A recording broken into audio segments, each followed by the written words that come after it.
streaming on the ESPN Chicago app. Check this out. Morning and welcome in, Tyler and Shea on this Saturday with you. You want to join us, 312-332-3776. Cubs lose yesterday, Sox lose yesterday. No matter what team you root for in town, you were a 2-0 loser yesterday. You and I were in attendance at the Cubs game. Yep.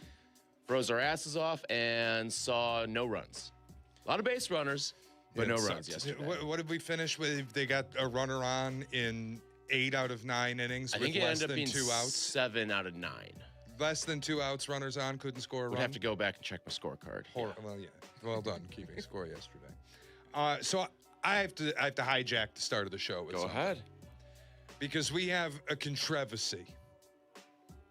And I'm very glad Hannah specifically is here this morning to deal with this controversy. She just looks like she saw a ghost. She wants no part of this right now. What's going on? So here's the deal.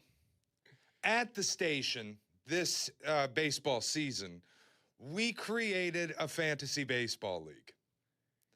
Yes, we did. I was not pressed. I shouldn't say that. That might be a misrepresentation, but certainly not a gross one. There was a group chat of people who wanted to do a fantasy baseball league. We were looking for people to join, and one Tyler Aki would occasionally text me because I just took it upon myself to create the league, knowing nobody else was going to do it. It would be all talk in a group chat, and it would stay in a group chat if nobody took it upon themselves to start the league. So I put it together, put it on one app. People were angry it was on that app, so I put it on a different app. All this stuff to try to keep people happy. And all I said was, we got to figure out who's going to be in it. I notified the original people in the league that if I'm running it, there is a $50 buy-in. I got from Aki nothing other than people like Hannah. I've since learned people like Mario and Aiden, who also work here at the station. And Jake.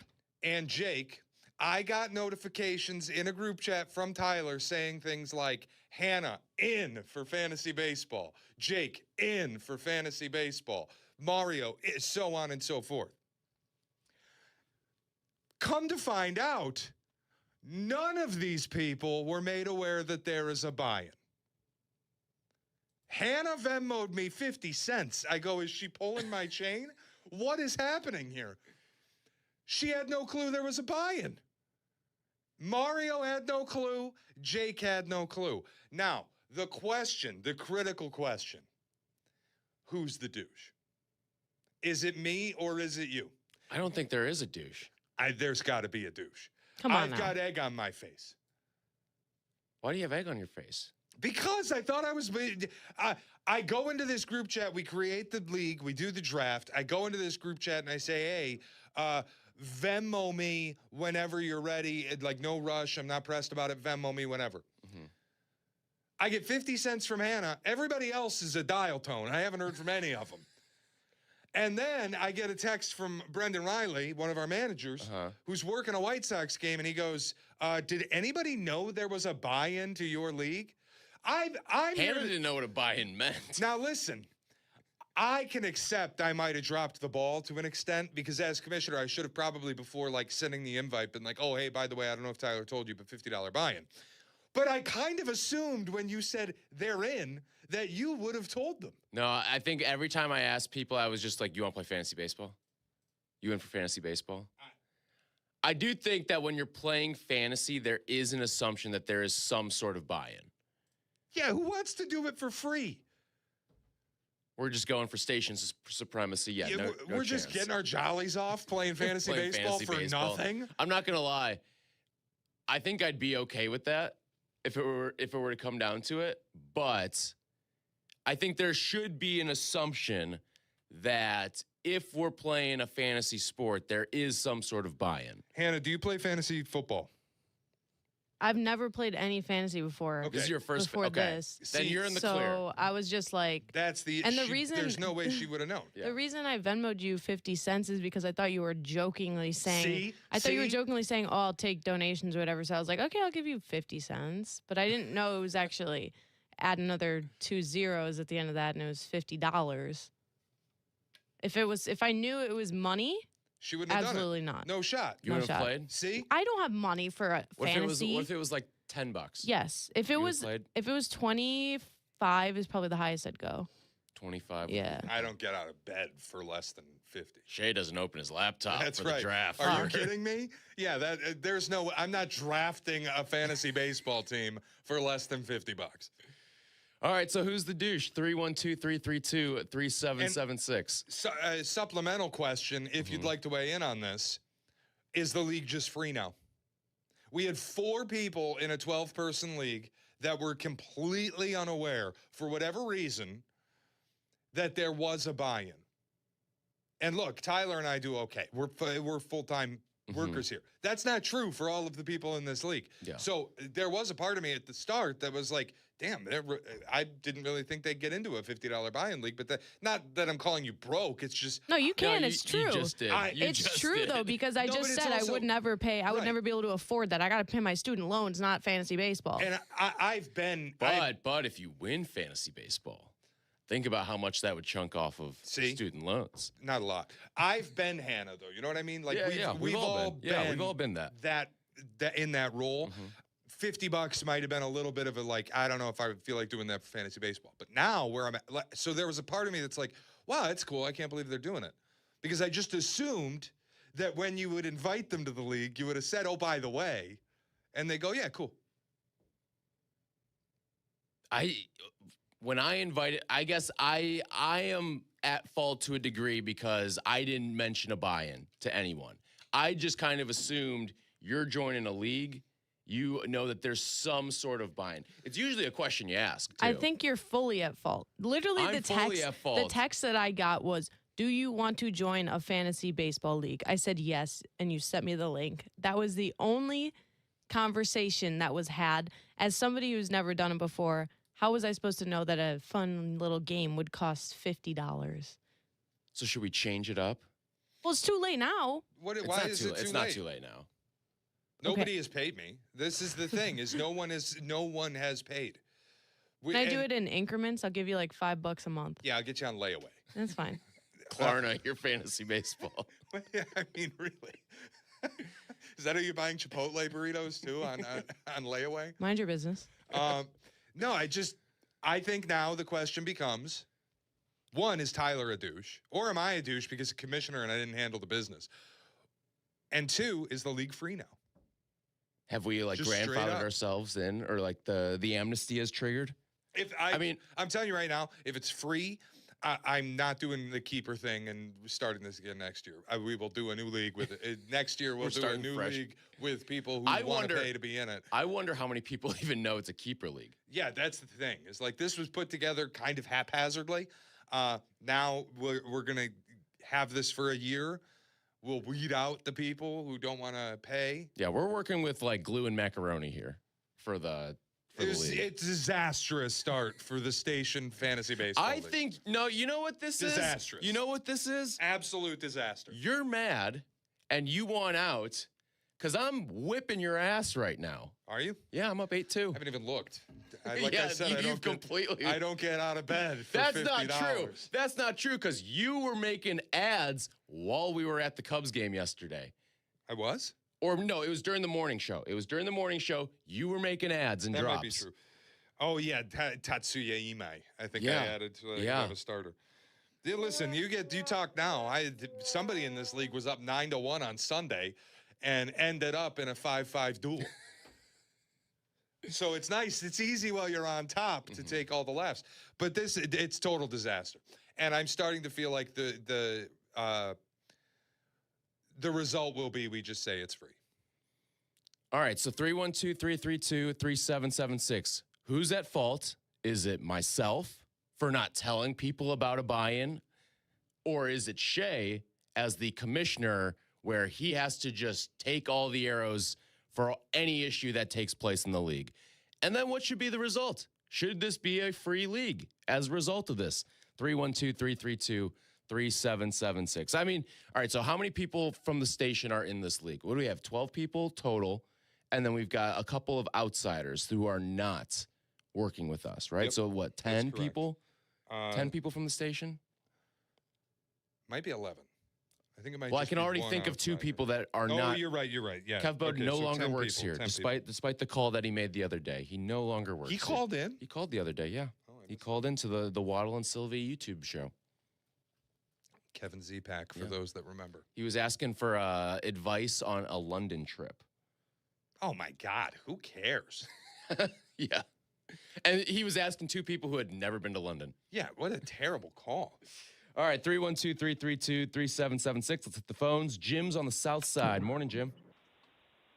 Hey, you guys got a problem with nobody wanting to do the buy-in, but why don't you just guys get Waddle or Sylvie or somebody to stake these people, and when they win, they keep the dough, and these people are Now that's shamed that they interesting. can't spend $50. Find investors. Now, that is interesting. Investors? Possibly you. This would be a great bit. I think this where they go around and have to ask like Yurko or Carm, like, listen, you don't have to do your hands off. You're just financing the project here. I don't think they should go around, though. I think you have to. I have to. Because you didn't inform them of the buy-in. Now But neither did you. Now, okay, so the 2 of us. 2 of us. The 2 of us now have to find at the station investors and then decide what kind of cut those investors will get back. Okay. Now, here's the problem.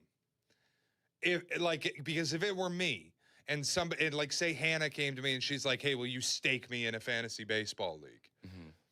I have to trust Hannah's ability to manage a fantasy baseball team. Yeah, like, are the investors going to be able to look at the rosters? And it's 100% of my money, which means I'm not settling for less than 50% of the winnings should there be winnings. You see what I'm saying? Well, okay, I know there's definitely people at the station who would just say, all right, $50, here you go. If you win or you place or whatever, I don't know how we're doing payouts in the league, but if you make money back, just give me my stake back, and then you keep the rest. Also would like to, now that I'm thinking more about this, would like to offer a third who's the douche possibility. Collectively, Mario, Hannah, Fair. Jake, and Aiden for not asking. For not asking if You there's a cannot buy-in. blame me because You- I don't know what's going on. I You just might thought be it sounded exempt. fun. You might be exempt. All right, you're in your own tier, all right? That's fine. Aiden, I know, plays fantasy Aiden, baseball. yes. So he should ask. Mario, I can't imagine throughout his life has not played fantasy sports. He should ask. I'm pretty sure he bets on sports. Yeah. You should ask. Jake, another guy, he played college football. You're telling me this guy's never been around a buy-in fantasy league? No shot.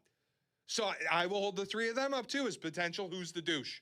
All right, 312-332-3776. Josh in Orland Park. What's going on, Josh? Good morning, guys. How we doing? What's happening, man? Nothing. Just dropped the son off. We got a big baseball tournament this weekend, so I was just listening in. And, I feel for Hannah. We've all been there. I started out of school as a little staff accountant and worked my way up to a CFO. And so I know the struggles early on. So here we go. No strings attached, no tax receipt. I got a $50 donation for Hannah's. Whoa! All right. Holy smokes. Wow. All right, I don't even know how to handle this from here. We'll put you back We'll on put hold. you back if on you're hold, dead but- serious. I mean, you can talk to Hannah about it and get the information. Yeah, we'll put you on hold, and Hannah can get your info. Wow. All right. Hannah, do you see what the Tyler and Shea program does for people? I can't do that. I can't take someone's money. Oh. Well, well, I know Aiden will. If Hannah Forget it. You know what? Forget it. If you don't want it, we got 3 other people that need a stake. Well, okay, when you put it that way. It's just like I can't So take you'll jump the line on Aiden, but Well, yes. I'll jump the line on any of them, but like the problem is I always feel bad taking I don't know this. No, like, I know you that don't- feeling. I You know don't the know feeling. me. I'm like that's so sweet and kind, but I also feel bad. I don't know. I get the feeling. Yeah. I know exactly how you feel. But at the same time, you don't want the charity. I get that. Yeah, and I'm like, dang. But at the same time, if it were between me or the other producers, of course I'll take it. Well, I don't know. Josh seems invested into this fantasy baseball league. Yeah, all he did was drop his kid off at baseball, and he's like, "Listen, I feel for him." Yeah. That's He heard someone. He's like, "I've been there before." What an incredible fan of the station. Yeah. Well, that's a real baseball fan. You know what? Maybe I don't even think that's a real baseball fan. That's just a good person. It's a good Yeah. guy. Yeah. You guys are convincing me, but Trying right. to help out. 312-332-3776. is it? I don't know. We technically did not accept anything. So 312-332-3776. You want to chime in. Who is the douche in the fantasy baseball debacle? Is it myself for not informing some of the members of the league that we invited that there is a buy-in to the league? Is it Shea for not putting down the Iron Commissioner fist? Or is it the people who joined the league who didn't know that there was a buy-in and should have just assumed there was a buy-in because it's fantasy sports? 312-332-3776. We'll take your phone calls when we come back here on Tyler and Shea. This is Tyler and Shea. Tyler and Shea. I know you're going to dig this. On Chicago's home for sports, ESPN Chicago. Hey, it's your buddy Tom Waddle, and I drive a Hawk. In the market for a new car? Shop HawkAuto.com, where they buy more so you pay less. Check their massive inventory of over 2,000 vehicles. They buy in volume so you save in volume. Plus, get all rebates on top of the Hawk Auto volume discount. Save even more with 0% financing for 60 months, so make no payments for 90 days. With 12 convenient locations, your next car is closer than you think. Drive what I drive. Drive a Hawk. HawkAuto.com. Financing on select models with approved credit. Hey, soccer fans, if you're headed to a match at Soldier Field, the CTA is your best way to get to the game. $5 covers your entire trip, and with tap to pay available on all CTA trains and buses, riding is a breeze. CTA buses stop just steps outside the north side of the stadium, and the Roosevelt train station is a short walk away. Avoid the hassle of traffic or expensive parking. Let the CTA be your driver. Find the best route for you at transitchicago.com/plan-a-trip. Save money, do more, ride CTA. Has the excitement of betting turned into worry? Feeling overwhelmed every time you roll the dice? Problem gambling doesn't just affect your wallet. It can impact your health, relationships, and peace of mind. But there's hope. Gateway Foundation is here to help you take back control of your life with personalized treatment options. You don't have to face this alone. Call Gateway Foundation today at 844-444-5780. That's 844-444-5780. Chicago Wolves, Rockford Ice Hogs. The rivalry continues. You're going to get some bad blood. The Chicago Wolves return to Allstate Arena this Sunday to take on their division rivals, Rockford Ice Hogs. It's rock'em sock'em as they go toe-to-toe. With the playoffs on the horizon, you don't want to miss a second of Chicago Wolves hockey. Get your tickets for Sunday Chicago Wolves versus the Rockford Ice Hogs today. Okay, can I go now? Let's hear it, Professor. All right. Join us for Whiskey University, Wednesday, April 15th from 7 to 9 p.m. at Bub City in Rosemont. We'll study Old Forester bourbon and Glendronach single malt Scotch whiskey. Not bad. I don't overanalyze it, Carm. I just know great Scotch when I taste it. Just continue, please. Whiskey U! Come sip, enjoy, and learn something new. I mostly just enjoy. We noticed. Class is in session April 15th from 7 to 9. You forgot one thing. Oh, yeah. Please drink responsibly. Bravo. A+. Harry Douglas here. Game day brings the excitement. Your stay should feel just as memorable. With Marriott Bonvoy, official hotel partner of the NCAA and U.S. Soccer, you're connected to a portfolio of brands designed for how you travel. Some offer complimentary breakfast, others give you room to spread out, space to stay productive, or extended stay comforts. So whether you're a traveling fan or part of the team, Marriott Bonvoy celebrates the moments that live on before and after the game. Marriott Bonvoy, where game day checks in. Spring cleaning isn't just for your house, it's for your life. If your job is getting old, it's time to clear the clutter and spring into IT. Go to My Computer Career. My Computer Career helped me get the skills and certifications I needed to start a new life as an IT professional in months, not years. Earn the certifications the top employers are looking for right now. Visit mycomputercareer.edu and take the free career evaluation to see if it's time to spring into IT. Financial aid is available to those who qualify, including VA benefits. Welcome back to Tyler Rocky and Shea Norley.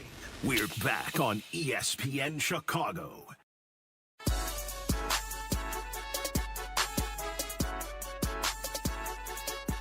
We've got controversy in the Station Fantasy Baseball League, which, by the way, most people wanted no part of. Most people wanted no part of this league. Absolutely not. Which I get, like fantasy baseball. Even when I was excited about doing it, and I am glad to be playing fantasy baseball again, there was a part of me that was like, God, this is going to be such a chore. Why? Do you know how hard it was to getting Pottinger on board? Hannah, you don't know the hell that was getting Pottinger on board. Why was that hard? He seems like he would be like, yeah, dude, let's do it. No, it's because, boy, do you think he's listening? No. There's a 50-50 No chance. He's sleeping. No, you know what? He would have already texted us if he's listening. He would have already texted us. It's because he's a crybaby. That's why. That's why. Your words. Your words. I'd say that to his face. I told him he's basically a child. You start to if you invite getting him to do the Dynasty Fantasy Football League that we have was difficult. Was it? It was. Because Dynasty, I've never done this before. What are the rules? Like, if things aren't He thinks he's Mr. Fantasy. That's the thing. But this is the thing about Mr. Fantasy, Justin Pottinger. If it's not exactly the way that every league he's been in is, he can't do it. He's just afraid to eat his vegetables. Exactly. Yeah, he's like a picky eater. He's like, oh, you did. I only eat my chicken if it's breaded.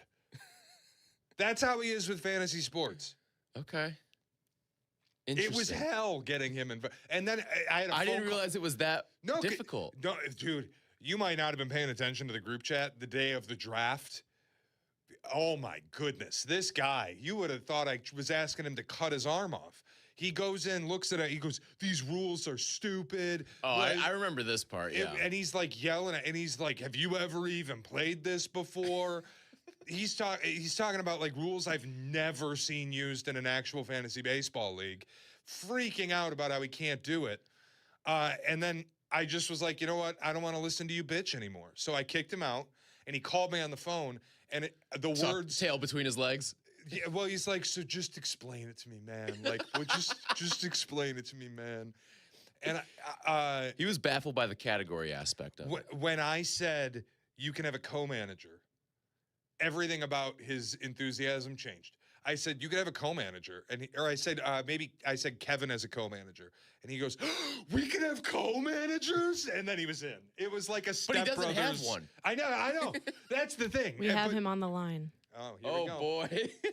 Wants to chew y'all out. Wait. Hold on. First thing out of his mouth is going to be, what? Go ahead. What the heck? What Morning, are we doing? Wait, hold on. I got to slow down. I'm on a run, guys. What's going on? Oh, good morning. Oh, a little lake run for you? Dude, y'all thought I wouldn't be tuning in. Well, guess what? I'm tuned in, and we're talking fantasy baseball. Yeah, I didn't want to do this league at first because corrupt Shea is behind the goddamn Corrupt controls. Shea, wow. And this man, I don't even know. He was trying to take control. I didn't like it, but now I'm playing ball. You called me a He's tyrant. looking good. Yeah, well, I'm so out of breath right now. I need to. Less than a mile in. Are you like a 4.5 pace or something? I don't even know what's going on. You sound like you're at a very Sprinting your conversational marathons over pace. here. My goodness. Yeah, I'm on Lakeshore Drive. There's a garbage truck near me. Sorry. Well, you can't smell it through the. Yeah. What's up, guys? Good morning. Morning, P. How you doing? So, what do you have to say for yourself? I'm kicking ass in the league right now. I'm doing pretty good. There we go. So you're See? happy? Good thing you joined. Now I'm definitely happy, and I will say when Shea told me I could have a co-manager, it made things so much better. So why didn't you get one? I couldn't find one, and I said, you know what? I'll buckle up my belt here and play some ball. And I think we're doing pretty good. Very, very adult of you, Potsy. As a league member, though, Pottinger, we need you to weigh in on the opening segment. on the Who's the Douche. Who's the douche? Tyler didn't inform Hannah, Jake, Mario, or Aiden that there was a buy-in. When I invited them, did not inform them that there was a buy-in. So they're all unaware. And now we have the issue of, am I the douche? Is Tyler the douche? Or are they collectively, Mario, not Hannah, because she's never played fantasy sports. So Mario, Aiden, Jake, are they the douche? And is this now just a free league? No. The whole reason why I am trying so hard is because this was a $50 buy-in. Shea told me, yeah, this is all for fun and giggles. $50 buy-in. That's a lot for me, man. So I am trying hard, and that's why I am trying so hard. So we're definitely making this a buy-in, even though I have not but he's paid also Shea a biased guy in this matter, too. But He's not an independent We're observer definitely, of we're this. definitely doing a buy-in, and the bad guy falls on the commissioner here. All right. Commissioner needs to be able to- That's fair. That's fair. It is what it is. I'm a commissioner in a few leagues. You got it falls on the commissioner there. I will say, Potsy's celebrating every RBI his team gets in the group chat. He's celebrating every Stolen RBI his team bases. gets. That's fair. Quality starts. Oh, my gosh. All right, dudes. Have a good one. I'm All just right. calling in, say hi. Keep Love you running, guys. Forrest. Later. That's Potsy, league member, has weighed in.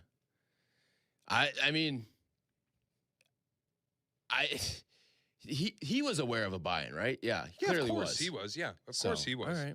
Anybody that I told about it directly was aware. Was And aware. then when you were telling me these people were in, I just assumed that if you were inviting them to a league, you would have said, oh, by the way, there's a $50 buy-in. All right, 312-332-3776. But I get, like, when we're talking about teams and players make mistakes and then we put the buck stops the head coach and we blame the coach. I understand. I am in the position, buck stops with me. Okay. 312-332-3776. Who is at fault for this? Is it me for not informing the people that I invited into the league that there was a buy-in? Is it Commissioner Shea's fault for not informing people that there's a buy-in? Or is it the people who thought there wasn't a buy-in for a fantasy baseball league? 312-332-3776. Rob's in Sugar Land, Texas. What's going on, Rob? I think Shea already owns a shirt that says I'm a douche, doesn't he? He can just wear that. Why would I own a shirt that says that? But it also sounds like this league is headed towards either a lockout or a strike before too long. I'm not sure which. It's probably true. Well, if it's not this year, it'll be next year. But in any event, I'm willing to pony up for my fellow alum, Hannah. Miss Hannah, she can have 99% of the team. She can have 99% of the team, and I'll take 1%. I got to back my fellow Redbird. Y'all were taking advantage of her. Never played in the league before, and you're taking advantage of her. So I'm willing to pony up. If the league goes forward, Shea's got my number. Let me know, and I will send you some money via Zelle. I mean, Hannah, by the end of this show, you're going to have $51 You're going to have investors. 3 teams. I know, maybe I'll just You may keep the fund other. all the people who didn't know about the buy-in there. Getting one person to donate $50 might be difficult, but getting 50 people to donate $1, now we're talking. That's true. Wow. All right. So this seems like it's not going to be a problem. Yeah, I think we're going to figure this out. Yeah. Who at the station would stake Aiden? Waddle. All right. Who at the station would stake Mario? I bet Carm would. Who at the station would stake Jake?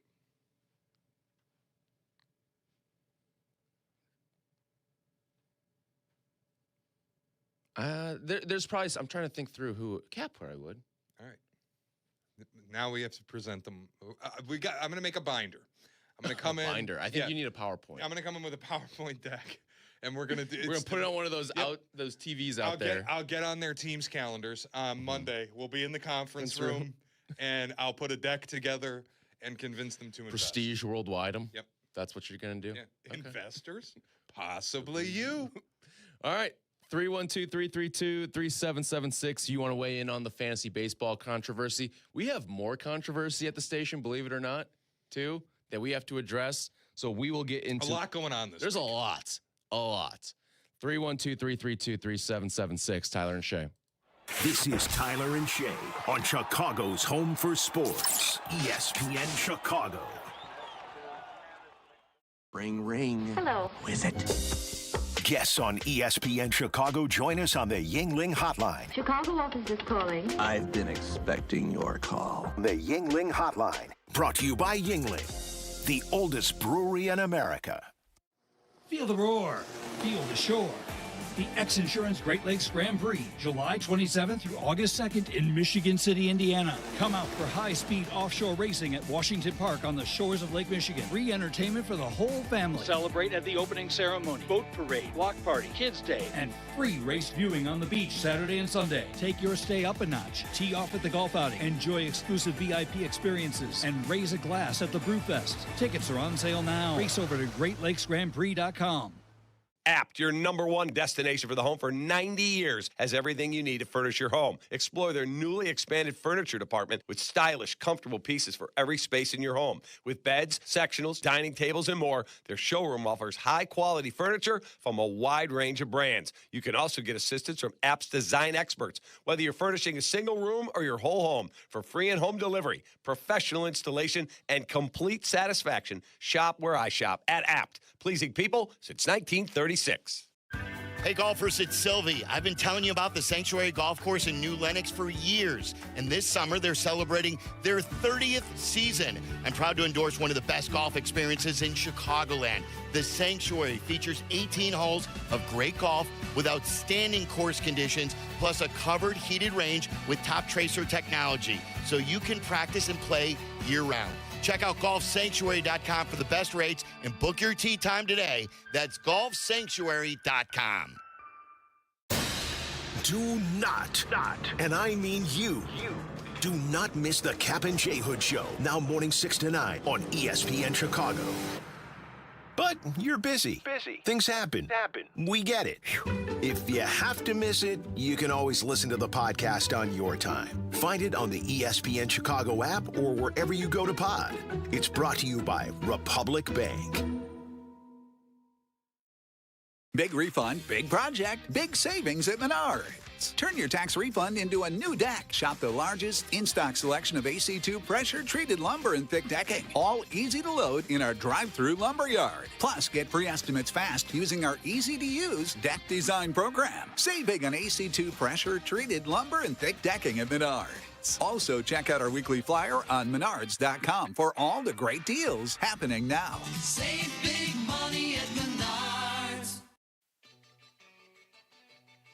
With Xfinity, you already enjoy ESPN as part of your TV lineup, and now get even more with the ESPN Unlimited plan, available at no extra cost. Unlock additional content in the ESPN app, including WWE Premium Live events. Visit xfinity.com/your-subscriptions to activate and start watching in the ESPN app. With Xfinity, you already enjoy ESPN as part of your TV lineup with live games, daily sports coverage, and expert analysis. And now, the ESPN Unlimited plan is available at no additional cost, giving you access to additional ESPN content in the ESPN app, including more must-see action like WWE Premium Live events, on-demand programming, and originals to explore. Visit xfinity.com/your-subscriptions to activate ESPN Unlimited access. Then start watching in the ESPN app. More from ESPN, all in one place. Smalls here. Did you know there are many ways to do your taxes with H&R Block? You can go to a local office and get expert help in person, or you can choose virtual tax prep and get expert help without leaving home. Or you can even do them yourself online with live human help standing by. Whatever you choose, you can file with confidence, having H&R Block's 70-plus years of tax expertise in your corner. Switch today and file your way at hrblock.com. Welcome back to Tyler Rocky and Shea Norley. We're back on ESPN Chicago.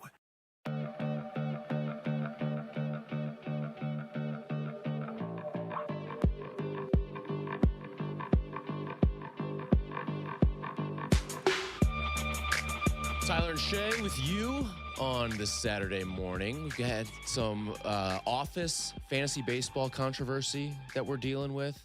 By the way, a happy early birthday to Hannah LaMotta as well. Monday is her real birthday. Tonight is her birthday party. DJing my own party. You're DJing your own birthday party. And I think we always get a little sample of like, what's your DJ name again? DJ Third Strike? DJ Third Strike. We always get a little sample because you custom make the music beds. Yeah, I love from music. break. So I always just pick whatever song I'm feeling, and it makes sense why I like to DJ, because like I realize that this kind of resembles the DJ. So what's on the set list tonight? I don't know. Maybe if y'all would pull up, then you would know. But Mr. Shea doesn't want to take a hour train. No shot. So guess it's a too long far. hike. It's really not that bad. It is a long hike. Well, you got to remember, it's two ways. Yeah, You're but going it's there, still not bad. It's and not you're coming back. It's not the getting there that concerns me. It's the getting back. Why? Because the Metra doesn't run that late. It runs until 12:35 or something. No, it doesn't. Yes, Not it does. I looked at the schedule. I take it every single week on the weekends. On the weekends. Yes. I can get back. Yes. At 12:30 in the morning. Yes. I know I can get there. I don't know that I can get back. Either way, it starts early, so there's no excuse. What do you mean it starts early? It starts at like 8. I have an excuse. I don't want to do it. Yeah, well, I won't be wishing you a happy birthday next year. No, but listen, it's got nothing to It do has with that. nothing to do with Nothing to do with you at all. The distance is a long distance. You guys are so lame. Hold on. 312-332-3776. We have a secondary Who's the Douche. Who's the douche? Now, for all the people, this party, Tyler and I live in the city. Aiden lives on the south side. Don't dox me. I'm We're not. not- yeah, we're I'm not- not we gonna. won't dox Yeah, you. I'm gonna put your address out. Can I say you live near the state border up north? Near the state border up north. It would take me an hour and a half to get there. Not only I have to get around the city to get to a train and then sit on the train and then also find a way home after the party. It's a lot. I would normally, if your party were 30 miles closer, 20 miles closer, I'd be there. But this is a difficult task on a Saturday night. I don't know. Maybe I'm just used to it, but I think an hour and a half is nothing for me. How many of your That's friends? 3 hours round trip. There's only like That'd be longer than we'd be there. There's only like 3 of my friends that don't live that live in the town that are. Everybody else is driving, taking the train, however they get there. So I'm not going to drive because You're responsible. correct. Yes. Obviously. If there were a CTA stop, I'd go in a second. Yeah. But Hannah, it's far. No, look, I get it. Some people aren't, All right, now I feel like we have to. Are we being guilted? No, look, No, all the- I'm the saying I is get if it was you, I would do it. I get it, and that. Whoa. I Hold travel on. every day Hold 5 on. hours. You think I wouldn't travel an hour and a half? That's nothing. I go out in the city. I do this every single day. Okay. I think we have to make it up, and we have to throw you like a city birthday. I don't need that. I got. You don't want a city birthday? No, I Why got not? Next because I got weekend. one at home. Everybody You that just wanna- all my friends, everybody that cares about me will be there tonight. Wow. That hurts. That hurts. I got a little, people but driving get- 2.5 hours, bro, All right, now we're really being guilted. from the station. Now we're really being guilted. Who's from the station? Shout out Kaylin. Kaylin's the greatest. Wow. Oh man. Kaylin is a better person than us. Yeah, I mean, that was never in doubt. Yeah. No, I'm just playing. You guys have fun with whatever you're doing in the city. You can see the highlights from my highlight video because I have a camera guy coming in. You have a camera? I'm what telling kind you, of dude. party is this? It's a real party. I don't know what you expect. This is like a party. What It's time? a party. What time does the party end? Whenever it ends. There's not a So there's specific time. Well, I don't get out of bed if I'm coming home before midnight. So let's. This guy. All I know is it starts at 8. People can come and go as they please. I will be DJing, and there will be games, and What kind of games? I got some Yeah, okay. BP set up. I got air hockey, foosball. We got some interactive games with the DJ, stuff like that. I got planned. Interactive. You are the DJ. Yeah, I know. What are you looking at there? The Metro schedule. Okay. Also, my dad said that he would pick people up from the Metro, specifically people from the He's station. shuttling people from Yeah. the Metro? Yeah. What a guy. What a guy. All right. Yeah, okay. So What do you again, have? Any this- discoveries here? This is the problem. Going from Chicago, the latest train is 12:30. Coming back, the latest train is 10:30. I don't know if you're So- checking the right line because the one I do is later. Will you give us the line? What Yeah, line? I got you. What line is it? It's UP Northwest. Okay. You All got right. that? Is that what you have? No, I was on a different one that I got using Apple Maps that I didn't want to offer on the air. Okay. So- UP Northwest. Union Pacific Northwest. What stop? I don't know enough. Pingree Road. Okay. That's not really doxing, by the way. A lot of people live in that area. I mean, And then if you live in like where you live by I'm not gonna dox you, Downtown sorry. Wrigley, right? But like you don't have to go all the way back. People know I live on the You north don't side. have to go all the way back to Ogilvy in the city. You can just go from the next station, which is Clybourne, which is closer. You know what I mean? Okay. Yeah. So yeah, it's yeah. like Clybourne Now, is okay, quick. 11:48. That's what I'm is saying. What the I'm final saying. train And back my into dad, my dad could just drive y'all back to the train station at 11 something. You'll still be there for a few hours if you come at 8. All right. This may get put under consideration. Yeah. This may get put under and consideration. Aiden owes me as well, so he. Oh, we he know better, Aiden He owes. better, yeah. So all I'm saying is if you, but I don't want you guys to come all the way out and then you're like, oh, this is lame, and then I feel bad. No, I don't think we'll like if we get to the party. We'll listen. If we get there, we will be the party. And yeah, exactly. The I party told will everybody not start until exactly, we walk in. and I need people like that to be there. So that's why I was like, oh, perfect. I think I bet. Okay, here's what's gonna happen. If Aiden DDs, I might be in. Ooh.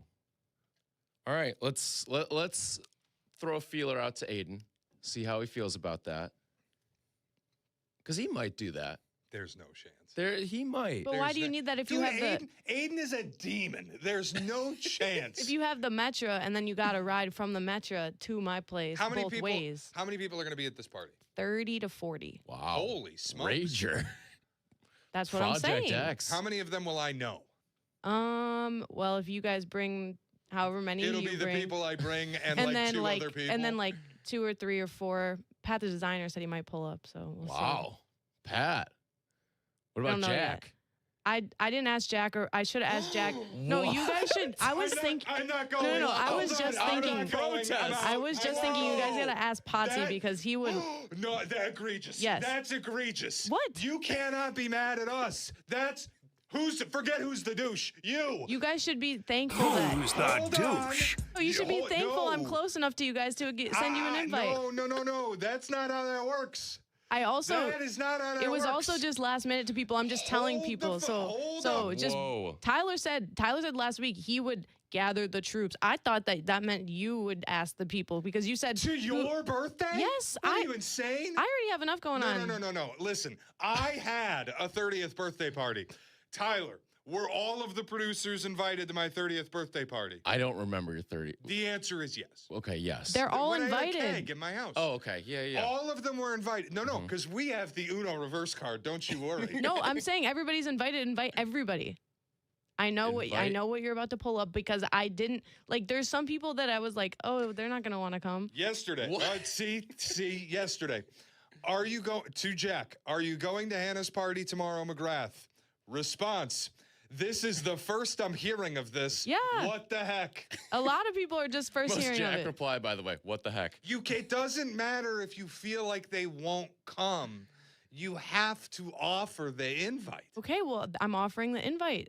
Gather the when Tyler The said he would. morning When Tyler said he would gather, I thought For that a meant he would just. 3-hour round trip. Oh my gosh. Do you know what that feels like? The morning of the party. If somebody you go, said that to me, "Hey." I would say, "Heck yeah, I'm there." I don't know Would why you really? everybody takes things No so chance. seriously. No way. Yes, No Do you guys chance. know Well, me? Okay, but also I'm 31, so like I'm aged out. People do that all the time. They just ask me day of or hours before. Hey, like, do you want to slide? Sure.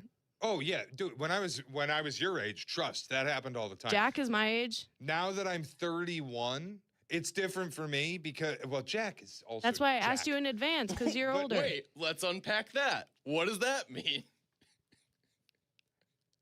The guy went to Missouri for St. Patrick's Day and then sat in a bedroom and watched Netflix. He went to a college for St. Patty's Day. I don't like. I'm not insulting Jack. I like Jack a lot. Jack is a friend. Does Jack strike you as a guy who you could, morning of an event, be like, hey, I got a party 2 hours away. You want to come? And he'd go, yeah, I'm in. No, but Potsy does, so ask him. Was Potsy invited? Listen, hold on. He might seem like that. He is not. What, does he get offended or he's just... No, he is the most early bird homebody that has ever lived. Oh, Potsy? This guy, if we go out to a bar at 8:30 at night, Potsy's like, I'm winding down, guys. I gotta go home. In bed by 11. Yeah, that's who Potsy is. No chance, Potsy. Well, if you decide to come, bring anybody you want. I don't care if it's 10 people. I don't care if it's 3. I want as many people as possible. So You just want a rager. that's correct. And yeah. All right, let's take a break. We've got phones that we got to get to. Who's in the wrong here in the Hannah birthday debacle? 312-332-3776. It's Tyler and Shea. This is Tyler and Shea on Chicago's home for sports, ESPN Chicago. Hey, it's your buddy Tom Waddle, and I drive a Hawk. In the market for a new car? Shop HawkAuto.com, where they buy more so you pay less. Check their massive inventory of over 2,000 vehicles. They buy in volume so you save in volume. Plus, get all rebates on top of the Hawk Auto volume discount. Save even more with 0% financing for 60 months or make no payments for 90 days. With 12 convenient locations, your next car is closer than you think. Drive what I drive. Drive a Hawk. HawkAuto.com. Financing on select models with approved credit. Hello, friends. Ever dreamed of shooting 8 under with a perfectly dialed-in short game? Well, here's your chance. Because at the Spring Scramble at Seven Bridges Golf Club, you've got 3 teammates to help make it happen. Join us Saturday, April 25th for a Masters-themed scramble with breakfast, a Masters-inspired lunch, drink tickets, hole contests, and prizes, including official Masters merchandise. Spots are filling fast. Sign up now at sevenbridgesgolfclub.com or call 630-964-GOLF. Good Karma Brands is proud to be an equal opportunity employer, providing equal employment, development, and advancement opportunities to all teammates and applicants. To learn more about careers with us, please send an email to talentacquisition@goodkarmabrands.com. That's talentacquisition@goodkarmabrands.com. Are you ready to make a difference for the environment while helping the visually impaired at the same time? Then donate your vehicle to Heritage for the Blind today by calling 1-800-983-6530. Every donated vehicle will either be properly recycled in an eco-friendly manner or given a new life through reuse. Donating your vehicle is easy. Simply call 1-800-983-6530 and Heritage for the Blind will do the rest. They'll even arrange for your vehicle to be picked up at no cost to you. And for a limited time, when you donate your car, you'll receive a $200 restaurant voucher and a 2-night, 3-day hotel stay at one of 50 locations. Call 1-800-983-6530 right now to schedule your vehicle donation and make a positive impact on the environment while helping others. Heritage for the Blind, where every car donation counts and every person makes a difference. Call 1-800-983-6530 now. This advertisement is paid for by Heritage for the Blind. 2 to 6 in 2026. Waddle, waddle. The longest-running show in Chicago sports content history, Waddle and Sylvie expand to a full 4 hours. Hear them weekdays 2 to 6 p.m. We are Chicago's home for sports, ESPN Chicago. With Progressive Customer Service, there are lots of ways to connect with us, so you never have to miss a second of your favorite sport. Because you'd much rather watch a ball go through a net 124 times in 48 minutes when you don't really have to pay attention until the last 2, and then somehow those 2 minutes will take an hour. You don't want to miss all that. Luckily, you can chat with Progressive on our app, online, or over the phone without missing a single one of those times the ball goes through the metal circle. Progressive Casualty Insurance Company, affiliates, and other insurers. Not available in all states or situations. Spring cleaning isn't just for your house, it's for your life. If your job is getting old, it's time to clear the clutter and spring into IT. Go to My Computer Career. My Computer Career helped me get the skills and certifications I needed to start a new life as an IT professional in months, not years. Earn the certifications the top employers are looking for right now. Visit mycomputercareer.edu and take the free career evaluation to see if it's time to spring into IT. Financial aid is available to those who qualify, including VA benefits. Welcome back to Tyler Rocky and Shea Norley. We're back on ESPN Chicago.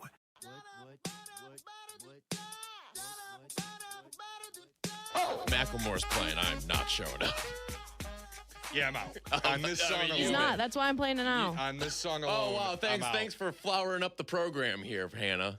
Thank you very much. By the way, thank you actually, though, for producing today's show. Excellent work by you. You can thank me by coming to the party.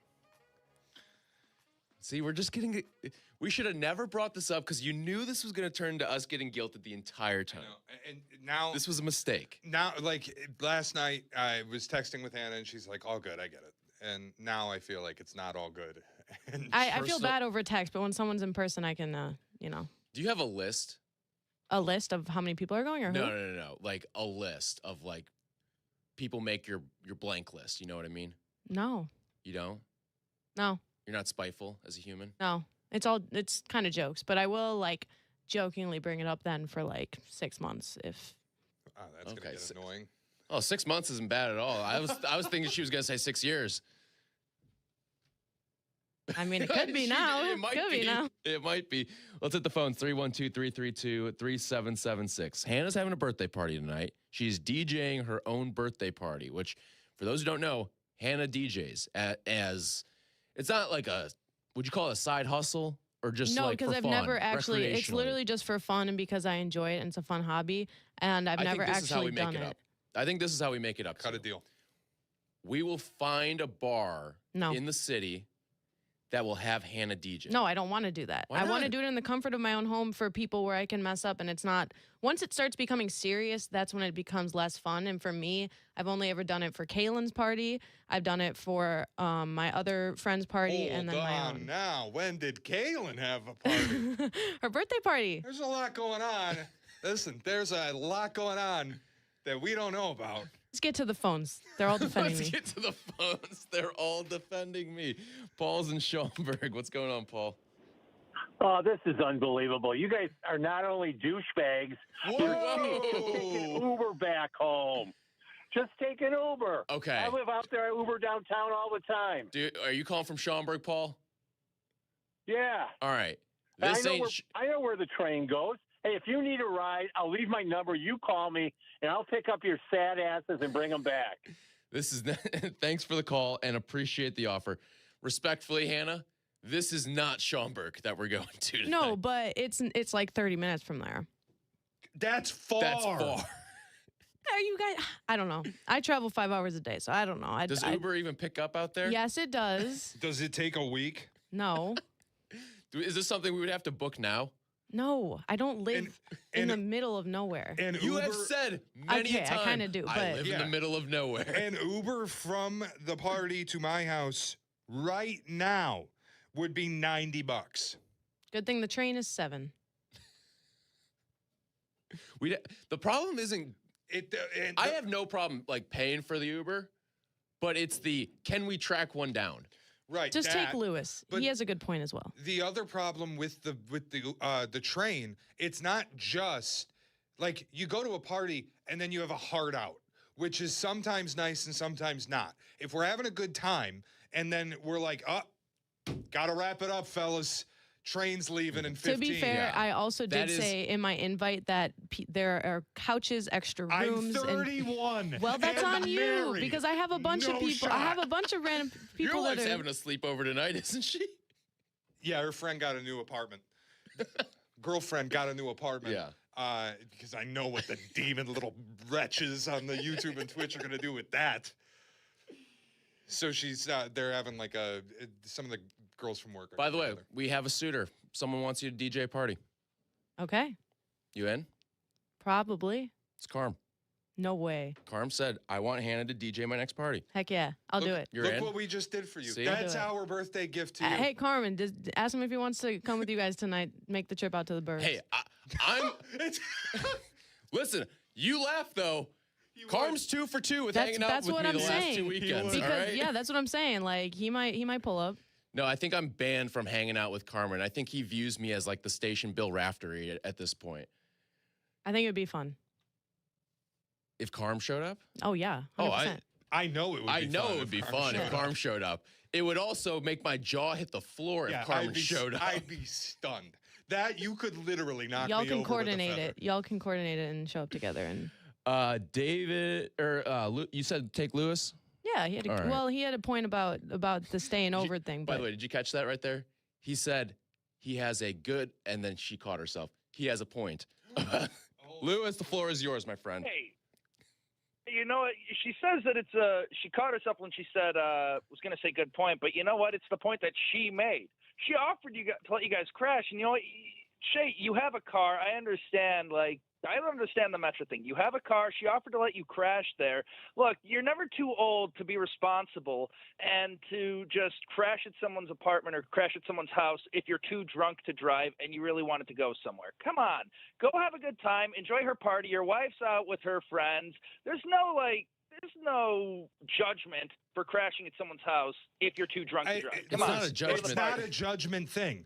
This is not how will people look at me. It is at the point I'm at in my life. Hannah, this is also nothing to do with you. No disrespect. This is for anybody. Yeah, I was going to say, if this was me, if the shoe was on the other foot and it was me that was having this party. No shot. I'm not sleeping at your house. There's no way, ever. I am at a point in my life, the only place I need to sleep if I'm not on vacation in a hotel is my own bed. I don't ever need to crash at someone else's house, ever. It's not a thing I'm doing. I had a couple of friends. And that's okay, by the way. I had a couple of friends 2 years ago say, you know what we should do? We should have a sleepover like the old days. Nope. And then it got to 10 o'clock and they're like, we just want to go home. We're done. Screw this. Nope. We're not doing this. Yeah, it's the first time you have a sleepover when you're really young. And it's the greatest. But there's also I had a friend who would not be comfortable in someone else's house. Picked up early kid? The 3 a.m. kid that gets up and calls 3 mom. a.m. Oh, okay. And then goes home. Or the picked up early kid. That's what I am now. I am picked up early kid now. No, I think Potsy's picked up early Well, kid. yeah, but you get Potsy has the prearranged, I'm getting picked up early. if we plan something, we're all going to hang out at Tyler's, watch games, and then we're just going to crash on the couch and sleep wherever. No shot I'm getting past midnight without being like, fellas, I'm going home. Yeah, but you also live very close. Right, but I'm just saying the concept of Yes. See, even when the concept of it, I'm not doing it. I'm not sleeping at someone else's house. That's fair. At That's this fine. point in my life. But then you work your way around it if you really want to. All right, we'll keep you I guess I posted. just don't really want to. Yeah, I guess you don't. All right, Hannah, happy birthday. Thank Either you. way, maybe we'll see you tonight. Maybe. We'll let you know. And You will. our birthday gift is now you're going to DJ Carmen's party. Oh, yeah. When is that? Who knows? He doesn't know. Exactly. Carmen definitely puts on a good party. Definitely puts on a good party. On the topic of him coming tonight, he said, no shot tonight, but I love Hannah. Thanks, Carmen. That's a good friend. We love you too, Hannah. Happy birthday. Thank you. Happy birthday, Hannah. All right, that's going to do it for us. The CDGA Golf Show is coming up next. You're on ESPN Chicago. This is Tyler and Shea on Chicago's Home for Sports, ESPN Chicago. Chicago Wolves, Rockford Ice Hogs. The rivalry continues. You're going to get some bad blood. The Chicago Wolves return to Allstate Arena this Sunday to take on their division rivals, Rockford Ice Hogs. It's rock'em sock'em as they go toe-to-toe. With the playoffs on the horizon, you don't want to miss a second of Chicago Wolves hockey. Get your tickets for Sunday Chicago Wolves versus the Rockford Ice Hogs today. Turn your tax refund into a new storage shed at Menards. Make this the year you check that project off the list. This spring, get organized and expand your backyard storage space. Arrow has you covered with durable steel sheds that offer long-lasting protection and look good for years to come. These sheds are pre-cut and pre-drilled for faster assembly. Plus, don't forget to check out our weekly flyer on Menards.com for all the great deals happening now. Save big money at Menards. Less than 4 in 10 kids aged 6 through 12 are playing sports regularly. 4 in 10 kids? Let it sink in. Just 4 in 10 kids. ESPN is building a nationwide coalition powered by Disney called Take Back Sports, with the purpose of training more coaches, expanding access, and creating community-driven sports programming that puts kids and fun first. We're working on that story. We hope you'll join us. Visit takebacksports.org to learn more. My name is Christine, and I'm a widow. My husband, Ryan, was a healthy 34-year-old, and 3 months later, he was gone. Thankfully, he had life insurance. Ethos made it so easy. You can get a quote in seconds, apply in minutes, and get same-day coverage. 100% online, no medical exam. Life insurance didn't take away the loss, but it did give us the space to just grieve. Get your free quote at ethos.com/game. Ethos.com/game. Paid spokesperson. Time spent on application may vary. Online health questions required. Broadcasting live from the Chicago Board of Trade, this is ESPN Chicago, the home of the Bears.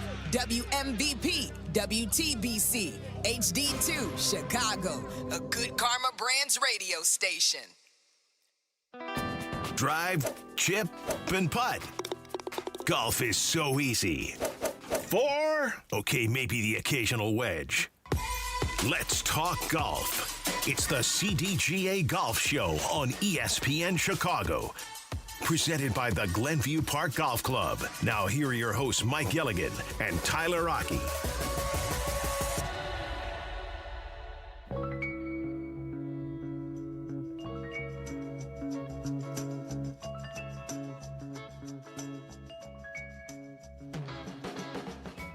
Good morning and welcome in to the CDGA Golf Show. As always, brought to you by our friends at Glenview Park Golf Club alongside Mike Gilligan and Casey Richards from the CDGA. I'm Tyler Rocky with you every single Saturday morning right here on ESPN Chicago. And it is a glorious, glorious Saturday at the Masters. Mike and Casey, good to see you both. You too. And for as revved up as we were for this tournament, it might already be over as Rory McIlroy has the largest 36-hole lead in Masters history. He is 12 under through the first 2 rounds, and Sam Burns and Patrick Reed have put up a great fight, but Rory might just be too far ahead at this point. Well, it's absolutely amazing. I mean, Rory is as relaxed as loose corn out there right now. He's got all the demons from years past kind of put away. So he's playing with house money, as they say. And, you know, it's kind of been fun to see him enjoy himself because I don't think he really enjoyed last year's Masters until it was over. And, I mean, even then when it was over, I think he had to go through a bit of shock and awe of what just transpired. And I feel like since he's won the green jacket and the tour that he went in all over the world, mind you. I mean, that jacket went to Australia, was on talk shows, and I give him an A+ for marketing the Masters post-Masters, and he had such a great time. But what I've noticed is that he's carried that over to the first 2 rounds, and he is enjoying himself more than I've ever seen him enjoy being at Augusta. And he put the time and the effort into it. He went in 3 weeks early, as he's sharing with everybody. Really got to know the nooks and crannies and, got himself in the right kind of mindset. And I also think, in a way, the injuries and things that were nagging him also helped discipline the way he prepared for this week. But more than anything else, I think it's just amazing that thus far he's been able to enjoy this thing the way that he has. But this thing could also go horribly wrong. It might be over, but we could also see the beginning of a real tragedy, too. Mm-hmm. Tyler, you mentioned this being an unprecedented lead in Masters history. It's really kind of up there with one of the biggest leads in men's major history. You go back to 1934, there have only been 5 other times that a player has led by 5 or more shots, or 6 or more shots, at the 36-hole mark of a major. And all 5 times they've gone on to win. Most recently, it was Brooks Koepka at the 2019 PGA Championship. So, again, not only is it Masters history, but we're really watching major history up to this point so far. And building off of what Mike said, I think this is the Rory we all kind of expected to see after winning the Masters for the rest of the 2025 season. The pressure's off now. He's got the Grand Slam. You know, he's going to do great at the PGA Championship, the U.S. Open, the British Open. And, you know, it didn't really end up being a great rest of the season for him. But obviously now we're seeing that new mindset for him that, you know, we kind of expected to see last year. You know, it's funny, too. You bring that up, Casey, and his finish to the year last year was polar opposite of what we saw from Scottie Scheffler after he won the Masters the second time. When Scottie won his most recent Masters, he went on a tear. And it was like everyone thought, all right, he's going to wind down. He's going to kind of relax. He won't win as much on the other side. And no, it was quite the opposite. He went on one of the most dominant runs we've seen in golf after that. So it is kind of a different Rory out there. Yesterday, I mean, you're watching that and it's like, all right, we've got ourselves a good race. Rory, like, he got out to the hot start and then he kind of fell back a little bit and you're like, all right, this is going to be setting up for a great Saturday, Sunday. And then all of a sudden he birdied 6 of his final 7. And when he did that, it was like, all right, now he's going to run away and hide. And this could be all for this year's Masters. Exactly. And even after he birdied 16, you would think that, well, okay, so he'll have 3-4 shot lead, right? Yeah. Thinking, no way, he'll birdie 17 and 18. Right. And the way that he did it at 17 was just unreal. So, you know, all things right now for the first 2 days are going right. So now, if you go into the mind of Rory McIlroy, who, remember, grew up idolizing Tiger Woods. And I think it's so refreshing that Tiger's not here, that there's no cloud or drama or story within the story of Tiger. And so it's been refreshing, I think, from that perspective. But I also think it's been a nice opportunity for Rory to have the stage and have the stage to himself. And I wonder if Rory is thinking, Tiger won by 12 in 97. And after 36 holes, Tiger only had a 3-shot lead, and I've got 6. So do you come out and just continue to keep swinging? And that's what he said he is going to do. He just keeps swinging, where he admitted in the press conference last night that he has been tentative in years past when he had those big leads. He played a little defensive, a little too preventative. So it's one thing to say it Friday night, but it's another thing to do it Saturday afternoon when the lights come on. So it's remarkable to me that he's doing all of this while not driving the ball well at all. No, he was missing fairways left and right yesterday. Yeah, in fact, only one player has missed more fairways than him over the course of the Did you see his driving accuracy in the field yesterday? I believe he was 90th. The guy who was 91st, right behind him, dead last. Yeah, Davis Riley, I believe. So I guess you can look at that one of two ways. You know, it's been the traditionally weaker parts of his game kind of carrying him up to this point, right? The short game, the putting. Normally he likes to rely on the driver. So you, again, one of two ways. Either, okay, once he gets that driver locked in, it's truly game over. Or if the driver stays squirrely, does his putting and his short game fall back to earth a little bit? And then, you know, some cracks start to show. So, yeah, but just remarkable that I feel like, at least for me, when I think of Rory McIlroy, I think of him, you know, ripping balls off the tee. That hasn't been what's been carrying him this week. It's been, you know, his play around the green. Yeah, and I would say mostly his irons, too, because it's not like he's made some crazy putts either. He had the chip in, which was, I mean, that sent the place into a frenzy. But it's not like most of his putts have been inside of 10 feet that he is cleaning up for birdie. Like, it's just so much about his approach around the green has been immaculate. And that's what's built this lead out to what it is. Like, can you imagine if he was bombing in some 25, 30-foot putts, how we'd be talking about this? It'd be like, all right, some of that's not really sustainable, and maybe he comes back to earth, and this thing is a 3-shot lead going into Sunday. But no, everything's been very close around the hole, and everything has been, I mean, he's made it look really easy, and it's not like he's had difficult putts out there. He's really made this look about as easy of a 65 as you could make a 65 look yesterday. Exactly, and I think it's for the reasons like Casey mentioned, the lack of fairways hit. For a guy like Rory, he knows the place well enough to know where he can bomb it and miss it. So there is the saying at Augusta that you might be better off in the rough with a better angle than in the fairway with less of an angle and a more difficult approach shot. So I just think that Rory is getting away with murder, so to speak, because it's Augusta. He drives the ball like this at Shinnecock, he's going home after 36 holes. I promise you that. So that's also why I think this is going to be an event that I think we're going to see Rory win now multiple times, because he's so confident, so knowledgeable, so experienced, but then he's also so talented. And he said as much. I believe he was asked, what major do you picture yourself having the most success in moving forward?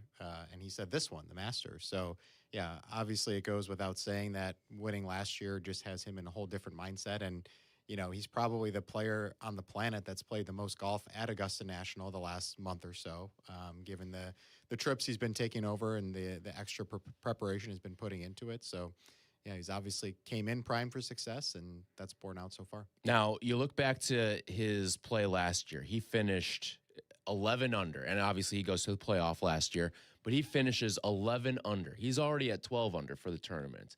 I mean, you're talking about a lead right now and a first 36 that is unlike anything we've seen Rory really do at this tournament. And to be honest, I wonder what his winning score is going to look like.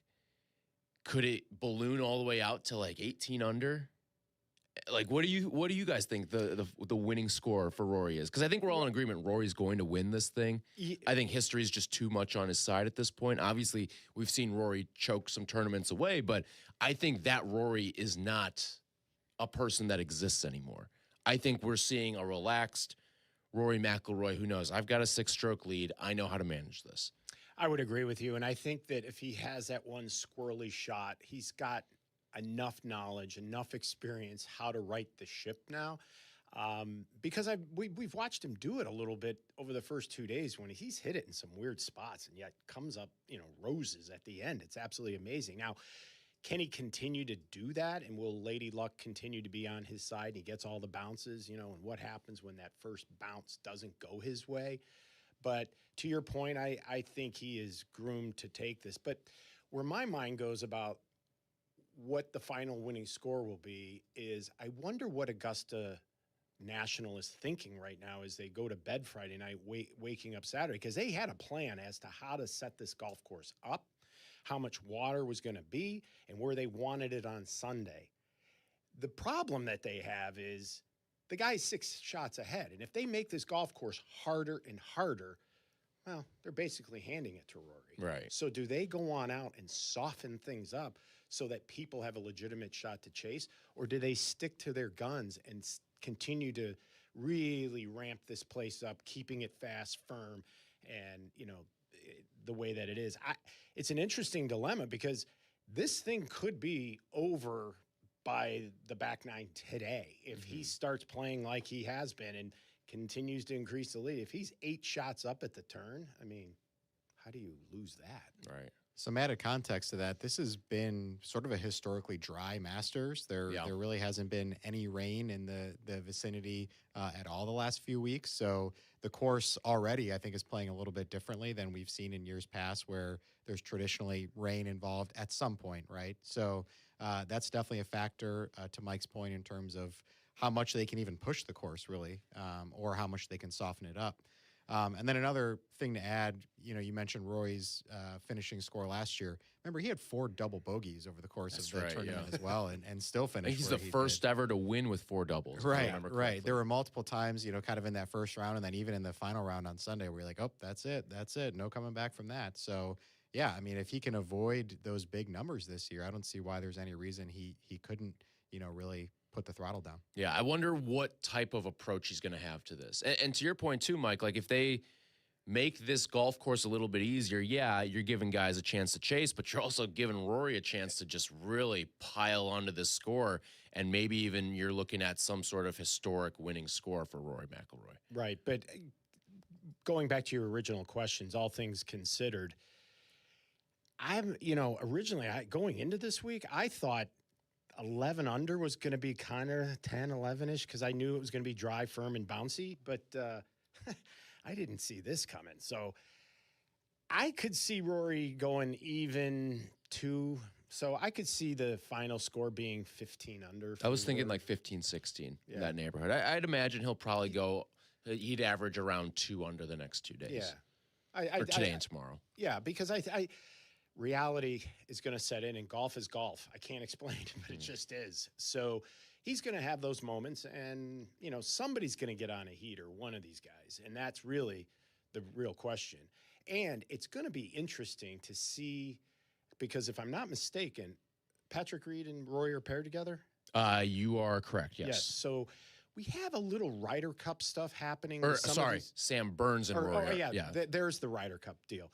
But Patrick Reed is in this thing too. And, had he had a couple of bounces go his way, he'd be right He'd be there. like 8 under or 9 under right now. 100%. And, a guy that has absolutely improved, blossomed in a way, and I think matured in a way by going over to the DP World Tour. And he is just absolutely ruling the roost over there, and he's going to earn his way back to the PGA Tour.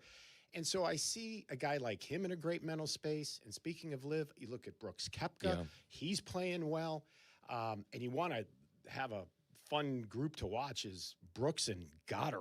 That would be the group, the 133 group, bombs away on that one. So a lot of good stuff to watch inside of the tournament, let alone what Rory's trying to accomplish here. So Reed is playing with Justin Rose, so you do have kind of that Ryder Cup dynamic. It almost looks like a Sunday at a Ryder Cup with those final 2 pairings with a European and an American. But yeah, I think that's kind of the one intriguing thing at this point is if you look at the leaderboard, any number of big names kind of on his heels, right? And you can kind of picture any of these guys: Burns, Reed, Rose, Lowry, Fleetwood, even like Wyndham Clark. Tyrrell Hatton played a great round yesterday, so. It's not like, and it's a major championship, so obviously the entire field is in their way there, but it's not like he's being chased by guys that you wouldn't picture being able to put together 2 phenomenal rounds. Yep. All right, when we come back, I do want to talk about the rest of the field, because for as great as Rory was on days 1 and 2, the rest of the field, I think there were a lot of cool stories that came about. I think the leaderboard's great. The problem is there's just so much separation from 1 to 2 right now. So we'll discuss that. If you've got a thought on the Masters, 312-332-3776. This segment's been brought to you by Fox Bend Golf Course. This is the CDGA Golf Show, presented by Glenview Park Golf Club, ESPN 1000, 100.3 HD2, and the ESPN Chicago app. Come to Cog Hill Golf and Country Club and experience truly legendary golf. Since 1927, Cog Hill has been the mecca for public golf in the Midwest. In addition to Dub's Dread, ranked the #1 course you can play in Illinois by Golf Digest, Cog Hill offers 3 other beautiful 18-hole layouts with price points for all types of golfers. Visit their state-of-the-art practice facility with top tracer technology on 42 driving range bays. Plus, they have 2 golf shops, a new club fitting room, and beautiful clubhouse and reception area. They serve great food, too. Visit coghillgolf.com. Injured after hours? Don't wait. The all-new IBJI Access app gives you immediate orthopedic help wherever you are, whenever you need it. With just a few quick steps, you can chat directly with an IBJI clinician. Tell us what happened, and our clinical team will review your information and respond as soon as possible.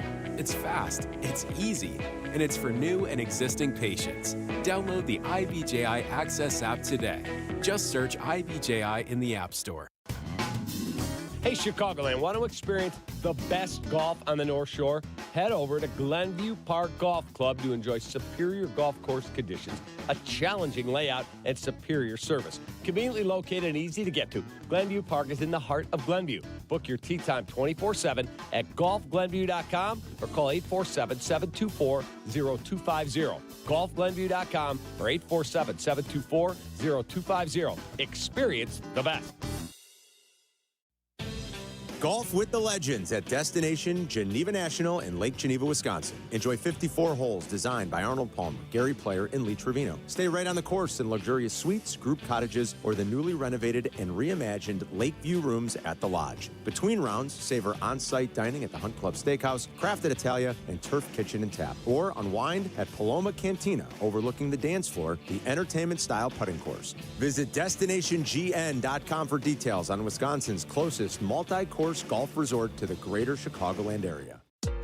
Village Links of Glen Ellen provides a country club experience at a public golf facility in Glen Ellen. With a top-rated 27-hole complex that's proudly hosted 48 PGA Tour and USGA qualifying events, Village Links is considered one of the premier golf courses in the Chicago area. Conveniently located near I-88 and 355. After your round, dine on the spectacular patio at Reserve 22 Restaurant, Bar, and Banquets, overlooking the pristine 18th green. Go to villagelinksgolf.com and get ready for a great round. See you at the links. Hey, it's Rich Eisen. You can now listen to The Rich Eisen Show right here on the home of the Chicago Bears. The Rich Eisen Show, weekdays noon to 2. ESPN Chicago. Hey, Chicagoland, it's time to tee up your next golf adventure with a trip to Tullymore Golf Resort, featuring 36 championship holes at 2 5-star rated golf courses. Spend more time on the course and less time in the car. Tullymore is just a quick 3.5-hour drive from the city. Enjoy an up-north golf experience without the drive at Tullymore Golf Resort. Experience a Michigan masterpiece. Start your trip with just a click at tullymoregolf.com. That's tullymoregolf.com. From PGA to where you should play, this is the CDGA Golf Show with Mike Gilligan and Tyler Rocky, presented by Glenview Park Golf Club.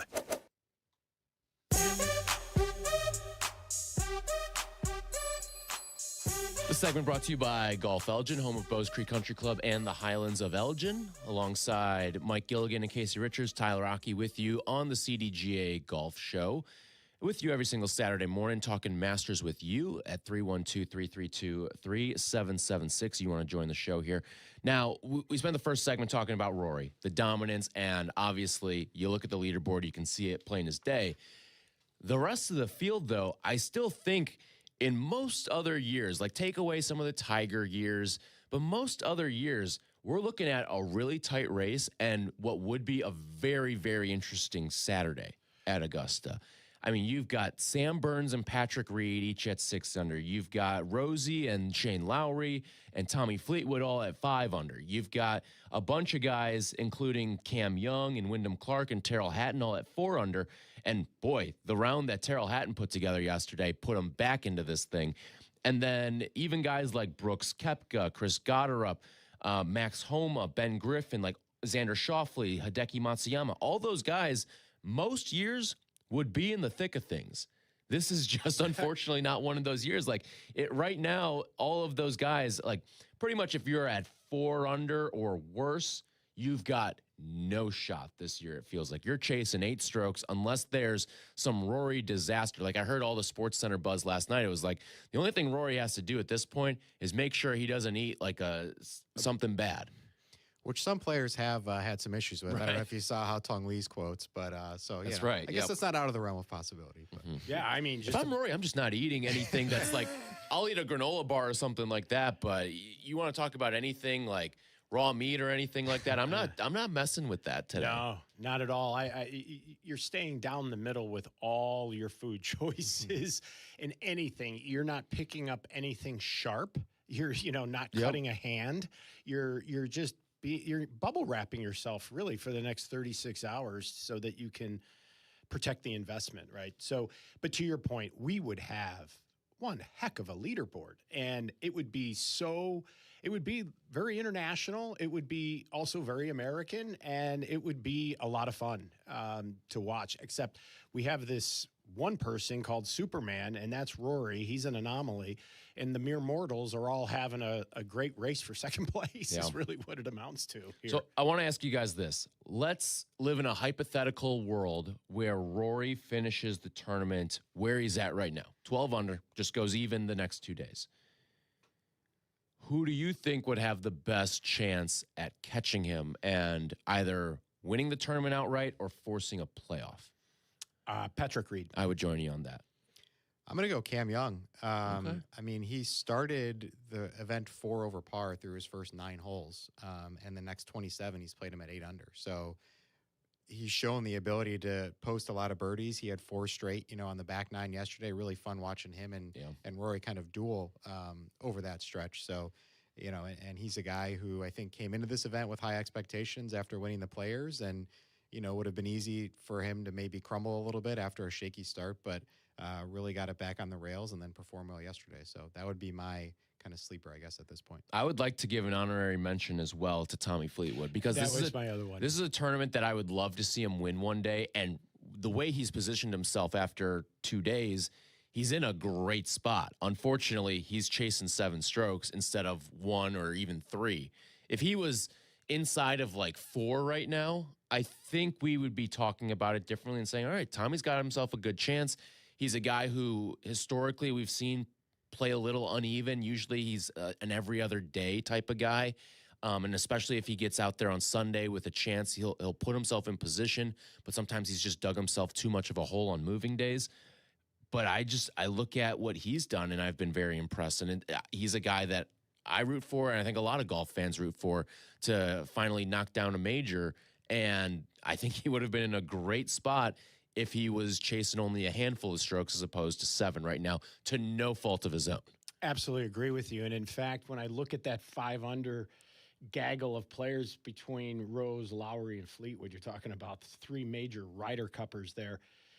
But specifically Lowry and Fleetwood, and you bring up Fleetwood, but Lowry, if you're Rory, you're hoping one of those 3 guys catapults up, so that's your playing partner on Sunday. Yeah. And more specifically, he would love Shane Lowry to be like 5 back with him when they start on the first tee tomorrow.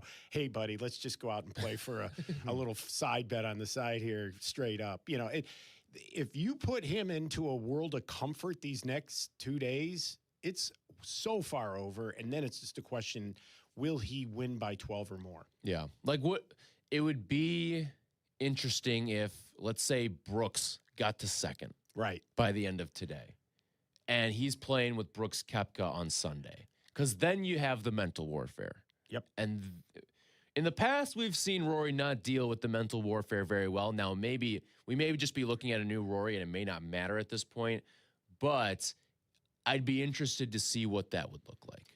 Well, and obviously kind of the one, hurdle that he had in the past before last year was Bryson, and he's out of the picture now. We'll probably talk about that a little more later. But, I mean, how about Justin Rose? It's just inevitable at this point that, he gets older and older every year and just seems to get better and better every year. And yesterday, his putter kind of let him down. He missed a handful of short, birdie opportunities that could have had him in an even better position. And so another interesting storyline if the two of them were paired up after, the dramatic finish last year. And, obviously I don't think anybody really has anything against Justin Rose, but he was just kind of unfortunately, kind of the odd man out, so to speak, last year with everybody pulling for Rory to win the Grand Slam. So that could be an interesting dynamic if they're paired together. It's like, are you rooting for the back-to-back, or are you rooting for the guy who, ended up just short last year to finally break? And just short a couple times, too. I think Justin Rose, the shoe would be on the other foot. Yeah. I think you'd have a lot more people rooting for Rosie on Sunday. I agree.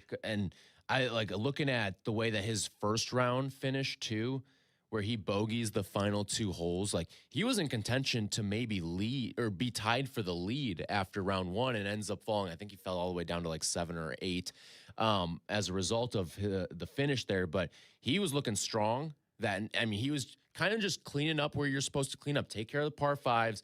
Nothing crazy on a lot of this, and just for the longest time played bogey-free golf, and then he came up a little bit short in some areas, especially on the second 9 there on 14 and 17 and 18, where he was going for the green and would come up just a little bit short and leave himself a longer chip from the fringe type area, and just came up a little bit short. He worked himself into some difficult pars, and those turned into bogeys, unfortunately, for Justin Rose. You mentioned Brooks Koepka being in that pairing. Aside from bad food, I think a bad pairing is the only thing that Rory can't control that could have an influence on him. And if it isn't Brooks Koepka, the ultimate thorn in his side is Patrick Reed. And so, but I could also see if Patrick Reed gets paired with him, I think the world's going to root for Rory. Yeah. There's just still a lot of animosity against Captain America. But at the same time, I think that would provide for some entertaining TV, because I think the path on Sunday would be not quite as smooth as Rory would have liked it, given a pairing with, say, Shane Lowry or even Justin Rose for that matter. But yeah, there's three guys that'll easily fit well, but there's a fourth guy that just doesn't. And that's what I think we're kind of quietly hoping for, so that there is at least some drama on Sunday. Yeah, it's interesting. As golf fans, we're kind of hoping for the needle to be thread a little bit here. Of like, I think we're all, pulling for Rory, want to see him do well, but at the same time, we want to be entertained on Sunday, right? And have there be at least a little bit of drama. We got that last year. A few years before, obviously, Scottie had a couple of runaway victories on the other end of the spectrum. So, it's tough. Obviously, a lot will be determined today, but, it'd be nice if there was at least, maybe a 3 to 4 shot gap or something along those lines where it feels a little more feasible. There's at least a reason to kind of be locked in to those first tee shots in the late afternoon. Yeah, and if it was a 6-stroke lead after 54 holes, we'd all be like, all right, is what it is. But to have this thing feel like it's over on Saturday, I'm sure CBS is not happy about that. We'll see what the ratings look like next week. And it looked like it was going to be a 4-stroke lead because, like you mentioned, Mike, he gets the birdie on 16. It's like, all right, he's not going to go nuclear on these final two. 17 and 18 usually play par. You usually play par golf there. And if you don't, if anything, you're probably bogeying and not birdieing. But Rory put on a show, and you got to tip your hat to the way that he's built this lead up to what it is right now. It truly is remarkable. Coming up at 10 o'clock, we'll talk with Gene Wojciechowski. He's got a new book out, and we'll get all of his Masters insights. So that's coming up at 10 o'clock, about half hour from now. If you want to join us, 312-332-3776. Let's hit on some of the live guys when we come back, because it's been a very mixed bag. And some of the guys who we weren't expecting to be either not here today or teeing off very early today are doing just that. We'll discuss that when we come back. The segment's been brought to you by Golf Elgin. This is the CDGA Golf Show on ESPN 1100.3 HD2 and the ESPN Chicago app.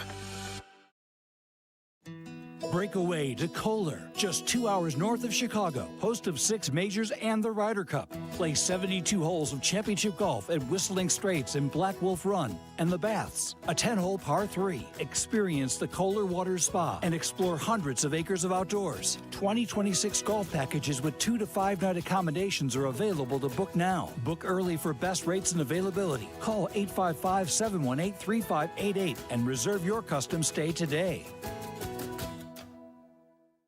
Tour Edge Golf introduces the all-new Exotic Series drivers, built with full carbon construction and pyramid-face technology. The low-spin Exotics LS, ultra-forgiving Exotics Max, and the speed-boosting Exotics Lite deliver performance above all else. Learn more at touredge.com.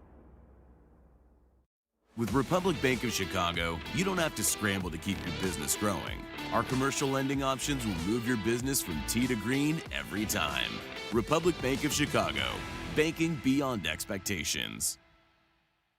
Play golf in Elgin. Check out the Golf Elgin app and book a tee time at the Highlands of Elgin or Bowes Creek Country Club. Enjoy exceptional playing conditions and afterward, perhaps a savory pork chop at the Grumpy Goat Tavern. A great place to continue your day of play. Check us out at highlandsofelgin.com or grumpygoattavern.net.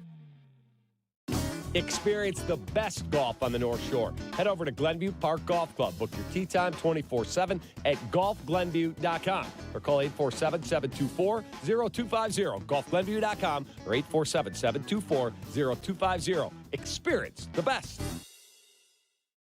Fox Bend Golf Course, the gem of the western suburbs. Voted a 5-star course by Chicagoland Golf Magazine. Come to Oswego Land, only 45 minutes from downtown, and play some of the most superb green complexes in the area. All skill levels are welcome to play this 6,900-yard par 72 course. Fox Bend Golf Course has hosted 3 Illinois Open championships, and this year they will host the 2026 Chicago Adaptive Open. Book a tee time today at foxbendgolfcourse.com. ESPN's The Hockey Show. Ready to rock the rinks with Chicago's best hockey knowledge. Brought to you by Chevy Drive Chicago. The Hockey Show, Thursday at 7 on ESPN Chicago and the ESPN Chicago app.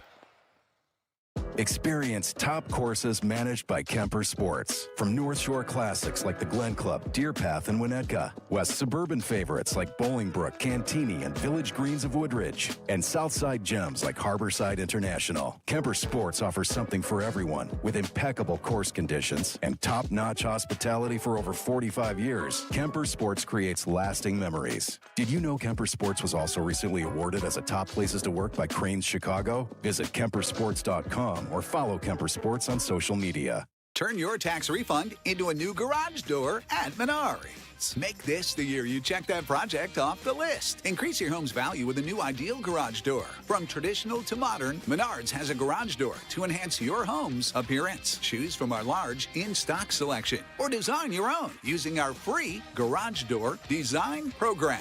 Check out our weekly flyer on Menards.com for all the great deals happening now.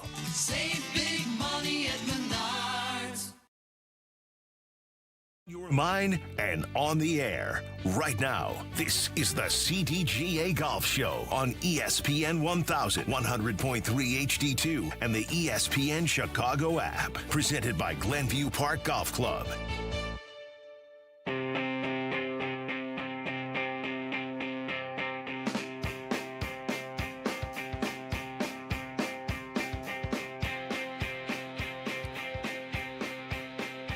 It's the CDGA Golf Show on ESPN Chicago with you every single Saturday morning. This segment brought to you by Tullamore Golf Resort, up north Michigan golf without the drive. We'll talk with Gene Wojciechowski coming up at 10 a.m. We'll talk about his new book, All Carry, and also his thoughts on the Masters as well. And if you want to join us, 312-332-3776. Let's talk a little bit about some of the live performances that we saw out there. The guy who has done the best is Tyrrell Hatton, who went 2 over on Thursday, but put together a very nice 6-under round on Friday and just was stringing together a nice stretch of birdies, especially on that first 9. But Tyrrell Hatton really is carrying all the weight, it feels like, for the Live Tour right now, because it was not a good showing from Jon Rahm. It was not a good showing from Bryson DeChambeau. Bryson misses the cut. Rahm sneaks in just inside the cut line. But then you got I always feel like we've seen this with Rahm in the past. When he just gets in and has one of those early morning tee times, he's off and running. And he's doing exactly that right now. He's 2 under through 3. Yeah. No, that's typical for him. And, you know, the other one that surprises us is DJ. Yeah. He's even par. And it's all because he had a decent first round and he hasn't packed it in. So he's a guy that's won here, so he knows the play. So, you know, it'll be interesting to see how he fares for the rest of the weekend. But to your point, Bryson, you know, he quickly went from a favorite to what the heck just happened. And apparently they must not have Billy Bunkers on Live Tour because he really struggled on Friday. A lot of them. And then at 18. So he ended the day with a big old triple. And he was inside the cut line when he was standing on the tee. So, Yeah, I mean, it's so hard with these guys, you know, to know what to expect going in, just because we don't see them as frequently, right? And even when they do play, I think Bryson's had some success on Live this year. Obviously, that didn't translate to this weekend. Hatton, you know, I think hasn't really been having the best Live campaign, but to your point, he's been performing well. So it's just hard to know what to expect from these guys coming into these events. But, you know, I still think everybody, you know, had high hopes for Bryson given his last 2 Masters performances. I believe, you know, in the odds, he was the second or third favorite. Yeah. So, you know, and especially with him, I think the unknown is kind of magnified just because he's obviously always a guy that's tinkering, whether it be physically, whether it be with his equipment and things along those lines. So you just never quite know what you're going to get, you know, with him from event to event. Yeah, I look at Bryson and Rahm and everything like that. Like, they are clearly the 2 best players on Live. And I think with some of these guys defecting from Live, whether it's Patrick Reed or whether it's Brooks Koepka, and I know everyone's like, oh, Rahm and Bryson, they're finishing 1 and 2 at pretty much all these tournaments. I don't know how much weight that really carries these days when you are weakening what the field is week in and week out over there. And we probably shouldn't be looking at the finishes, like the finishing position on Live, and really probably need to dive more into, all right, what was the course? How are they actually playing as opposed to where they're finishing in some of these tournaments? Well, and you bring up a good point. I think it's the courses that they're playing aren't anywhere near what they traditionally see week to week on the PGA Tour, because when the PGA Tour wants to find a host site, they pretty much have the pick of the litter. Yeah. Where Live, on the other hand, was trying to have anyone be willing and courageous enough to accept them. And as such, golf-starved countries and states and here in the United States, took flyers and leaps of faith on it. And, so it's been with a mixed bag of results. There's been some really great locations here in the United States, some real duds, same way, across the pond. But there's also been some amazing events like the last one in South Africa. But to your point, again, another event where, Rahm and Bryson go into a playoff, but really, who are they really playing against? And one of the guys that's one of the top players is over 50 years old. I mean, he'd be playing on the Champions Tour if he were an American back here. So they're playing good golf, but good golf doesn't translate to elite epic golf at the PGA Tour level. It just simply doesn't. Listening to the Shotgun Start podcast, yesterday's episode, and they made a good point on there saying that the pressure for these guys is just magnified so much more in the majors because they know they really have 4 times per year, maybe 5 if it's like a Ryder Cup year or something along those lines, where they can kind of truly strut their stuff to like the general golfing public, right? Yeah. And if they don't have it for those weekends, then they kind of fade into obscurity a little bit for the general fandom. Obviously, hardcore golfers, kind of know what they're up to and everything like that. But so, yeah, I mean, I think it adds a little more pressure to these weekends for the Rahms and the Brysons of the world, knowing that, okay, if I don't get it done here, I really only have 3 more chances this year to, kind of add to my resume and add to my legacy. Yeah, no, it is definitely a pressure-packed couple of days. A couple of the guys, too, that we should hit on as well. Scottie Scheffler. I think all of us we talked a little bit about it leading into the tournament. He was not playing his best golf by Scottie Scheffler standards. Again, I think most tour players would take the start to the year that Scottie Scheffler's had, but it's not what Scottie Scheffler is accustomed to. He is even through the first 2 days, currently tied for 24th, as is Ludwig Åberg too. But those were 2 of the guys who were among the 5 or so favorites heading into this thing that I don't want to say have struggled. If you're even through the first 2 days, it's not the end of the world. But when there's a guy who's 12 under through the first 2 days, it is the end of the world because you're not going to end up having a green jacket this year. But with Scottie, what do you think is ailing him most right now? Is it adjusting to life as a dad? Is it he's just been grinding through the tour these past couple of years and it's just a down year for him? What do you guys think has been the biggest thing that's had Scottie where he's at right now?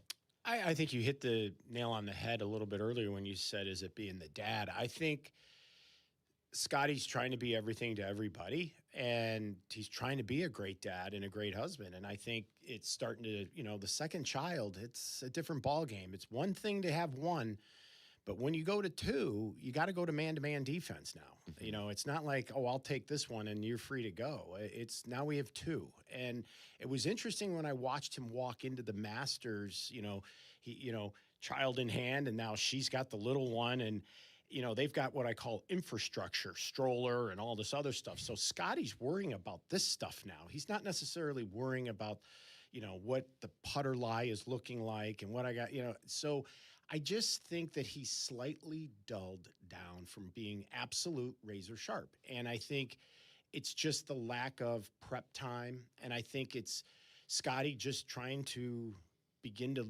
learn life as a married man with 2 kids and trying to balance the rigors of being the best man on the planet while trying to be the best husband on the planet and the best dad on the planet. And I think we're going to have a little bit of this kind of performance out of him before he finally figures it out.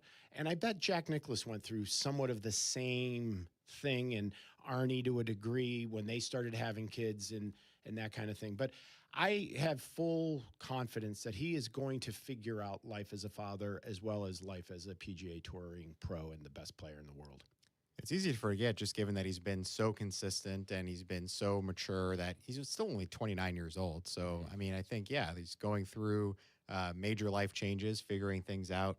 You know, really, if you look at his events so far, it's kind of the par fives that have killed him. And yesterday, I mean, he was at 2 under after birdieing number 10, and then he hits it in the water on both 13 and 15, bogeys both of those. You know, certainly birdieable holes there. If he birdies both of those, you know, we're talking about him as one of the guys with an outside track of tracking, outside shot of tracking down Rory. So that was honestly pretty shocking to see from him, is making not one kind of grave error, but 2 down the stretch yesterday to kind of, for all intents and purposes, end his event, at least from a winning perspective. I think the other part of it for Scottie, too, is the putter has never been his friend, and I think more than it ever has, this has become a putting tournament because of the weather. We have not had soft conditions for these guys. They haven't been able to just throw darts. So shots that maybe if it had rained once on Thursday or even Wednesday, some of those shots that Scottie's used to making that are all of a sudden 5-foot putts are all of a sudden becoming 12-foot putts. And that has never been his strength. Putting has always been the thing that's held him back from, I don't even want to say held him back because he's been so great, but from like really running away with some of these tournaments. He's won a number of these tournaments, but the fact that the putter has become so valuable for these 4 days in particular, I think is also going to hurt him too. Right. I think his iron play has proven at times that he has been able to win despite his putting. But yeah, Augusta has a premium on it. It's very unforgiving. And you have to be very, very precise. If you're just off so little here, it's so penal. And this is a golf course that you can find yourself out of position in a quick hurry. And it's like your mind is just fluttering and it's going so fast. And you just want this ride to stop and you just don't know how to do it. You want to call timeout, but in golf, they don't allow that to happen. So, you know, Augusta can go swimmingly well until it doesn't. And when it doesn't, it can go horribly wrong. And, you know, it'll be interesting to see how it all shakes out today. But if you had asked me, though, hypothetically, what would you like to see happen today? Of all the players I would love to see as a total dark horse come out from nowhere would be Xander Schauffele. Yeah. Because if he wins, then he and Scheffler will both go into the U.S. Open trying to secure the big one. Yeah. And the big Grand Slam. So, you know, that, again, it's a weak storyline, but it's out there. He's 10 back, but who knows? I mean, if he were to go on a heater but Rory's going to have to help the cause. He's just going to have to. If I don't know that somebody's going to go out and outright beat him, it's going to have to be a bit of a charity give back on Rory's case.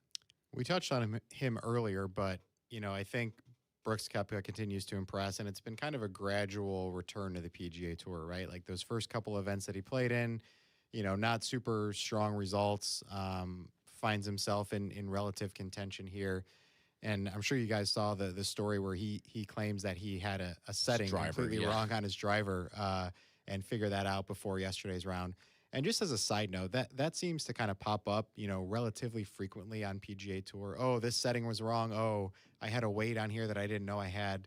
For as meticulous as these guys are, as data-centric as these guys are, I can't believe that happens as often as it seemingly does, just because they normally seem so locked in with everything else. But, yeah, I think, you know, it's been good to see him kind of gradually get himself back into form here. Yeah, for those unfamiliar, the setting that he had on his driver had more of a flat drive as opposed to one that gets a little more elevation. And the numbers are there, too. Like, you look, I had him right in front of me just now, but he lost 0.41 strokes off the tee on Thursday, but gained 0.86 on Friday. That's significant. Oh, it's huge. That's very significant from day one to day two. So when we come back, we'll check in on what's taking place on the course right now, as they're already off and running down in Augusta. And how did our friend of the show, Brandon Holtz, fare in his Masters debut? All that coming up next. This segment is brought to you by Tullamore Golf Resort. This is the CDGA Golf Show on ESPN 1100.3 HD2 and the ESPN Chicago app. Play their gear, dress the part, and shop like the pros at the PGA Tour Superstore. Now's the time to upgrade your game with new apparel and footwear to keep you looking fresh and the hottest clubs from all your favorite brands. Plus, dial in your game with the latest technology like rangefinders and launch monitors. Shop with the pros at one of PGA Tour Superstore's 5 Chicagoland locations: Downers Grove, Schaumburg, Orland Park, Vernon Hills, and Lincoln Park. Village Links of Glen Ellen provides a country club experience at a public golf facility in Glen Ellen. With a top-rated 27-hole complex that's proudly hosted 48 PGA Tour and USGA qualifying events, Village Links is considered one of the premier golf courses in the Chicago area. Conveniently located near I-88 and 355. After your round, dine on the spectacular patio at Reserve 22 Restaurant, Bar, and Banquets, overlooking the pristine 18th green. Go to villagelinksgolf.com and get ready for a great round. See you at the links.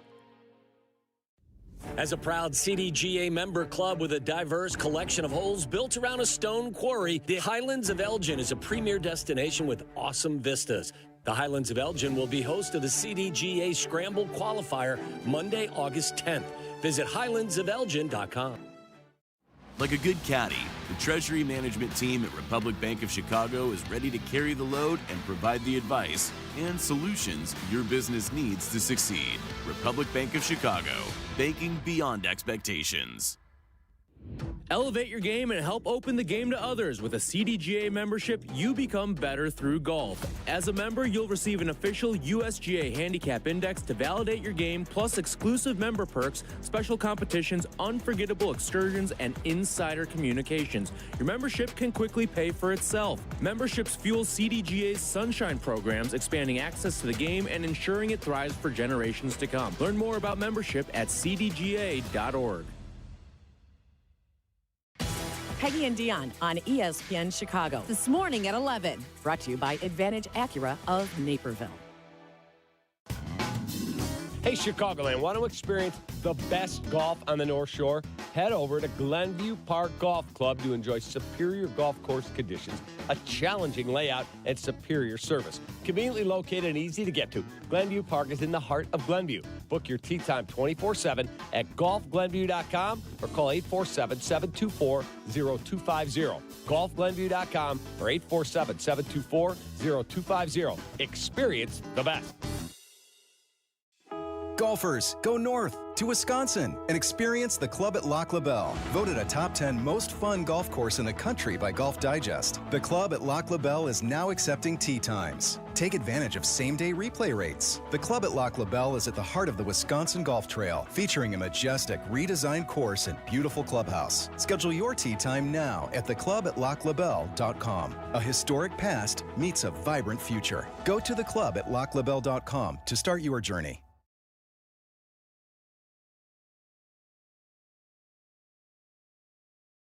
How's your golf game? Yeah, mine too, but more on that later. It's time for more golf talk on the CDGA Golf Show, your guide to golf around the world and in your neighborhood. The CDGA Golf Show on ESPN 1000. Now here are your hosts, Mike Gilligan and Tyler Rocky.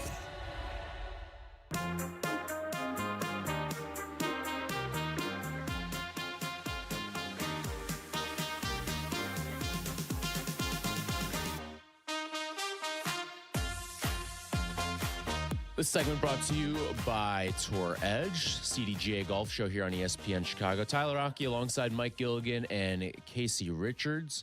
As always, we thank our presenting sponsor, Glenview Park Golf Club. Already underway here on Moving Day at Augusta, and so far, not a lot of noise being made outside of a couple of former major champions. Jon Rahm, 2 under through 4, as is Brian Harman, 2 under through his first 4 holes of golf today. They're both tied for 39th at the moment. A couple other notables on the course, Justin Thomas, Gary Woodland, and Victor Hovland. They're all even through 1. And Siwoo Kim and Alex Norwin, 1 under through their respective holes so far. So already off and moving here on this Saturday down at Augusta. A lot of the big names will be teeing off a little closer towards 2 o'clock, a little after 1 o'clock as well. You'll get a number of names, including the leaders. Rory McIlroy at 12 under right now. He tees off at 150 today. So lots to watch today, and we'll just see how much Rory can balloon this thing moving forward. Yeah, I mean, it's going to be an absolute interesting watch this afternoon. Unfortunately for CBS, a lot of people may be tuning in, and if this league gets too big, they may be going elsewhere or going outside to play golf if the weather is permitting in your area. But otherwise, yeah, it's Rory's to definitely go out and secure. The question is, will anything enter in that's out of his control to influence it? But at the same time, who's going to at least put some pressure on him in some way, shape, or form, whether it's physically, mentally, or otherwise? You know, each day of the Masters kind of takes its own vibe as it relates to spectating, right? Like Thursday, you're excited about everything getting going. You know, Friday, kind of everyone's there too. Right. Friday, the leaderboard starts to take shape. You know, Saturday to me is a great day. Yes, it's moving day, but it's also a day where you can just kind of sit back, you know, relax and watch. You know, maybe get a good Masters Saturday nap in, something along those lines, and then obviously you lock in for the drama on Sunday. So yeah, hopefully there's enough going on today to keep people interested. Yeah, friend of the show, Brandon Holtz, who joined us last week to preview this. He was in the Masters field this year as an amateur. He did not make the cut. We were talking a little bit, though, during the break. Had a fun group to play in on Thursday and Friday. He was paired with Bubba Watson and Nico Echeverria. So you had two ends of the spectrum. You were with a former Masters champion in Bubba Watson, so that was obviously cool. But he, unfortunately, did not make the cut. 15 over for the tournament. I'm just kind of looking through his scorecard. There really weren't any blow-ups. Like, we've seen Bryson throw a 7. We've seen guys put 9s on the card. None of that. It was just a couple double bogeys here and there, and unfortunately couldn't stack enough birdies, but he did finish strong. 15 through 18 yesterday, he finished 2 under for those final 4 holes. So certainly a memory that'll last a lifetime for Brandon. Yeah, and there's no doubt. And you can see just how difficult this golf course really is when you consider the talent level of Brandon. I mean, this is as close as we'll ever get to see what our game would translate like on Augusta. You know, when you look at his scorecard on yesterday, he was doing great. He was 1 under till he gets to 7, and then he goes bogey, bogey, bogey, bogey, double, bogey, bogey, bogey, but then he went birdie, birdie, par. Yeah. So he finished on a really nice high note. He's able to walk around town telling everyone, I played the last 2 or 3 holes 3 under at Augusta. But the middle holes there he had a little bit of a problem with. But it just goes to show you just how little you have to be off. And a bogey is just very easy to make out there at their level. And he said as much. He did a interview with The Athletic after his round yesterday, and he just highlighted how mentally exhausting playing Augusta is. There's not one shot that you can kind of not take a full thought process on, and you can't even really miss by more than a yard or 2. So he mentioned that was the biggest surprise to him, was just how mentally grinding it was. But yeah, nonetheless, he still made, I think, Bloomington Normal proud, Illinois State proud. And it's not the last time we'll see him. We'll be playing in the U.S. Open and certainly a lot of other high-level amateur events as the year goes on.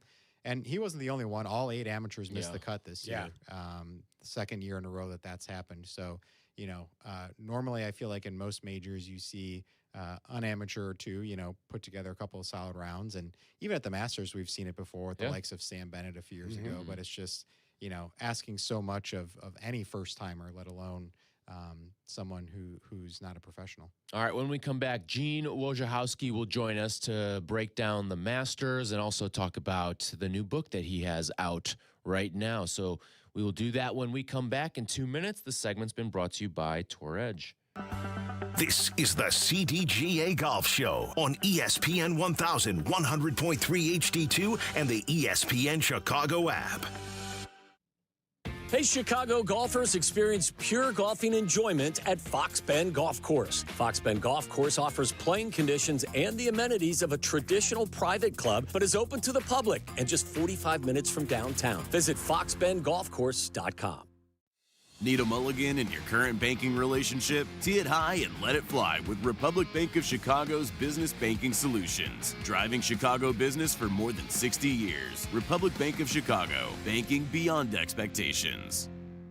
Experience the best golf on the North Shore. Head over to Glenview Park Golf Club. Book your tee time 24/7 at golfglenview.com or call 847-724-0250. Golfglenview.com or 847-724-0250. Experience the best.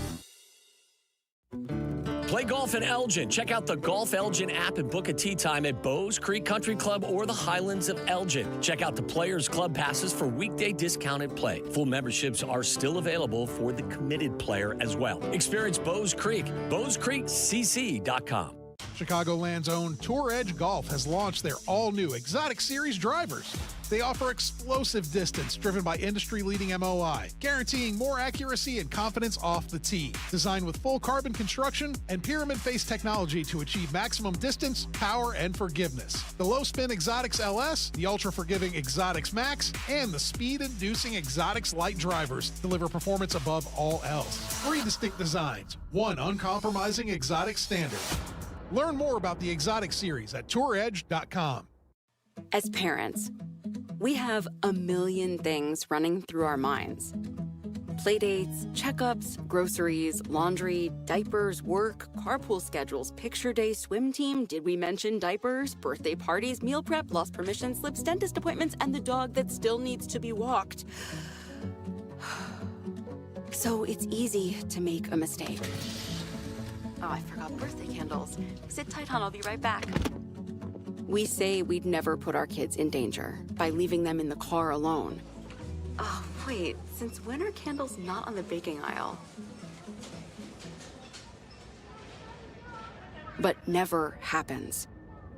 And temperatures as low as 60 degrees can be deadly for children left behind.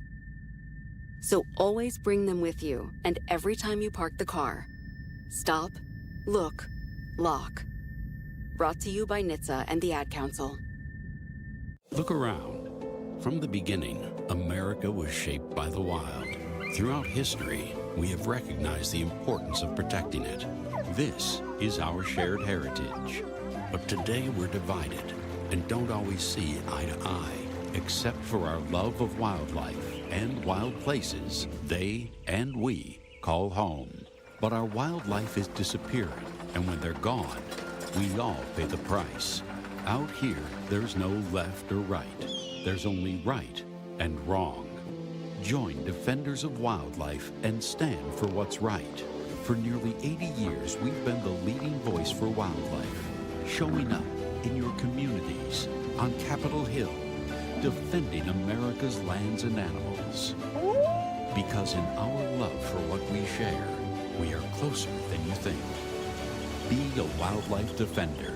Learn more at defenders.org. The CDGA Golf Show on ESPN 1000. Presented by Glenview Park Golf Club. Here's your hosts, Mike Gilligan and Tyler Rocky.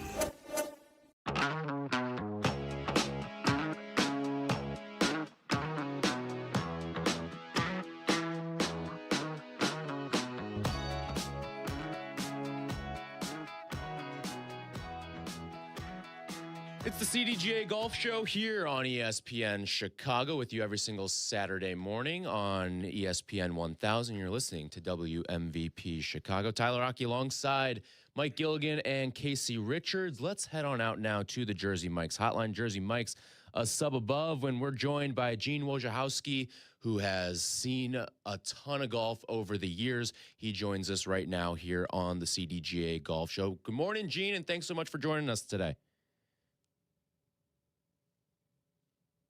We'll try to reestablish connection here with Gene in just a moment here. But yeah, no, so we'll get all of Gene's insight on what he's seen at Augusta and all that stuff in just a moment here, but right now trying to establish connection. For those unaware, Rory McIlroy, your leader right now at 12 under for the tournament, and Sam Burns and Patrick Reed trying to chase him as well at the moment.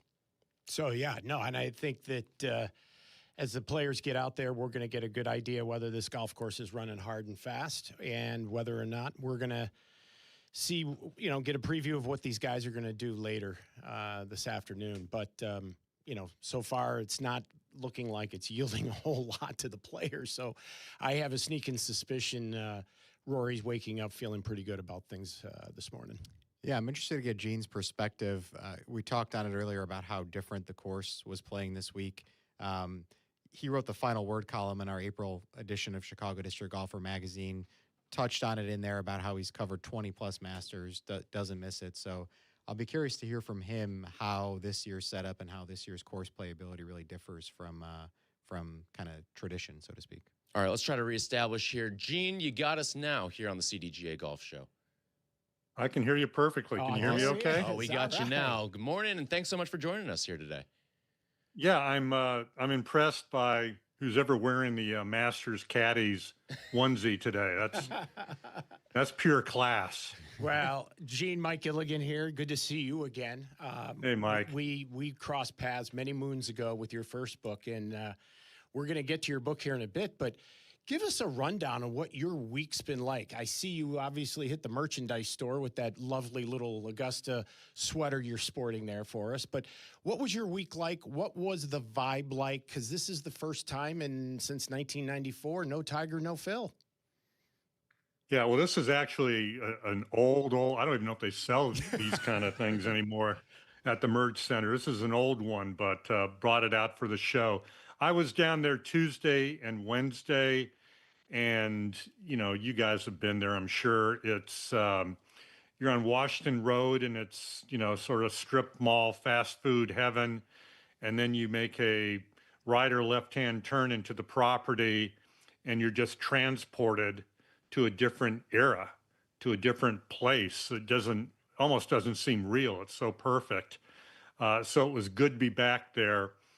I heard you mentioning the conditions, the weather conditions, and it's dry, it's fast, it's going to get tougher this weekend.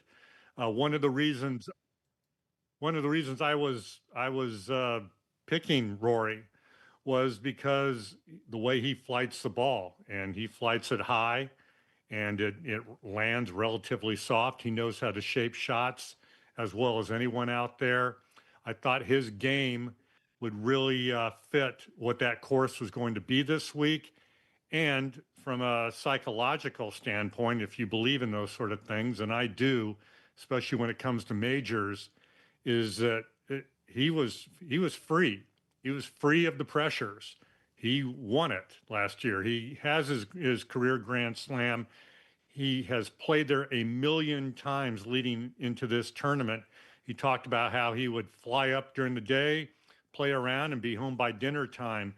And he felt like a piece of the Augusta National furniture. So he was prepared and ready and really motivated for this tournament. Gene, you penned the final word column in the April issue of our Chicago District Golfer magazine. Great piece in which you kind of outline, your top 10 reasons, your top 10 traditions as to why the Masters to you stands out more than any other major. Of everything you outlined as part of that piece, what's the one that kind of sticks out the most to you in terms of your favorite Masters tradition or anything along those lines? Well, I love it that we know the place, unlike the other three majors, which are all spectacular in their own ways. The thing about Augusta National and the Masters, it's like going back home every year. And we see it. It's the same course. They play the same place every year. And the traditions are the same. And we become sort of part of the family, so to speak. And you can't really say that about the other majors because they rotate in different places, and they're all fabulous courses, but this is just one course. And by the end of it, if you watch it for that week, you know all 18 holes, and you know where the tournament really begins, and you know where the hot spots are and where it can all fall apart for somebody. And we know the green jacket and all the other traditions that they have there. So I think that's why people relate to the Masters more than any other major, and why it pulls in the casual fan and even people who aren't necessarily golf fans. They're just attracted to sort of the familiarity of the place. Gene Wojciechowski with us here on the CDGA Golf Show. So, Gene, as you look towards the rest of this tournament now, I know a lot of golf fans probably feel like, oh, this thing's all packed up and won at this point, with Rory being 6 strokes ahead after 36 holes. Yeah. But what are you watching for the remainder of this tournament? Well, there are going to be people that are going to argue, well, Rory has blown it before there, and he has. But he was 21 years old when he shot the 80 in the final round. He's 36, going on 37 on May 4th, I believe. He has won this thing now. Last year, he had a 2-stroke lead going into the final round, gave it up by the end of the second hole. But 6 strokes going into the weekend, there's a lot of history on his side to be able to win this thing. And I saw Tommy Fleetwood basically said, I think someone asked him, well, you know, what are the chances of everyone? And he said the truth, which was, it all depends on what Rory does moving forward. So if Rory is Rory, no one's going to be able to touch him. If Rory stumbles and brings the field back in, then we might have a ball game on Sunday. But given where he is, given how that course is playing, given what I think is the freedom that he's feeling right now, I think it's going to be a very tough ask to expect someone to beat him at this point. But there's 36 holes left. We have seen strange things happen. Just ask Greg Norman what can happen in a final round with the big lead. So anything's possible, but I got to tell you, I like Rory's chances. So, Gene, given what you just said, do you feel that Rory wants to leave some form of legacy? You know, he grew up idolizing Tiger, and in '97, Tiger won by 12, but going into Saturday, he was only with a 3-shot lead. Rory's got 6. Do you think he's coming up with the mindset, I want to get this to 13 under just to prove something? It's a great question, and without being him, I'm not sure I can answer it. I know he thinks in historical terms at times, and I know he pays attention to those things, and I know he grew up idolizing Tiger Woods and in all manner and fashion when it came to golf. So it wouldn't surprise me. In fact, I would expect him to know all the numbers that you just mentioned. But is that his obsession going into these last 2 days? I doubt it. Will he glance at the leaderboard and maybe do some calculations in his head? Possibly. But I think more than anything, he would love to go back to back. And there's been very few of those. And so that would be something I think that would matter to him. And it's so hard to do. You guys know that. It's one thing to win a major, and then it's another thing to stay atop it and win it again. And so it's a tough thing to do, especially at that place. But if anybody can do it, you know, he's the guy. Gene, I think you did a good job outlining why we all love Augusta so much in terms of the familiarity. At the same time, you know, it is a course and an organization that does attempt to evolve where appropriate. And we spoke with Bloomington native Brandon Holtz in advance of his appearance, and he spotlighted the new player hospitality area that was going up. You know, whether it be that, whether it be anything else that we may not be aware of, what was different this year that maybe you noticed from your time at Augusta? Well, I think I walked by that building, and it is amazing. I mean, first of all, the period of time it takes them to put these things up is just incredible, and it's everything's done first class. And I had a player tell me nobody does the last 10% better of anything than Augusta National. So everything is done at the very highest level, and it's done so fast. It's just amazing. I think what I noticed more than anything was it felt like there were more patrons than usual there. It felt, in the facility and the site and the course can handle it, but it felt fuller and just more patrons than I ever recalled. And, you mentioned the Merge Center. That was a 70-minute wait to get in. Wow. I can remember times where it took me 5 minutes, 2 minutes to get in. So there were a lot of patrons on site, all having a great time. But that struck me. And then just sort of the evolution of how Augusta is trying to bring in more people to the game. And I think you've seen it with the drive, chip, and putt, which has turned into this fabulous event. And then the Augusta National Women's Amateur, which has already established itself as a premier event. It just amazes me that when Augusta National sort of puts its stamp on something, when it makes up its mind it's going to do something, it does it really well, and it does it with such speed, and it does it in a way that it seems as if it's been there for years. Gene Wojciechowski with us here on the CDGA Golf Show. So you mentioned the amount of patrons there and how that's one thing you really took note of. And it's funny you say that because this is the first time in over 30 years that we have not had one of Tiger or Phil Mickelson at the Masters. Yeah. Did it feel like there was a missing buzz because of that, or was it just kind of, hey, it's on to the next one? No. I mean, would it have been great had they been there? Sure, of course. Would it heighten things? Yeah. But I think if we're being realistic, chances are neither one of them would have made the cut. Now, maybe they would. Their institutional knowledge, nobody has the institutional knowledge that those two players have, with maybe the exception of, guys like Fred Couples or Olazabal or a few others that were in the field, but even they missed the cut. It would have been tough for Tiger, especially given his physical situation.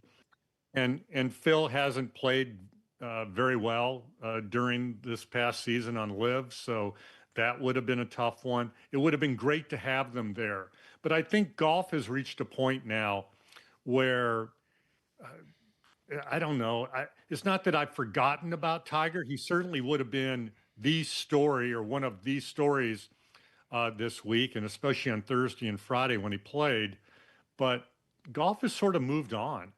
And Rory McIlroy has become the centerpiece, and Scottie Scheffler, and a handful of other players that, have sort of moved forward and established themselves as the faces of the game. And so I think there's a certain symmetry of Rory McIlroy being sort of that guy, as someone who had grown up idolizing Tiger Woods. Now he's the face of the game. And if he pulls this off this weekend, even more so. So, yeah, it was too bad that those two players weren't in the field. But I think the patrons aren't, I don't think they're going to lose any sleep over it.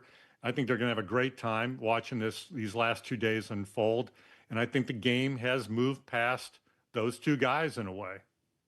So, Gene, earlier in the discussion here, you mentioned the caddy suit that I'm wearing, and I wore it not only in honor of the Masters, but I wore it in honor of Hardway. That's nice of you. So you have a new book, and I wanted to transition a little bit into the book, and I had a chance to read it. And being from the western suburbs growing up, this book literally hit home, literally, physically, and emotionally. I mean, some of the places that you bring about is so cool and so up with the times. I felt like it was like the natural and the field of dreams meeting at the first tee at Augusta. My question to you is, what made somebody like you that has covered sports factually and in documentary type form go fiction on us? Yeah, well, first of all, I should have had you write the blurb for the for the back cover, because that's really a field of dreams and the natural as far as sports books and sports movies are two of my favorite. And so I was sort of channeling those two baseball books and movies and trying to sort of, I don't know, use it as inspiration for this golf novel. So yeah, my career has been primarily storytelling. So this was simply an extension of storytelling. I mean, I worked on College Game Day, where my job was every week to tell a story about a player or a coach or a fan or someone that was affiliated with that program, and I found I love that, and I did the same when I was part of ESPN's majors broadcast coverage, especially at the Masters, and you tried to find a story. So really, fiction isn't much different from that, except that you can kind of create something out of thin air. But as you mentioned, there's this sort of saying, write what you know. Well, I know golf. I know Chicago. I know the Western Burbs because I live here in Wheaton. I know what those worlds are like.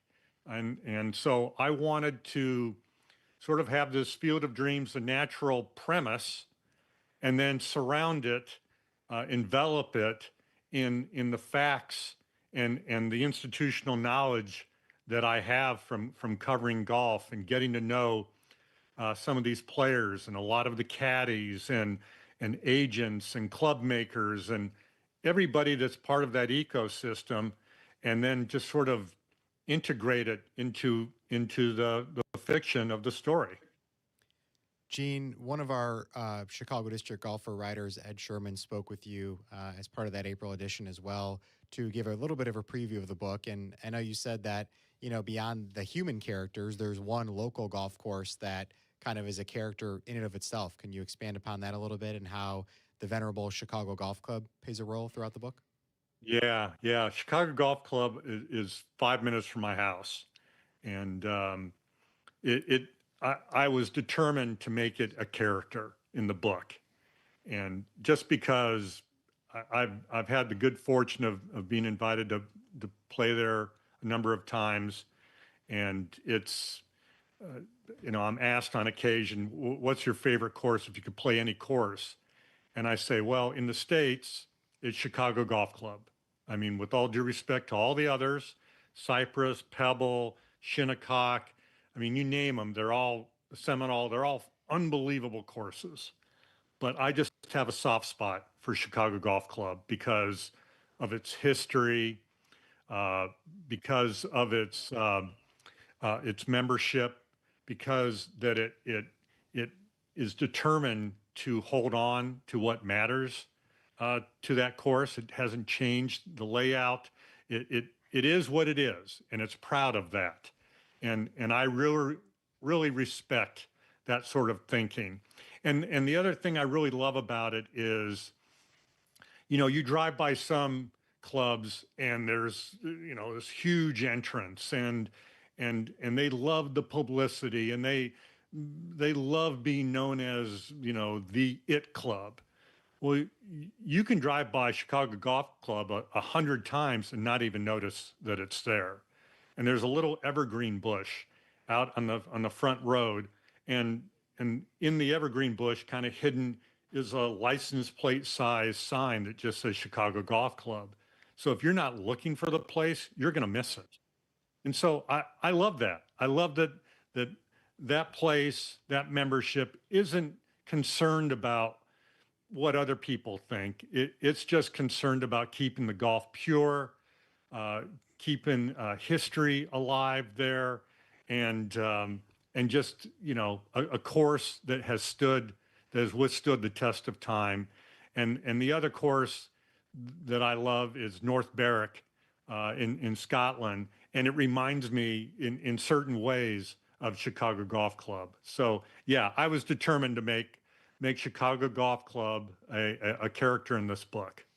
And you mentioned the license plate sign, and I absolutely can identify with that because I go past that entrance constantly, having lived in Wheaton for 20 years, now being in Warrenville. I got to a point in the book, And I was literally on my back porch reading it. And it was the part where Hardway and the caddies stop at the town tap for a couple of brews and they go next door to Al's. Well, I can literally see Al's Pizza from the back of my house. And I was laughing out loud as reading through this. But question for you, though, as I was reading through, and the main character, or among the main characters, there's Hardway, who becomes the main caddy in this, but Joe Riley, who works for the All Golf Network. How much of actually Gene Wojciechowski is in Joe Riley? Yeah, well, anybody who reads the book, it won't be difficult for them to make the connections to certain ESPN people, maybe to certain players, caddies. A lot of the characters are composites of people that I just grew to know or covered for such a long time, that their personalities, their dialogue, the way they handle themselves sort of bled into the book just by osmosis almost. Yeah, I mean, it's not an accident that Joe Riley is a TV golf reporter from Wheaton. So some of it is autobiographical, and some of the experiences that you'll read in the book actually happened to me, including a monumental meltdown on my first time on the air at ESPN. So I tried to use those experiences either directly in the book or use them as a starting point for some of the characters. But yeah, Joe Riley is this golf TV reporter who is away from home a lot, who is sort of estranged in a way from his college-age son, and the set of sort of magical golf clubs that were made for Jack Nicklaus that through a confluence of events have ended up in his hands. Those are meant to be the bridge between a father and son. It's very much a father and son book. And so I wanted to apply my own experiences as part of that character. Gene, I think you bring a unique perspective, you know, being a resident of Wheaton, being very familiar with the entire Chicago golf scene, but also being very well traveled as it relates to golf and experiencing some of the best, you know, courses throughout the country and throughout the world. From your perspective, what makes golf in Chicago unique, and how does the environment and the courses that we have here stack up with areas elsewhere? I mean, you guys know it as well as anybody. Chicago is a crown jewel of golf. I mean, the number of really great courses in our area is amazing. And it's almost a shame that, well, it's not almost a shame, it is a shame that we don't have more tournaments here, given the quality of the courses here, given the passion for golf by people in this area. I mean, you can't swing a 3-iron without hitting a great course in the Chicagoland. And historic courses, newer courses, municipal courses, private courses, you name it, it's here. And there's everything for anyone here. So I think Chicago, compared to, I mean, I'm not sure there's another part of the country that really can compete with Chicago when it comes to pure quality of courses. I mean, yeah, you go out to Pebble Beach and there's Cypress and Pebble and a number of other really good courses. You know, other spot in Long Island, of course, all the incredible courses out there near Shinnecock and Sabonic and National, and I can go on.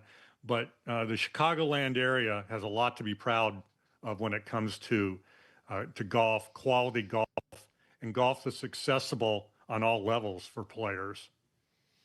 And Gene, you mentioned, you know, back to the book for a quick moment, the magical golf clubs. That's the one thing I did want to make and bring up, because that to me, when we got to that part of the book, that to me, as a comparison back to the natural, made me think about the first time Robert Redford looked at the Wonder Boy bat.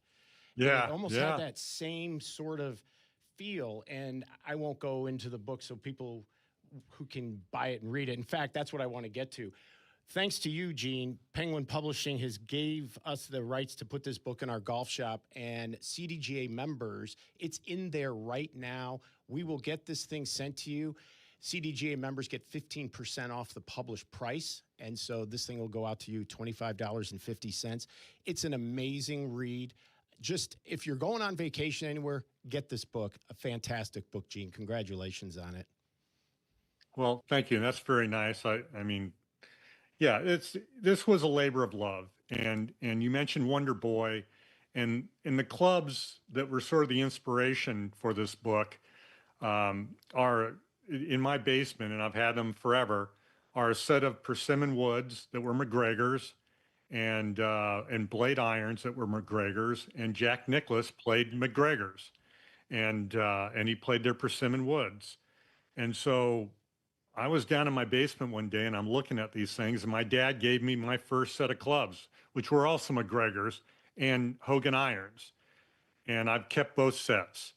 And I just thought, what if you put these extraordinary clubs, these supernatural, mystical, magical clubs that were meant for Nicklaus, into the hands of an ordinary person, and what could happen? And so, yeah, I was channeling my inner Robert Redford and Wonder Boy when I sort of, incorporated that premise into this novel. So I think people will be willing to take a leap of faith, because everything else surrounding it, I think, feels authentic. And so because everything around it feels real and authentic, all of a sudden you'll start to believe in the power of those clubs, just like you might have believed in the power of Wonder Boy, or the power of that cornfield and Field of Dreams where, Shoeless Joe Jackson walks out of. You suspend your mind as far as, pure belief, and you let it imagine. And so I'm hoping people, when they read this book, will let them imagine what's possible. Gene, appreciate you taking some time with us, and looking forward to reading the book All Carry, which you can get from the CDGA Golf Shop, among other places. Thanks for taking the time, and enjoy the rest of the Masters. Thank you, Gene. All right. Thanks, fellas. Have a good weekend. You too. Gene Wojciechowski, New York Times best-selling author, with us on the CDGA Golf Show. This segment has been brought to you by Republic Bank and Cog Hill Golf and Country Club. More golf ahead. The CDGA Golf Show on ESPN 1000, presented by Glenview Park Golf Club. Experience top courses managed by Kemper Sports. From North Shore classics like the Glen Club, Deer Path, and Winnetka. West suburban favorites like Bolingbrook, Cantini, and Village Greens of Woodridge. And Southside gems like Harborside International. Kemper Sports offers something for everyone, with impeccable course conditions and top-notch hospitality for over 45 years. Kemper Sports creates lasting memories. Did you know Kemper Sports was also recently awarded as a top places to work by Cranes Chicago? Visit KemperSports.com or follow Kemper Sports on social media. Experience the best golf on the North Shore. Head over to Glenview Park Golf Club. Book your tee time 24/7 at golfglenview.com or call 847-724-0250. golfglenview.com or 847-724-0250. Experience the best. Make the move to Republic Bank of Chicago. Avoid the hazards of subpar banking with our business checking accounts, each uniquely designed to get your business up and down. Republic Bank of Chicago, banking beyond expectations. Break away to Kohler, just 2 hours north of Chicago, host of 6 majors and the Ryder Cup. Play 72 holes of championship golf at Whistling Straits and Black Wolf Run and the Baths, a 10-hole par 3. Experience the Kohler Water Spa and explore hundreds of acres of outdoors. 2026 golf packages with 2 to 5 night accommodations are available to book now. Book early for best rates and availability. Call 855-718-3588 and reserve your custom stay today. Here comes the ball. On the Chicago Bears podcast this week, we're keeping you updated on everything between free agency and the draft. The Bears still got a lot of work to do, and we'll keep you updated on all the breaking news with John Yurkovich, Shea Norling, Courtney Cronin, and, of course, our own Jason McKee. Make sure to tap in wherever you get your podcast, the Chicago Bears podcast. Yeah. Play golf in Elgin. Check out the Golf Elgin app and book a tee time at Bowes Creek Country Club or the Highlands of Elgin. Bowes Creek Country Club offers the finest playing conditions and has tournaments open to the public. Experience Bowes Creek. BowesCreekCC.com. Tour Edge presents the all-new Exotic Series irons, MB, CB, and Max. Built for total performance for every player. Each design reflects the quality, craftsmanship, and technical obsession that's defined Tour Edge from the start. Learn more about the Exotic Series at touredge.com. Fox Bend Golf Course, the gem of the western suburbs. Voted a 5-star course by Chicagoland Golf Magazine. Come to Oswego Land, only 45 minutes from downtown, and play some of the most superb green complexes in the area. All skill levels are welcome to play this 6,900-yard par 72 course. Fox Bend Golf Course has hosted 3 Illinois Open championships, and this year they will host the 2026 Chicago Adaptive Open. Book a tee time today at foxbendgolfcourse.com. Hey, Chicagoland, it's time to tee up your next golf adventure with a trip to Tullymore Golf Resort, featuring 36 championship holes at 2 5-star rated golf courses. Spend more time on the course and less time in the car. Tullymore is just a quick 3.5-hour drive from the city. Enjoy an up-north golf experience without the drive at Tullymore Golf Resort. Experience a Michigan masterpiece. Start your trip with just a click at tullymoregolf.com. That's tullymoregolf.com. In 1958, few imagined a young Joliet native and Air Force veteran like Brent Wadsworth would pioneer the nation's leader in world-class golf construction. Wadsworth Golf Construction was founded on his vision of leading with integrity, service, and quality, with over 1,000 golf courses built or renovated, including 110 in Illinois. Wadsworth Golf has left an indelible mark. Yet it's more than just construction. Wadsworth's philanthropy, embodied by Wadsworth Golf Charities Foundation, has donated over $12 million to nonprofits using golf to uplift children, veterans, and the underprivileged. Projects like Youth Links at Cantini, CDGA Sunshine Course, and newly renovated Canal Shores in Evanston have benefited. Wadsworth Golf proudly supports the CDGA and looks ahead to further collaboration in enhancing the golfing community. Explore their projects and foundation at wadsworthgolf.com. When pain holds you back, you deserve expert care you can trust. At Illinois Bone and Joint Institute, our orthopedic specialists help people get back to moving comfortably. Whether you're dealing with joint pain, a sports injury, or an everyday ache that just won't go away. From diagnosis and treatment to physical therapy and recovery, IBJI offers comprehensive orthopedic care, all under one roof and close to home. Visit IBJI.com for more information. Save big money on your interior stains and finishes now at Menards. Provide exceptional color to your staining project with Minwax Color Series. It applies evenly and dries fast with just one coat. Get a quart of Minwax Color Series wood stain in over 240 colors. On sale now through April 12th. Visit our paint desk and let our helpful team get you everything you need for your stain project today. Save big money at Menards. From PGA to where you should play, this is the CDGA Golf Show with Mike Gilligan and Tyler Rocky, presented by Glenview Park Golf Club.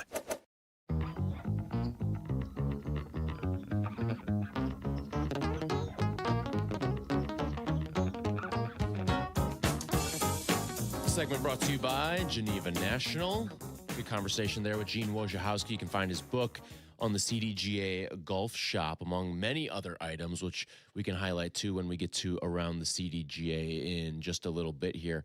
To update you what's taking place out at the Masters today, again, Rory is not going to tee off until a little before 2 o'clock today, 1:50 tee time. He's paired with Sam Burns today. Rory McIlroy right now with a 6-stroke lead, the largest after 36 holes in Masters history. He is running away, but will he hide when this thing is all said and done? A couple guys already on the course right now and making a little bit of noise. John Rahm did just give one back, but he's 1 under through 7. Brian Harman 2 under through 7.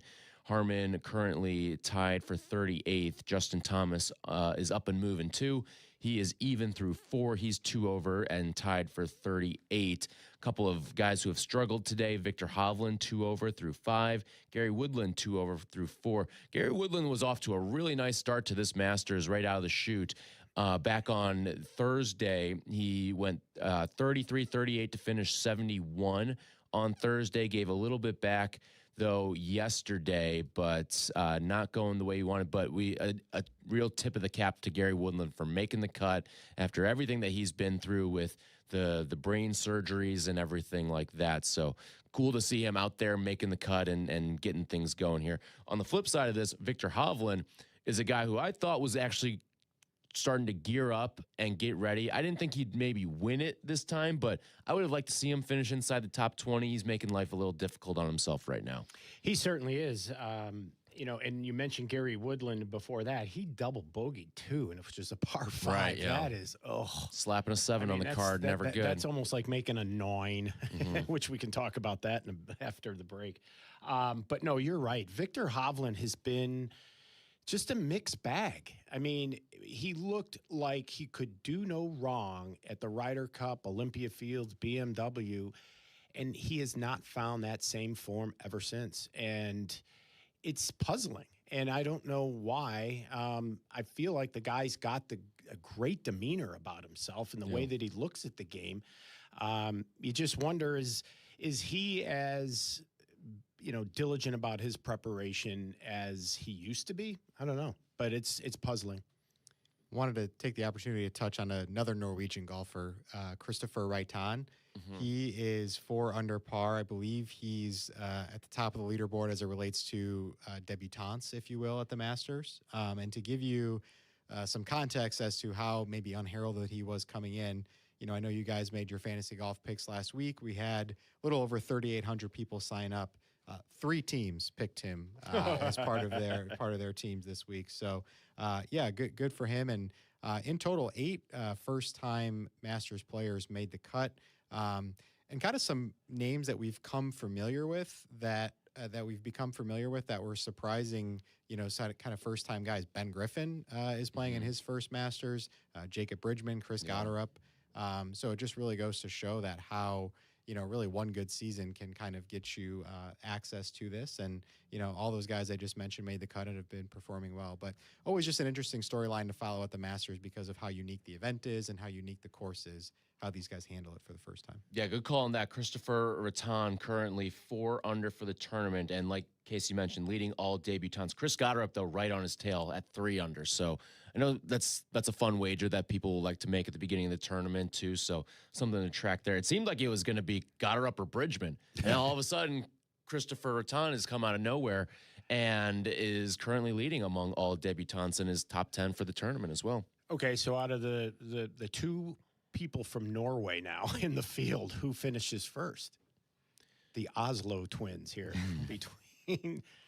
I mean, right now, Rattan's got an 8-stroke lead on Victor Hovland, but we know how this can go for guys who have to sleep on making a cut at Augusta, and it can go south. He probably has too many strokes to give away, so I'd lean Rattan. But Victor obviously knows this course a hell of a lot better than Christopher does. See, I think Victor will actually beat him. You think he's going to catch him? Mm-hmm. Yeah, something to follow over the course of the weekend. Not really sure, about their familiarity with each other, if they're friends, if they have, background together. They look to be roughly about the same age. So I would have to imagine in a country small like Norway that they've played a lot of golf together over the years. How great would it be if they both got paired together tomorrow? Yeah, somehow. Yeah, I mean, what are if the they odds just kind of meet that? in the middle a little bit today? 2 guys from Oslo, Norway, where they crank out ski jumpers like crazy. Real quick, before we hit the break here, who's the one guy you're watching for today? Let's take Rory out of the equation because Rory's obviously going to be on his own pedestal and have his own solo shots all day. But outside of Rory, who's the guy you're most intrigued to see perform today? Patrick Reed. I'm going to go back to what I said earlier about Cam Young. I think he can put up birdies in bunches, and he could have a chance to make a move. Yeah, I'm with Mike on Patrick Reed. I think what he showed the first couple of days, just consistent levels of play. He's at 600 right now. Probably could be 8 or 9 under, too, if he gets a bounce to go his way. Or if he gets some of the bounces that Rory got to go his way, he'd be right in the thick of this thing. And we'd be talking about him as like a guy who's way out ahead of the pack, given most 36-hole spurts so far. I would love to see bounces go Patrick's way today and have Rory run into a little bit of some obstacles and challenges and try to get this thing so it's a very must-watch TV come Sunday, just because, again, when we talked about this PGA Live scenario years ago when it all got started, they took away all of our villains, and now they're back. And now it could be really good. Yep. All right, when we come back, we will go around the CDGA, and I also want to get your margin of victory predictions as well. And it can be whoever you want. I think Rory's the runaway favorite right now, but if you think someone else, and I want to know the margin of victory when we get this thing all settled up on Sunday. It's the CDGA Golf Show, and this segment brought to you by Geneva National. This is the CDGA Golf Show on ESPN 1100.3 HD2 and the ESPN Chicago app. Golfers, go north to Wisconsin and experience the Club at Lac La Belle, voted a top 10 most fun golf course in the country by Golf Digest. The Club at Lac La Belle is now accepting tee times. Take advantage of same-day replay rates. The Club at Lac La Belle is at the heart of the Wisconsin Golf Trail, featuring a majestic, redesigned course and beautiful clubhouse. Schedule your tee time now at theclubatlaclabelle.com. A historic past meets a vibrant future. Go to theclubatlaclabelle.com to start your journey. Play golf at Elgin. Check out the Golf Elgin app and book a tee time at Bowes Creek Country Club or the Highlands of Elgin. Your outing could not be better than at the Highlands of Elgin. The Grumpy Goat Tavern is a great place to finish your golf get-together as well. Check them out at highlandsofelgin.com or grumpygoattavern.net. Village Links of Glen Ellen provides a country club experience at a public golf facility in Glen Ellen. With a top-rated 27-hole complex that's proudly hosted 48 PGA Tour and USGA qualifying events, Village Links is considered one of the premier golf courses in the Chicago area. Conveniently located near I-88 and 355. After your round, dine on the spectacular patio at Reserve 22 Restaurant, Bar, and Banquets, overlooking the pristine 18th green. Go to villagelinksgolf.com and get ready for a great round. See you at the links. With Republic Bank of Chicago, you don't have to scramble to keep your business growing. Our commercial lending options will move your business from tee to green every time. Republic Bank of Chicago, banking beyond expectations. Come to Cog Hill Golf and Country Club and experience truly legendary golf. Since 1927, Cog Hill has been the mecca for public golf in the Midwest. In addition to Dub's Dread, ranked the #1 course you can play in Illinois by Golf Digest, Cog Hill offers 3 other beautiful 18-hole layouts with price points for all types of golfers. Visit their state-of-the-art practice facility with top tracer technology on 42 driving range bays. Plus, they have 2 golf shops, a new club fitting room, and beautiful clubhouse and reception area. They serve great food, too. Visit coghillgolf.com. White Sox and the Royals. We have extended pregame. White Sox Weekly with Jeff Meller starts at 12:30 on the home of the Sox, ESPN Chicago. Come to Cog Hill Golf and Country Club and experience truly legendary golf. Since 1927, Cog Hill has been the mecca for public golf in the Midwest. In addition to Dub's Dread, ranked the #1 course you can play in Illinois by Golf Digest, Cog Hill offers 3 other beautiful 18-hole layouts with price points for all types of golfers. Visit their state-of-the-art practice facility with top tracer technology on 42 driving range bays. Plus, they have 2 golf shops, a new club fitting room, and beautiful clubhouse and reception area. They serve great food, too. Visit coghillgolf.com. Golf with the legends at Destination Geneva National in Lake Geneva, Wisconsin. Enjoy 54 holes designed by Arnold Palmer, Gary Player, and Lee Trevino. Stay right on the course in luxurious suites, group cottages, or the newly renovated and reimagined Lakeview rooms at the Lodge. Between rounds, savor on-site dining at the Hunt Club Steakhouse, Crafted Italia, and Turf Kitchen and Tap. Or unwind at Paloma Cantina, overlooking the dance floor, the entertainment-style putting course. Visit DestinationGN.com for details on Wisconsin's closest multi-course golf resort to the greater Chicagoland area. Play their gear, dress the part, and shop like the pros at the PGA Tour Superstore. Now's the time to upgrade your game with new apparel and footwear to keep you looking fresh, and the hottest clubs from all your favorite brands. Plus, dial in your game with the latest technology like rangefinders and launch monitors. Shop with the pros at one of PGA Tour Superstore's 5 Chicagoland locations: Downers Grove, Schaumburg, Orland Park, Vernon Hills, and Lincoln Park. The Cap and J Hood podcast is available on the ESPN Chicago app and wherever you like to pod. Presented by Republic Bank. Or listen live to Cap and J Hood on the app as well. Weekday morning 6 to 9, ESPN Chicago. Good Karma Brands is proud to be an equal opportunity employer, providing equal employment, development, and advancement opportunities to all teammates and applicants.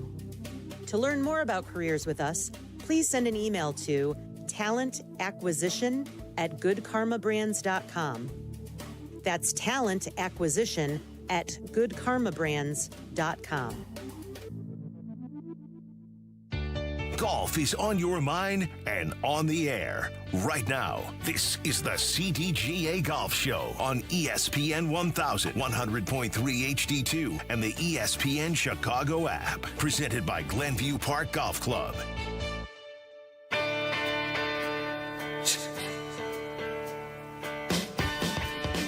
This segment brought to you by PGA Tour Superstore.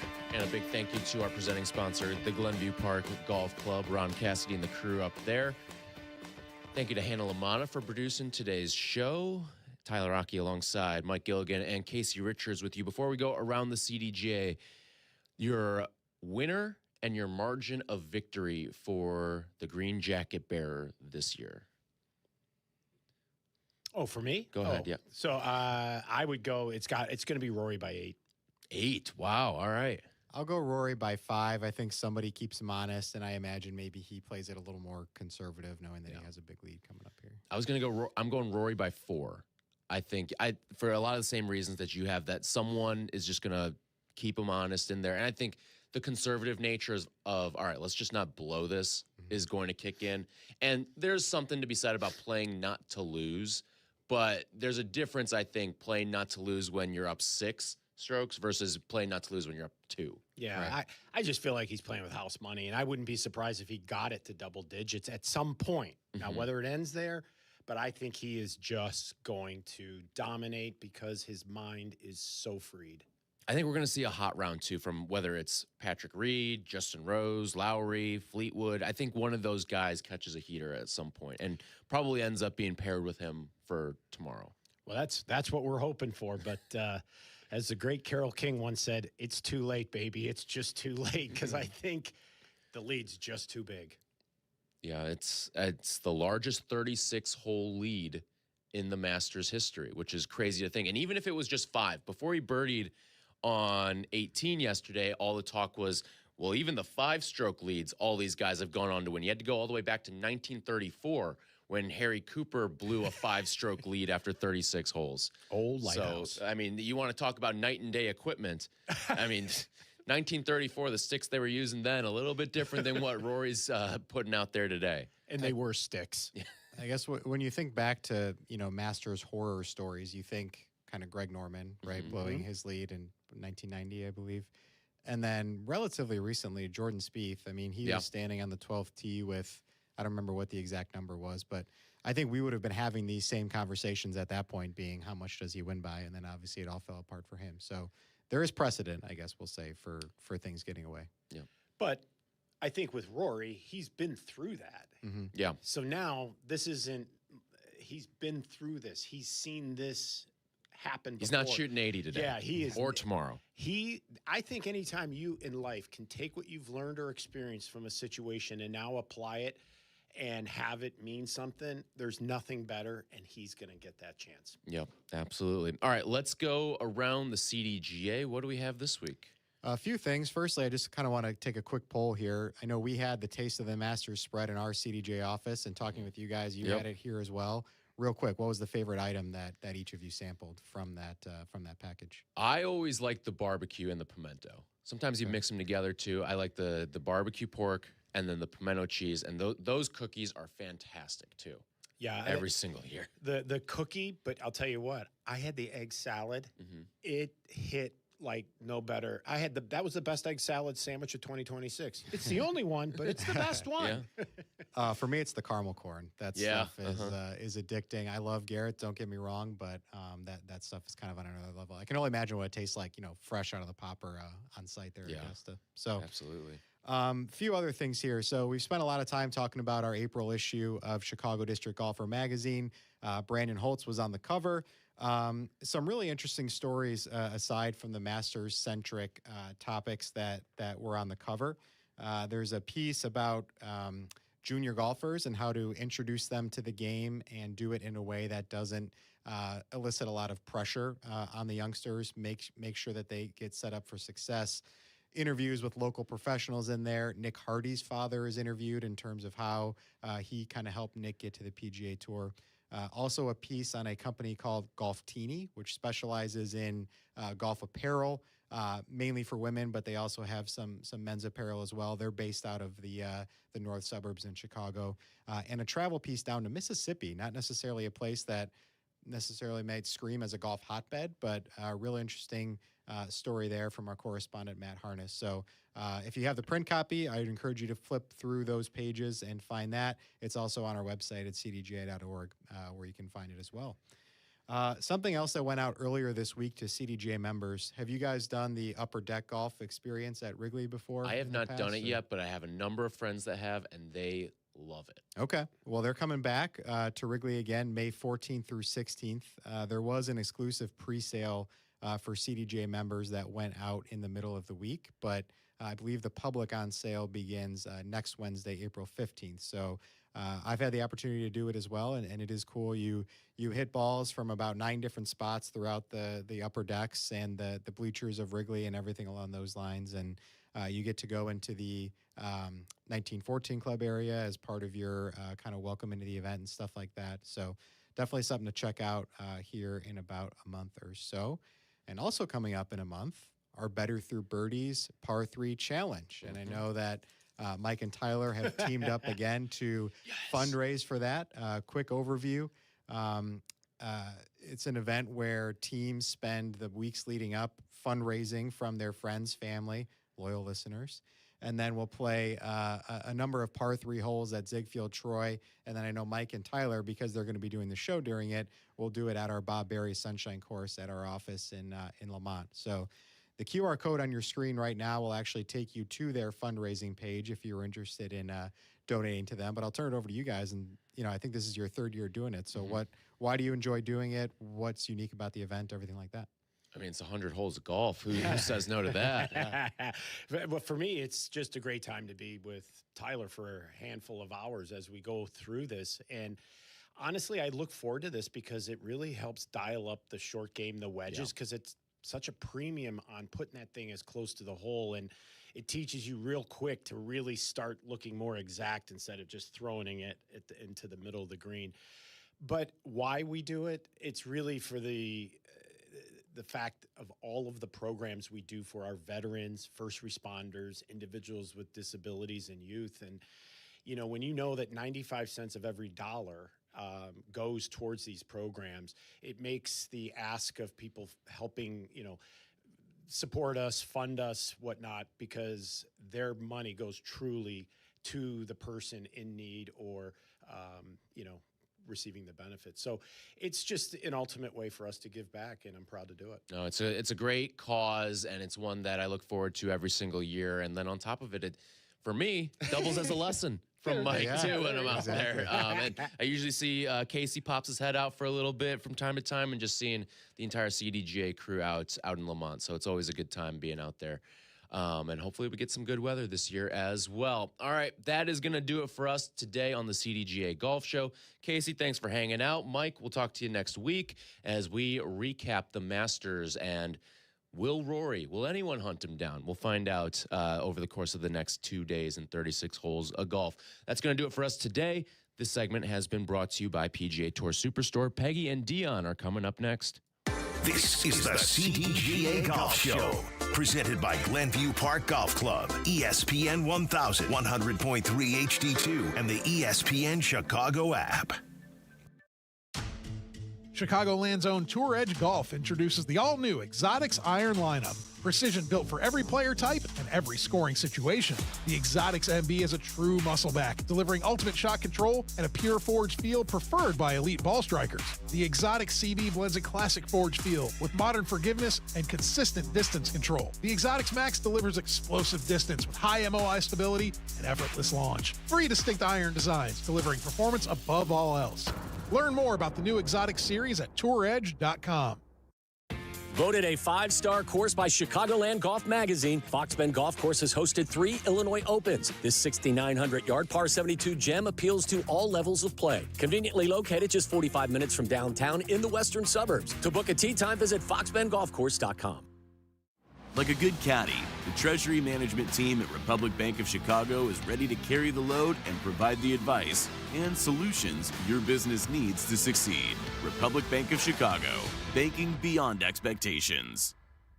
Check out the new clubhouse at Wing Park Golf Course in Elgin. Brand new this summer with new Chip Shots Whiskey Bar ready to serve food and drink. It is a great place to eat, play, and repeat. Check it out at wingparkgolf.com.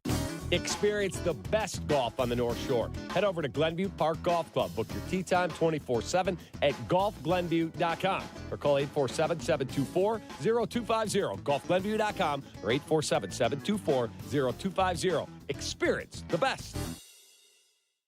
As parents, we have a million things running through our minds. Playdates, checkups, groceries, laundry, diapers, work, carpool schedules, picture day, swim team, did we mention diapers, birthday parties, meal prep, lost permission slips, dentist appointments, and the dog that still needs to be walked. So it's easy to make a mistake. Oh, I forgot birthday candles. Sit tight, hon, I'll be right back. We say we'd never put our kids in danger by leaving them in the car alone. Oh, wait, since when are candles not on the baking aisle? But never happens. And temperatures as low as 60 degrees can be deadly for children left behind. So always bring them with you, and every time you park the car, stop, look, lock.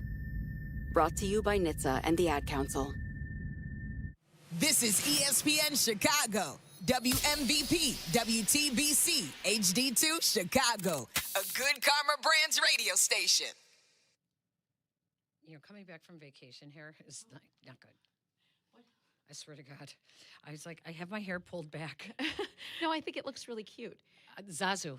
That's where. Oh, right. Yeah. So I had to find a new salon. Oh, right. Oh, right. And Zazu came to the rescue. Well, I will say reentry from vacation is... it's so dramatic. I swear to God. So rough. What? It is true that you need a vacation from your vacation. Oh, so no, I totally. But we are back like the Artemis astronauts. We are splashing in. Can I just That say was really cool. Did you not enjoy it? No, I hate space. What? You hate space? It's a well-known phrase in my household. I hate space. I will not talk about it. I hate it. I actually was thinking when we were I was like, okay, we've been gone. What did I miss? And I was like, oh, the space launch. Oh, they took hot sauce into space. And I was like, I don't really give a shit. Right. I don't care if they took hot sauce. I actually don't care about it at all. It's Well, not the- within my realm of thinking. I don't care. Well, I will be real. I was at the Mighty Seven last night, and ABC did this big special on the re-entry, like the splashdown or whatever. That was actually very cool to see them going so fast, and then how these parachutes slowed them down for this safe landing and You whatever. have party voice. It's not. No. This is Mom's Disney voice, because we went to Disney on Wednesday, and I was shrieking on the children's rides, and I lose my voice every time we go. That's what it is. You would have thought I went to like Miami, South Beach or something for spring break, but no. I was at the Magic Kingdom. This is so typical. Oh my God, we have a lot to catch up on. Hey, ladies! Get funky. Hey, ladies! We are back. We are back. Both We of us are back from vacation. And Yeah, it was great, actually. Dionne went to the happiest place in the world and Yes. is wearing her Disney World. Now, can I just say you are Disney? I know. Through and through. Through and through, yes. I mean, am. you are. I love it so much. It was, okay, we only did one day. I'm just so any new listeners right now, I'm exact opposite. Exact opposite. Okay, That's go why on. we get. But this is actually a classy sweatshirt. You have to admit, it's not like It's cute. the huge mouse. or I whatever. can't even see the words Walt Disney. It's so they're great, so right? small. They're shut up. Anyway. No, I am Disney through and through, and we realized on this trip that for the better part of a decade, we have spent some part of spring break, every single one, at Disney World. And every single year I say, we are not doing this again. And yet there we are every spring break. Now, the crowds this year really got to me, mostly because Disney has cornered the market on purchasing to get ahead in line. And then they run out of those passes. Yep. So you're stuck standing in line for 90 minutes for a 2.5-minute ride. Good God. Peggy, I felt so bad. We were standing behind this family from Edinburgh, which was awesome, Scotland. And they had the best, they were there for a cheer competition because her daughter's cheer team had got it. This poor woman stood in line for 80 minutes for the Snow White ride. Then the Disney employees would not let her family join her. So she had to come back to the middle of the line.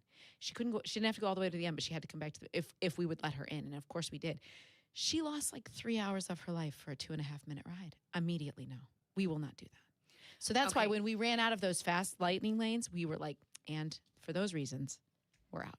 The fact that you are drawing the line, not at the mere fact that you have to wait. No. But that, 80 minutes? 90? Twice? 90? No. That's where we draw the line. You know where I draw the line? At the gate. At the gate. Right. You got that right. Okay, so we left. My parents, Sarasota is about an hour and 45 minutes away. So we left like just before 5 a.m. because we wanted to be there for rope drop. So we could ride the rides we didn't have a fast pass for right away. Which is Tron. That's our favorite ride. That's where I lost my voice, which is where I always lose my voice. So but Peggy, you're going to love this. We get there. They let resort guests in early at like 7:30. Well, we were not a resort guest, but we were in the park, and I just looked at an employee, and I was like, is this just for resort guests? He said yes. And then he looked at me. He's like, how many in your party? I said 4. He's like, just go. So we went in. We were boarding Tron at 7:45 in the morning. We were done with the best ride in the Magic Kingdom by 8:03 a.m. And that was the start of our day. I'm supposed to be really happy for you. Yes, that was a really big win. Yes. Okay. Your line there is, wow, Dionne, how aggressive. I'm very proud of you guys that you did that. I would just like to tell you that even when we are away, our thoughts are together because on my spring break, I was in Cancun with my daughter and 150 of her closest friends from high school. God bless it. God bless it. Anyways, but I'm going to bring this back to Disney here because I was reading one of my wine magazines, and they have a column about wine pairings. Okay. And they'll say wine pairings with snack food, wine pairings with barbecue, wine, whatever the writer columnist wants to come up with. Well, ruined my time in the airport reading this because it was wine pairings with your favorite Disney theme park snacks. Okay. So I nearly logged off. I was like, you kept reading? No. Did you just for me keep reading? And then I kept reading and took notes for you. I figured. Because I would like to ask you what you would pair. And I want you to comment on this snack. Okay. Because I can do this. Oh, good God. Your excitement I'm so over ready. this. I'm so ready. Is one of them Hannah LaMotta is with us today. It's Hi, Hannah. It's an all-woman show. And I do want to tease something. We are going to discuss a topic that I don't think anyone here wants to really get into, but we feel we must, and that will be the Diana Rossini and Mike Vrabel story. So you're going to want to stick around because we have thoughts. We have thoughts and feelings. 2 women who have covered sports in Chicago for the majority of our careers, major market, covering the NFL. We have thoughts. We had to force it out of ourselves to want to discuss it. So anyways, Disney. Yes. What would you pair with Hannah, I really hate this stuff. I'm a Disney adult as well. Yeah, so you're outnumbered today. God. Sorry, Peg, outnumbered. Oh my now, God. My issue now, Hannah, as a Disney adult, you do know that the place, it's like a dry park is Magic Kingdom. Oh, I didn't know Magic can was you get really. some Well, Disney you music can only behind this? you can Let me see. only you can only drink at the Magic Kingdom if you're at a sit-down restaurant. Every other park they have. And that area that's around the world and whatever. That's Epcot. Oh, Epcot. That's yeah, the thank place. you. That's the place best- where you that's drink around the place world. Where you Yeah, drink around I the remember world, that and place. that place is fantastic. I don't know that I would call it fantastic. Oh, it but- is. It is. Okay, here we go. Okay. Wine pairings with your favorite Disney theme park snacks for you moms that are taking your kids to Disney World. Mickey's pretzels. I love Mickey's pretzel. I had one. It's on just Wednesday. a stupid pretzel shaped like Mickey Mouse, Yes, right? correct. Then I would do. I mean, I don't know that I would do wine. It's special. And what do you think it costs? Oh, $17? I do know how much it costs. I just got one. They're $7.99. Oh, it's $7.99. $6.99, Okay. $7.99, something like that. What would you pair that with? Oh gosh, it's just bread. So like, is it a wine? But it's 'Cause salty. I know. I would pick a beer actually, not a Oh. wine. But I'm sure they picked a wine in this instance. Yes. I don't know. My default in this would be like Chardonnay. Pinot Noir or Oh. Riesling. Okay. Okay. Yes. So Pinot Noir is a little bit lighter, and because of Yes. the bold saltiness, you don't want to cover up that taste. And a Riesling is it's very, Very dry. Correct. So the same thing, you want your tongue to sweat a little bit. Okay. Did not know that they had this there at Disney, but Disney's fried chicken. Oh. Did you know that it's actually called Walt Disney's? Like this was his favorite, and so you can only get it at one of the restaurants. Walt Disney's fried chicken. I mean, that's what they're trying to do. Now, you don't have to be a wine snob to know the very best that goes with fried chicken might shock you. Go out there. Go out there. Out there. What for do you? fried What's like chicken? the opposite of what you would pair? I mean, again, I'm thinking Sauvignon Blanc or what's the other one? Chenin Blanc. Like I'm thinking that is where my brain is going. But you think opposite? Champagne. Oh, yes. Okay. And fried chicken is one of the best Is pairing. it for real? I will say that for the truth. We did that recently. It's just fabulous. Really? It is so fabulous. And I do not go Prosecco. No, go no, really brut, dry, dry. super bubbly champagne. I would do that. Bread service at Sanaa restaurant in the Animal Kingdom. Oh, yes, I've eaten there. It is more of like an Indian flair. Yes. Yes, is definitely the bread. And the bread service is good. We've had it before. It's like a naan with some spice to it, and then they have different dips. So that come you with don't it. want anything that's going to take away from all that spice. No. Why am I picking all whites? I'm like, again, I'm thinking This white. is a I'm white. thinking either something super light. Something sweet, maybe. I would Pinot Grigio. A Gewürztraminer. Oh, of course. Yeah, of course. very, yeah. very sweet. Yes. Too sweet for me, honestly. Now this is but- killing me. Mickey ice cream bars. Yes. Yes. Those Yes. are good. I kind of seriously.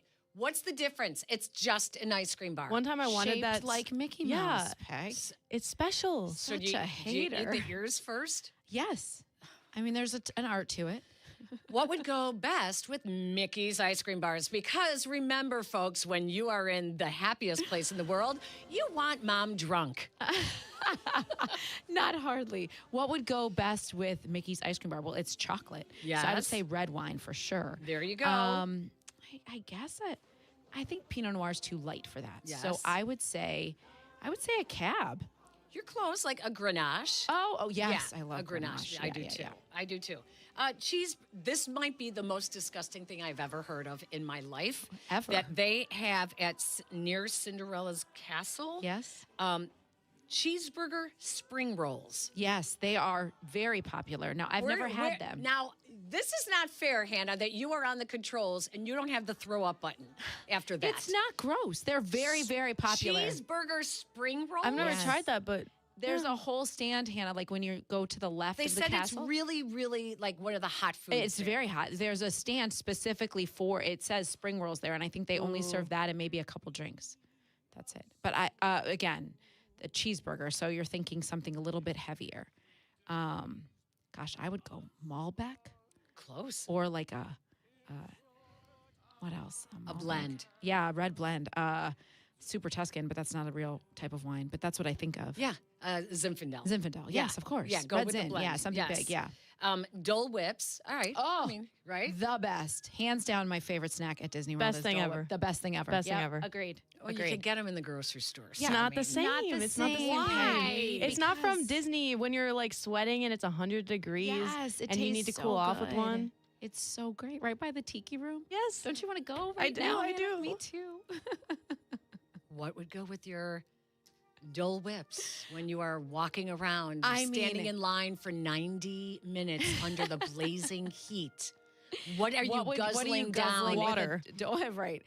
With a Dole Whip. See, now this I would say is something champagne because it's sweet. So you want something dry with it. Maybe this is Sauvignon Blanc or Chardonnay. Or you go dessert, thinking it's and you dessert, go like you go sweet and Moscato. sweet. Yeah, you could do Exactly. Moscato, yeah. A Moscato, or they said a Hungarian dessert wine, whatever. Oh, those are like as if they have syrupy. that, I don't right? like syrupy wines. And then the last thing is, which we can also get at U.S. Cellular. Is it still called U.S. Cellular? No, the rate. The rate. I realized it as soon as I said it. Our baseball update is coming. I am so sorry. You can also get the churros. Yes. What wine goes with churros, which is basically deep fried bread, cinnamon sugar. Yeah, Noah's favorite. What would I put with a churro? Tequila. Yeah. Second that. Hey, goodness sakes. I would say probably a Merlot. Again, they went with the dessert wine Oh, they or did. a Gewürztraminer I'm not again. a sweet on sweet. I don't. I like know. that The sweet idea. on sweet always gets I need me, to kind of but counteract it. I That is stopped really there. fun. So that I was in your stopped wine there. magazine. That I was might in my need to wine find that. magazine. But I would also like to thank Chicago Magazine for showcasing the problem we have with wine pours in the city of Chicago. Are they too small? They're too big. Oh, really? They're too big and it's too expensive. So Well, that's true. It is too expensive, but I don't know that how I've ever much is a experienced. standard pour of wine? Isn't it 5 ounces? Yes. Yeah. How many come in one bottle? 3.5. 5. Oh, stop. Yeah.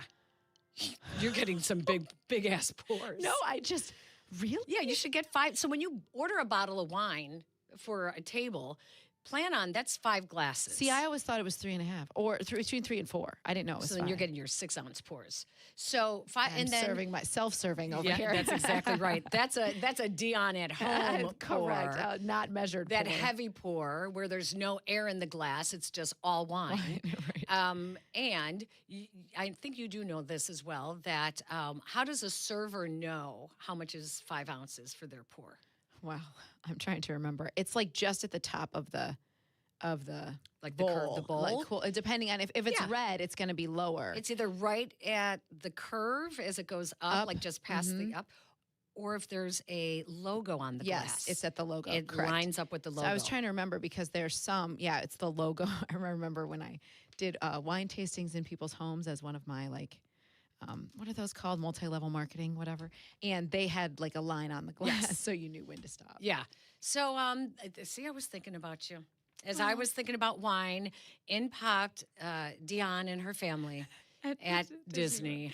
I will say, like, the most special part of our weekend, though, was we surprised my parents. They didn't know we were coming. Now, did I make it clear we go to there every spring break? They were still shocked when we showed up. They were so surprised. And then they're like, you are here every year on spring break. I don't know why we're surprised. But that was really fun. My kids had never done that. We just walked in on them. They were playing games with some neighbors, and we just walked in, and they were shocked. And then I got to go to church with them and hear my dad preach in person, which I haven't done in like a decade. So that was super special, in addition to seeing the mouse. Although we did not see the mouse, only in the parade. Like there were not a lot of characters out. It's a person. I know. It's a person in a costume. Don't It is shatter not- our dreams. It is Stop not it. the mouse, okay? Sorry if you're driving with your kids right now. He's sort of my boss. When we come back, you will find out about my spring break. I am so excited to hear about this. It is filled with pink eye, Oh my God. farts, and bacterial infections. It was really fun. Oh my God.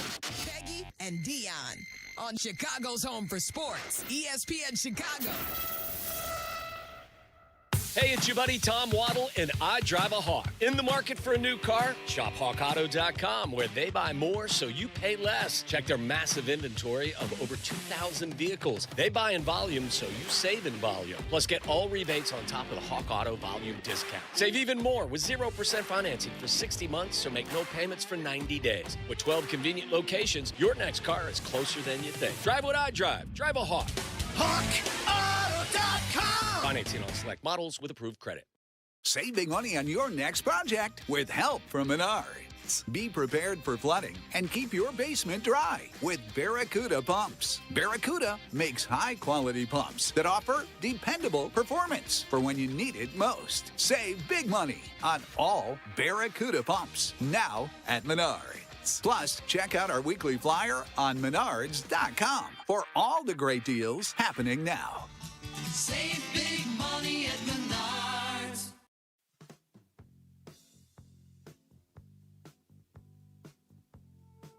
Hello, that would be you, Dan. That's me. Welcome back. That's me. And Welcome Peg, back. I don't know if you know this, but spring is a great time to tackle home projects. And for me, that meant finally upgrading some of our really old windows. So I connected with Russ Armstrong, the Chicago window guy, and I cannot be more grateful that I did. Russ came to my house himself and helped us find our perfect custom windows for our home. And they are amazing. They make me so happy every single day. The Chicago Window Guys team is excellent, and they have the most energy-efficient windows and doors at the lowest price, and that's guaranteed, like a lifetime guarantee. So trust who I trust. Call 847-881-3060 or visit ChicagoWindowGuys.com. This is the story of the one.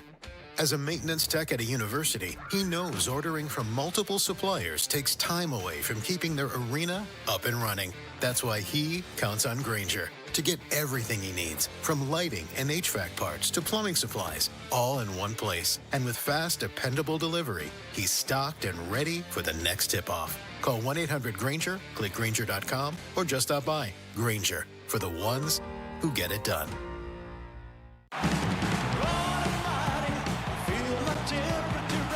For the first time ever, the lost footage of Elvis has been recovered. From director Baz Luhrmann, epic Elvis Presley in Concert is being hailed as one of the most thrilling musical films of this era. Experience the indescribable magic at home.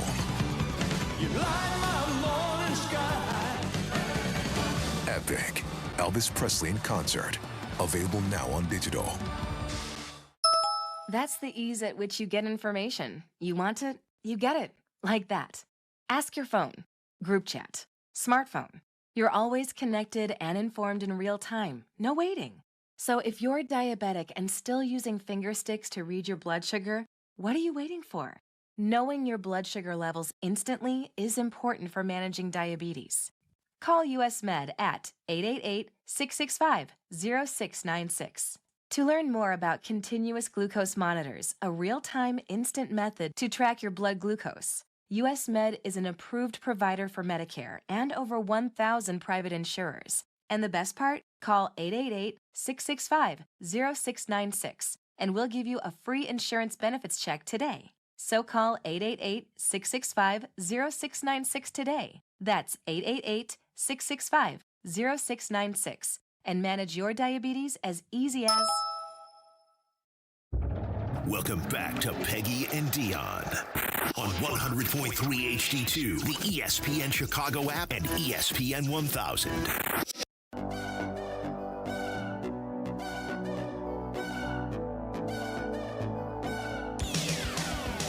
Welcome back to Peggy and Dionne here on ESPN Chicago. Peggy and Dionne brought to you each and every week by Advantage Acura of Naperville, and we thank them for continuing to always sponsor the fun. If you'd like to get involved with any of our conversations, give us a call at 312-332-3776. We are now going to deep dive Peggy's spring break, which sounds like it was quite the memorable adventure. Yes, it was filled with lots of bodily issues. Wow. Let's start at the airport where I got on the plane. A gentleman sat next to me, and I said, "Do you mind if I put my backpack in the middle open area?" And he was like, "No, not at all. I don't pack anything." And so I was like, "Oh, okay, nice." And he kept to himself, very quiet. And there was a lot of families on the planes. Okay. And there was a boy behind me, probably 3, with his mom. And the kid did not stop talking the entire time. Oh my gosh. I know, adorable, right? Mhm. Not really. So Was he sticking his fingers through the seat like, hey, lady? I know, or they push it with their feet, they kick it with their feet, whatever. But that was the guy's seat. So it was fine. He was just nonstop talking. And as we were landing in Cancun, I smelled a extremely strong odor that smelled like a dirty diaper. Oh, no.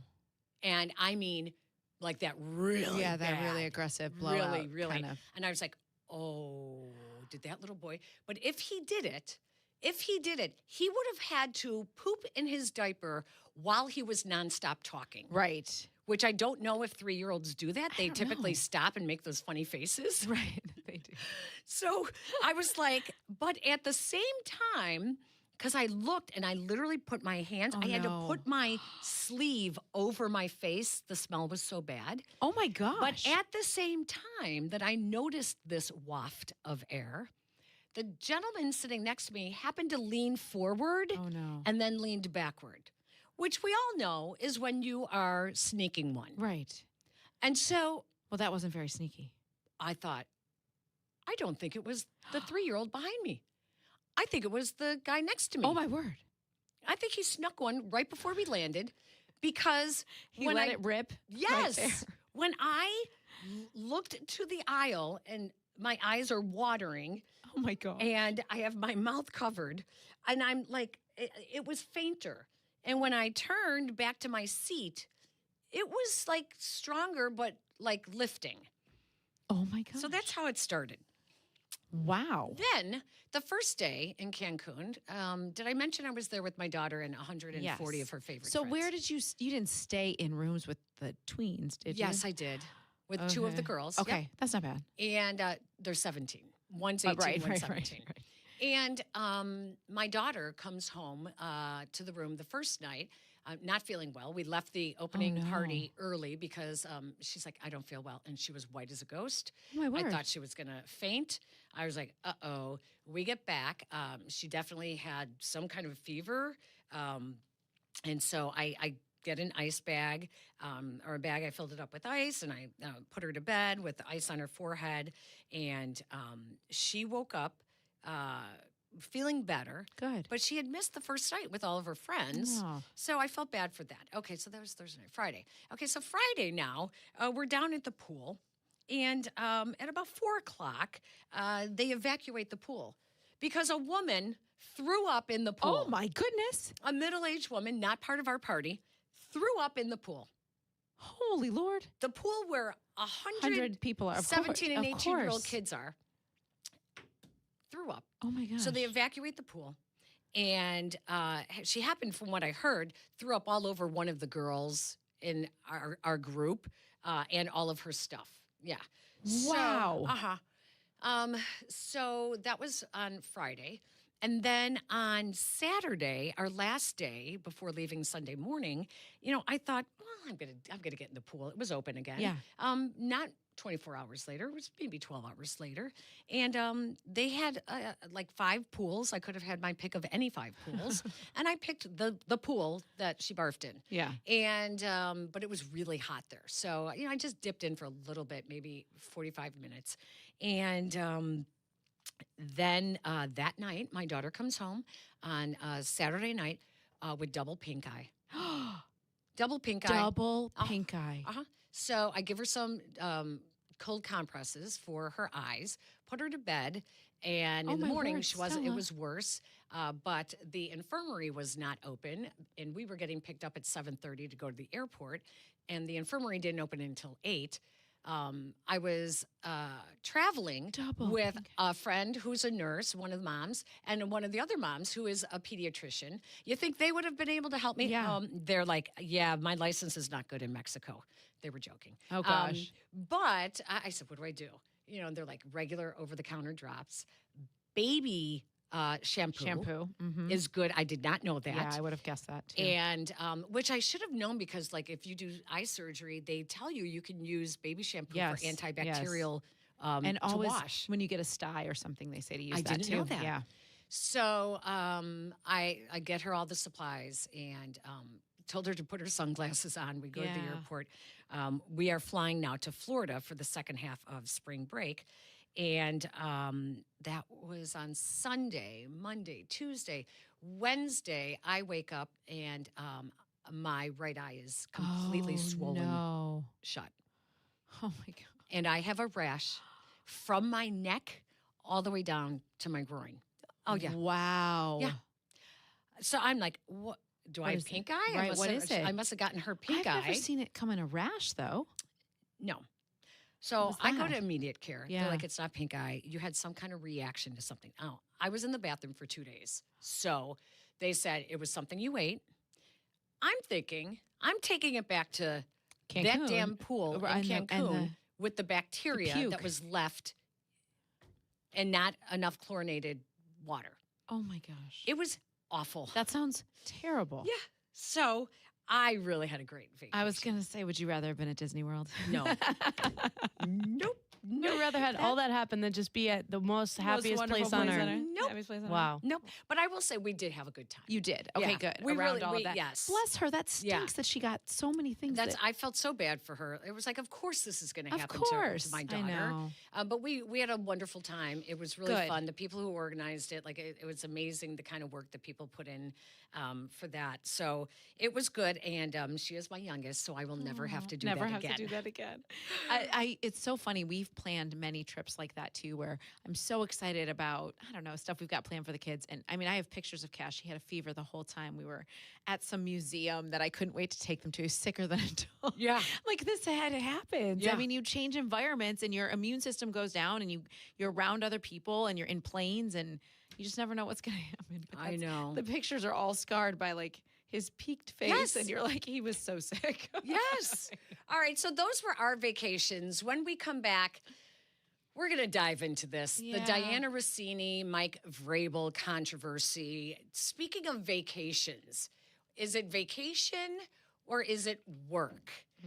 We need you guys to get in on this because you don't get this opportunity to hear two seasoned female sportscasters who have covered sports in the third largest market for more than 2 decades. And we have the experience. I have some personal stories that I am going to tell you as well.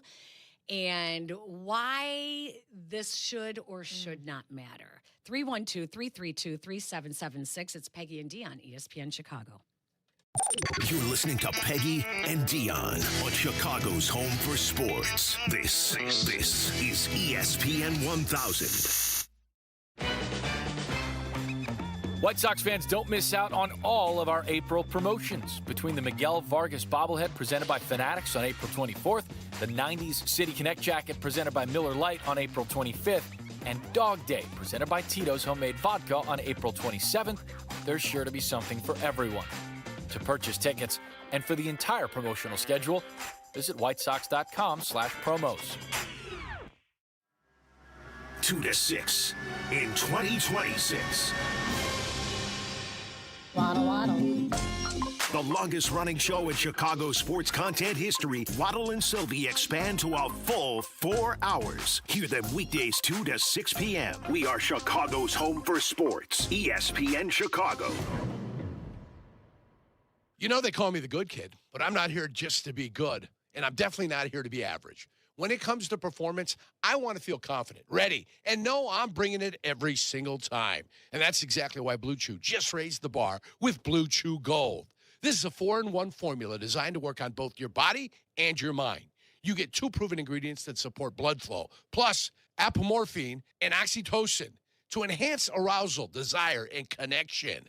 That means you're not just physically ready, you're mentally dialed in too. It dissolves right under your tongue and can start working in as little as 15 minutes. Less waiting, less worrying, more confidence. Ladies, if you're listening, send your man the link. Help him bring home the gold and make him a trophy husband. Oh, we've got a special deal for all of our listeners. Get 10% off your first month of Blue Chew Gold with code ESPN. That's promo code ESPN. Visit BlueChew.com for more details and important safety information. And we thank Blue Chew for sponsoring.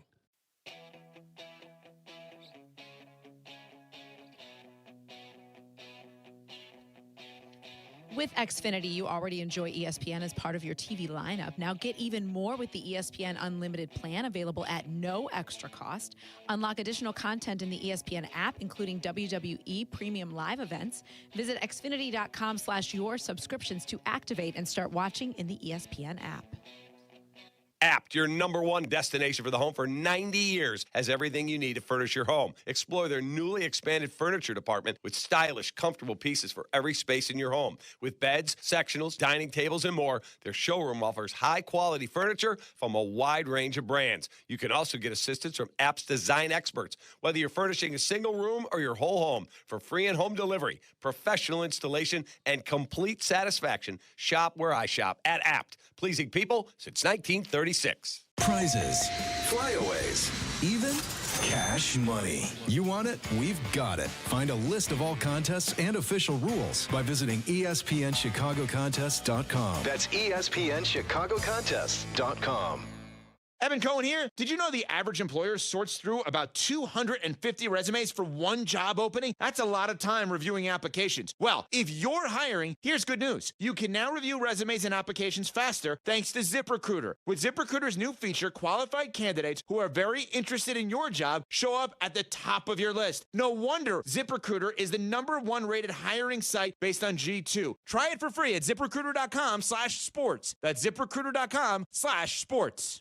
Less than 4 in 10 kids aged 6 through 12 are playing sports regularly. 4 in 10 kids? Let it sink in.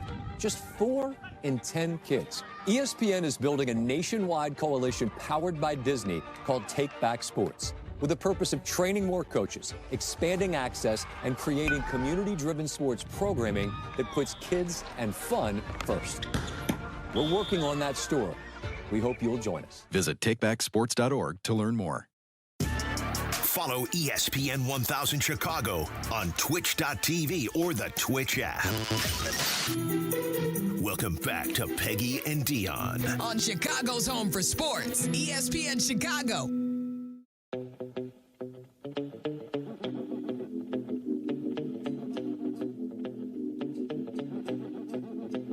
I did feel, Peggy, as I was on spring break. I don't know if you felt like this. There's a lot of news. A lot of things happened around our city in the sports scene in our city. It was like Angel Reese is traded, and then Bulls are cleaning house, and Kate Horton's out for the season. I was like, goodness sakes. I know. We're on here until 12:30 before we hand it off to White Sox coverage. But we will continue streaming on our YouTube site and on Twitch as well. Hannah, are we also on Twitch for the final half hour? So we're going to get into all of that, like in case you missed it. If you were like us and you were on vacation for spring break, in case you missed it, then we will get into that at 12:30. A lot of stuff has been happening. So much. Including when I was at the airport and I was listening to ESPN Chicago and heard Yurko make a snide comment about, unless you're Diana Rossini and Mike Vrabel, and he's laughing. And so I looked up what the story was going on. So if you did not know about this, Diana Rossini works for The Athletic. She is one of their NFL insiders. She used to cover the Titans. She came out of Washington. She was with ESPN prior to that. She is highly, highly respected in our industry. And even her peers really like her. Great personality. She has great contacts and always gets some good inside information.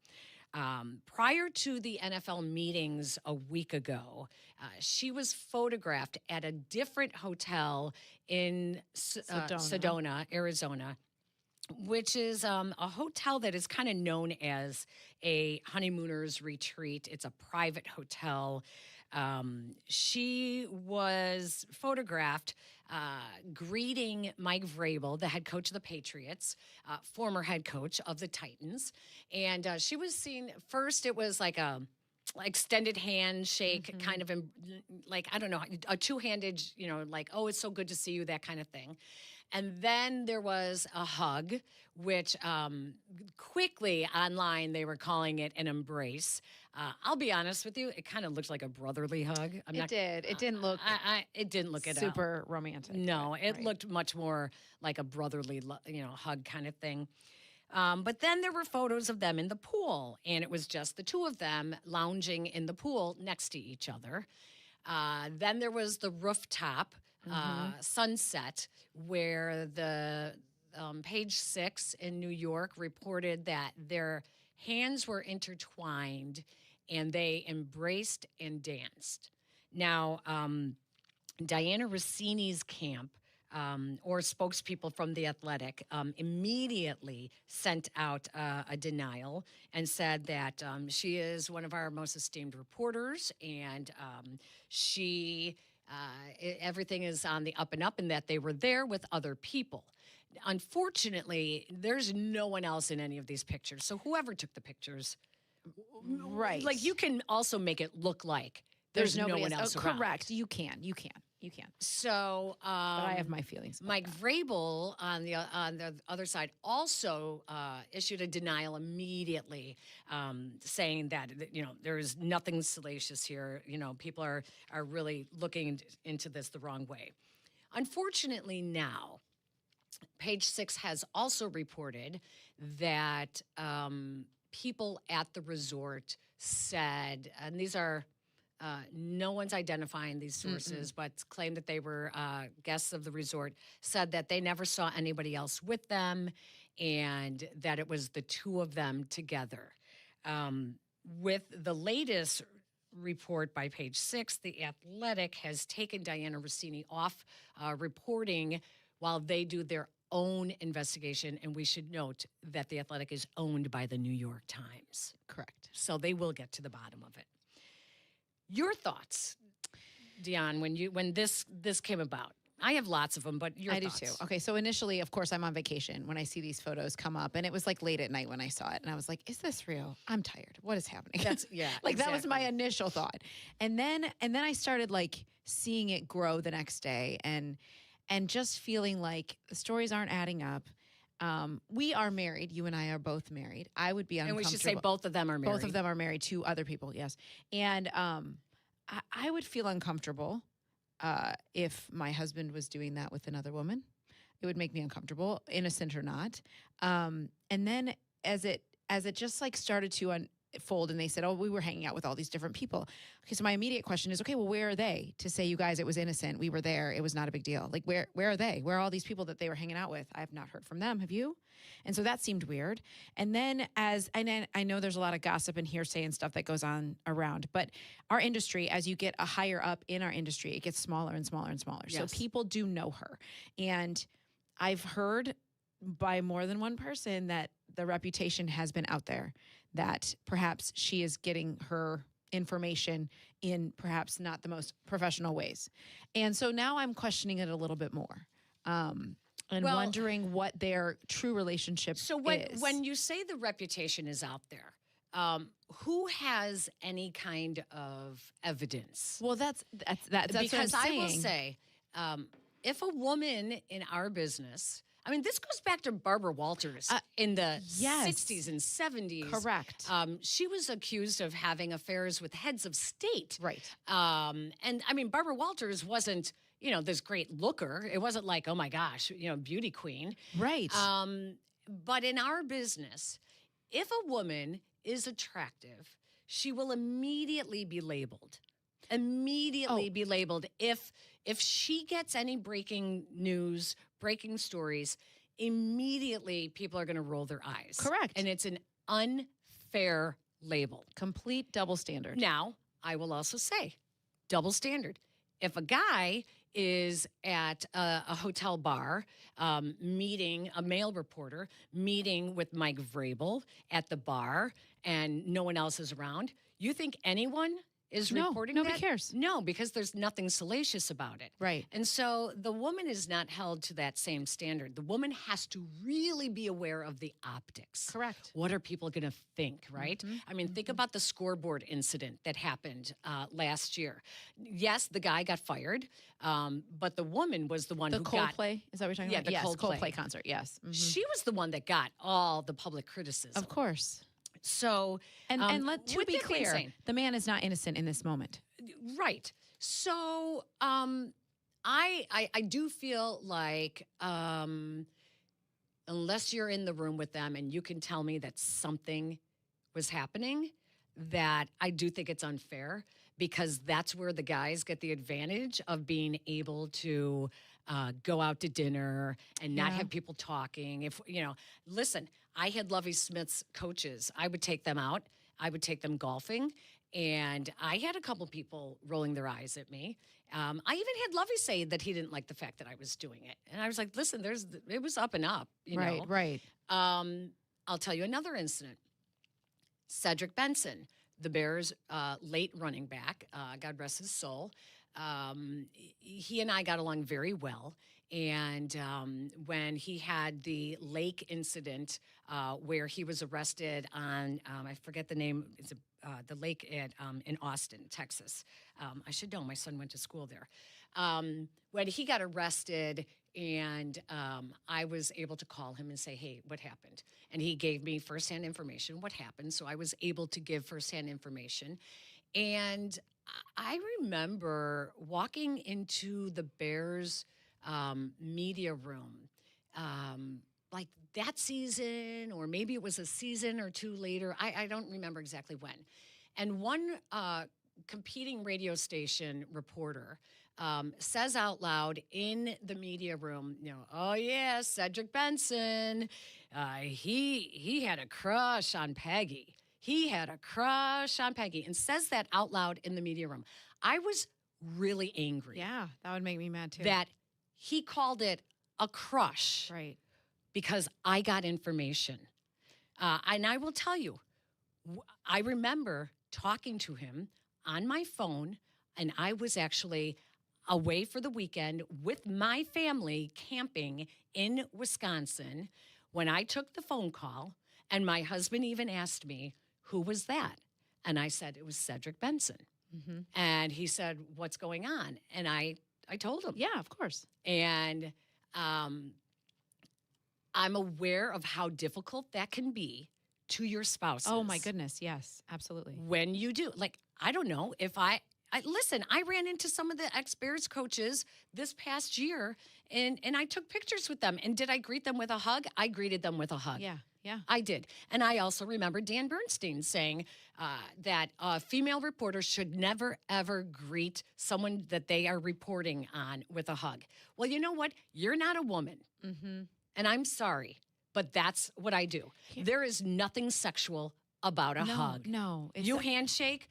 Guess what? You want us to all act like guys? We have to look like guys. We have to act like guys. Like, it's okay.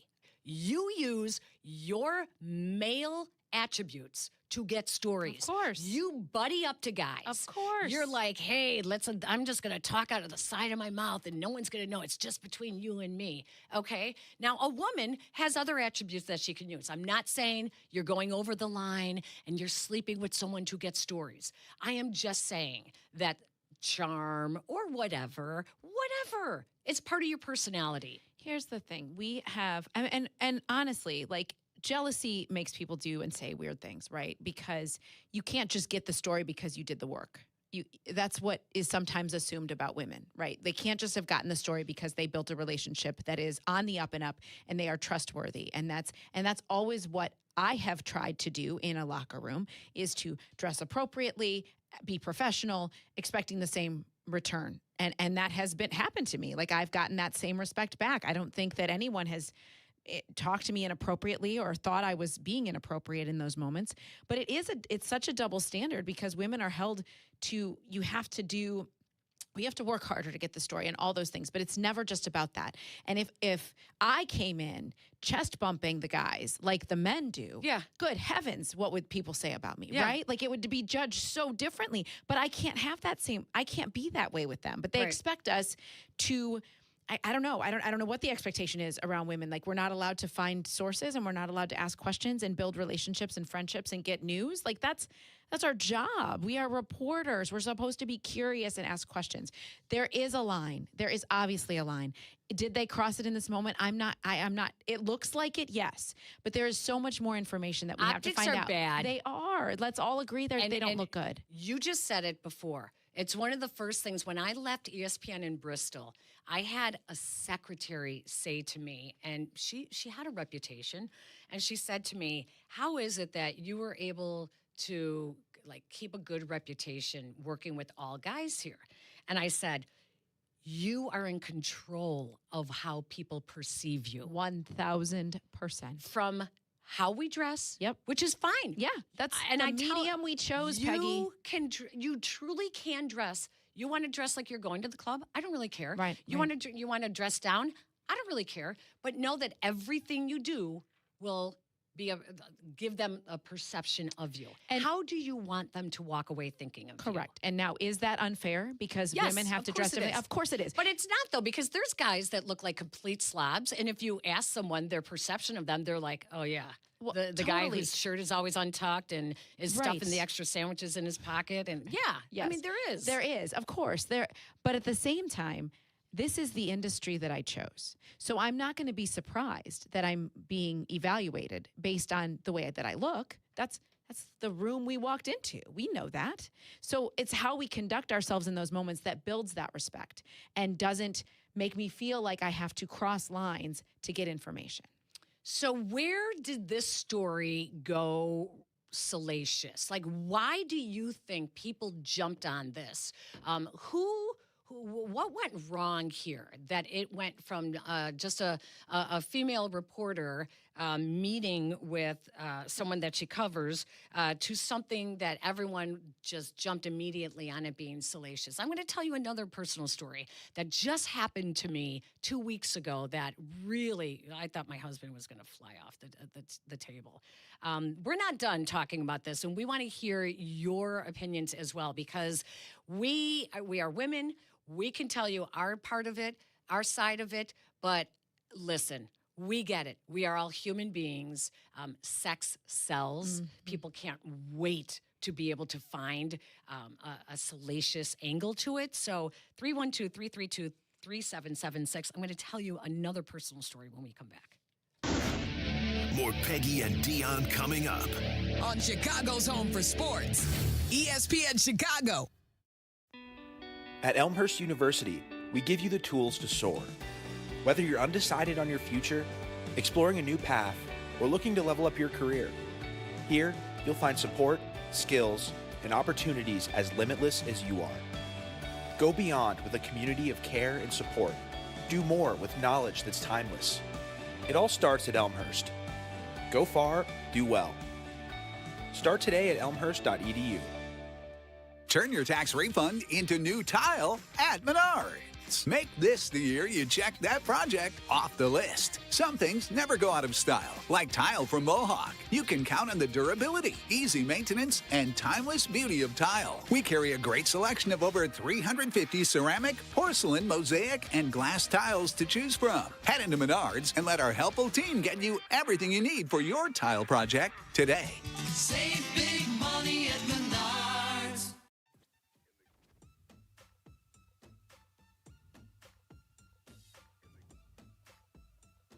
Yep, that's me again. I'm in my car a lot. You guys know Vacation this. mode. I'm just re-entry.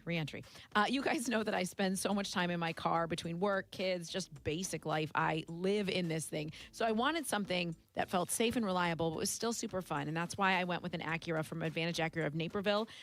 My favorite team. They are amazing. I had such a great experience with them. They made everything super simple, answered all my questions, never made me feel pressured. I sincerely love my Acura. It's comfortable, handles great, has all the tech I didn't even know I needed. And now I can't live without. Seriously, I'm never going back. If you're thinking about a new ride, check them out at AdvantageAcura.com or stop by Advantage Acura of Naperville. precision crafted performance.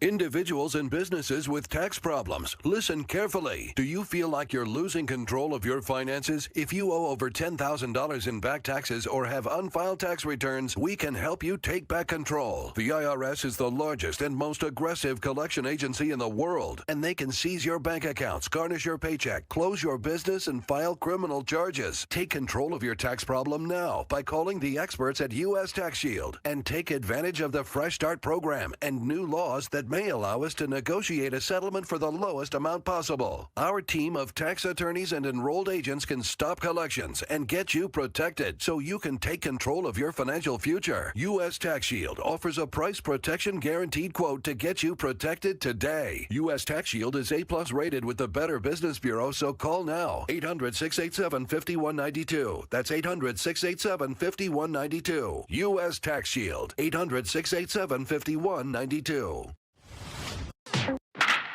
White Sox and the Royals. We have extended pregame.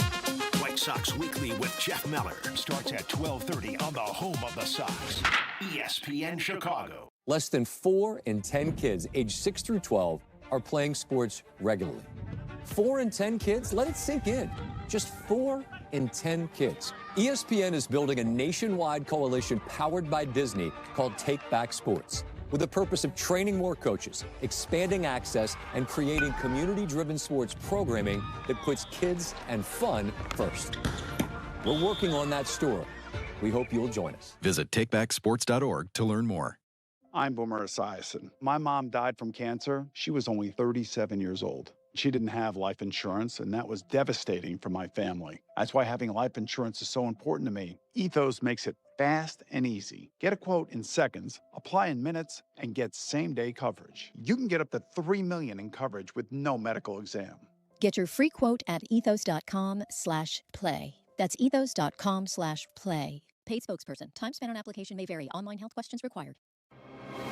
Hey, it's Rich Eisen. You can now listen to The Rich Eisen Show right here on the home of the Chicago Bears. The Rich Eisen Show, weekdays noon to 2. ESPN Chicago. Follow Chicago's Home for Sports on Instagram at ESPN_Chicago. Okay, we're all listening. Now back to Peggy and Dionne. This is ESPN Chicago, Chicago's home for sports.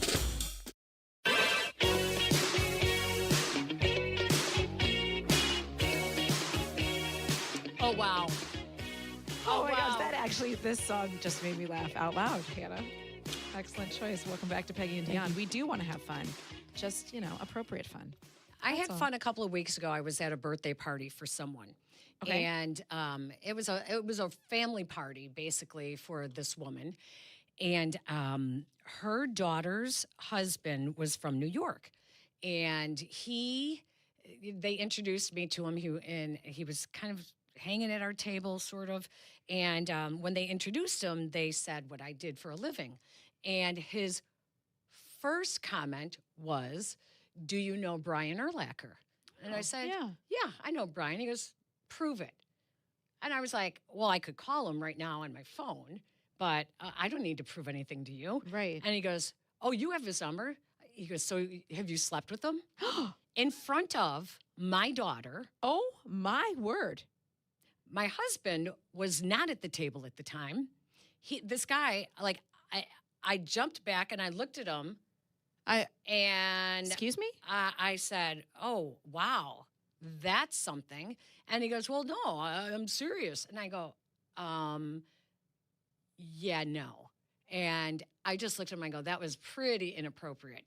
And, like 20 minutes later, I was at the bar getting a drink, and he was there, and he goes, "So my wife told me I need to come over and apologize because it was inappropriate." And I go, "Well, did your wife tell you that, or did you feel it was inappropriate?" And he goes, "No, I'm just saying you're an attractive woman." And I said, "Stop." I go, "Just stop." Yeah. It was inappropriate. It was a stupid thing to say. And you said it in front of my daughter and people that don't know me. Right. I said, "I don't really appreciate that." And he goes, "Well, and I started walking away, and he goes, "Oh, well, hey, I didn't mean it." Oh, I look, I go, "You're good." And he goes, "No, really." I go, "You're good." And I just kept walking. So this is where there are still people who want to believe that the only reason we are in this business and getting stories is because we get them through sexual favors. Oh, correct. Oh, yes. Now, and it is sad to me that in the year of our Lord 2026, this is still the assumption. Now, 10 years ago, Vrabel-Rossini, there was a little bit of a scandal in D.C. when she was working for ESPN, and there were accusations made by the Redskins GM, his wife. His wife actually went on social media and called Vrabel-Rossini her husband's latest, side chick. I think she called him side chick. And that wife later withdrew and recanted her comments and did apologize and said she had nothing but the utmost respect for Diana. Now, again, just because somebody made those accusations does not mean it's true. Now, you may not like that, Peggy Kaczynski is texting your husband, and I have heard from wives over the past. I have heard from Bears players' wives that did not like it. And I don't know what to tell you. I'm just doing my job. Okay? I am not the threat. That's what I would tell them. Yeah, no. But quite obviously, this continues. So where did this story take up so much traction? Is it because they made immediate denials? Is it because they were at a honeymooners hotel and there are no other pictures of these other friends that were supposedly there? Is it because Diana's been in the business for so long that people are it's a gotcha moment? I mean, it's a gotcha moment. Like, I knew it. I knew that's how she gets her stories, Like, where did this, or was it really bad optics on both of their parts? It could have been very honest and innocent, but we are experienced enough in business and in our own careers to know, when people are going to talk. Let me also say that we work in a male-dominated medium that for our whole lives we have, well before I met my husband, all of those things. Very good guy friends. I have very good guy friends to this day. Yeah. Outside of you, I have better guy friends in this industry. Right. Correct. Same. Like, great friends that we talk about, sports stuff, whatever, like good friends. Never have I held hands with any of them like that or even so much as hugged them. I have. I've hugged my friends. I'm a hugger. I hug them. Well, so am I. But I mean, I'm trying to think of the last time that happened that we hugged for any reason that looked like that, I guess is what I'm saying. I am always aware of what their wives, like, I don't want their wives to be like, never. Hey, this whatever this relationship you have with my husband. I'm not crossing that line. It's getting to. I always try to be super respectful of that, right? And there are some times where I'm like, oh, I want to send them a text because something stupid happened or whatever. And then I'm like, no, they're with their family. That's fine. We'll talk about it later. Like, it's not a big deal. Like, I think about those. I don't even think about that. But I do, because I don't want to make it feel inappropriate, because it isn't. Like, in my brain, it is not. Let's continue this conversation. 312-332-3776. Jeff, hang on the phone lines. Gideon, hang on the phone lines as well. We want to hear what you guys think, because this is not going away. And here we are again, minus the Coldplay. This is Peggy and Dionne. ESPN Chicago on FM 100.3 HD2, the ESPN Chicago app, and ESPN 1000. Hey, it's your buddy Tom Waddle, and I drive a Hawk. In the market for a new car? Shop HawkAuto.com, where they buy more so you pay less. Check their massive inventory of over 2,000 vehicles. They buy in volume so you save in volume. Plus, get all rebates on top of the Hawk Auto volume discount. Save even more with 0% financing for 60 months, so make no payments for 90 days. With 12 convenient locations, your next car is closer than you think. Drive what I drive. Drive a Hawk. HawkAuto.com. Financing on select models with approved credit. Chicago Bulls, Rockford Ice Hogs. The rivalry continues. You're going to get some bad blood. The Chicago Wolves return to Allstate Arena this Sunday to take on their division rivals, Rockford Ice Hogs. It's rock'em sock'em as they go toe-to-toe. With the playoffs on the horizon, you don't want to miss a second of Chicago Wolves hockey. Get your tickets for Sunday's Chicago Wolves versus the Rockford Ice Hawks today. Every 40 seconds, a child is reported missing. That's 2,000 children every single day. It's a heart-wrenching reality that we can no longer ignore.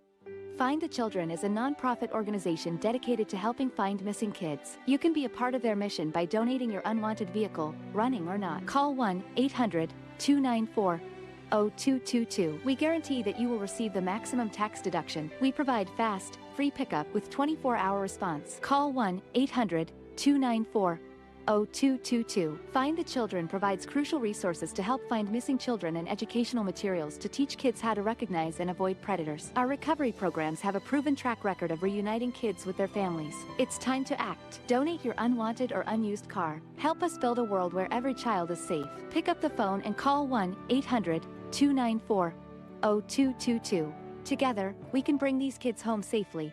This advertisement was paid for in partnership with Cars R Us and Find the Children.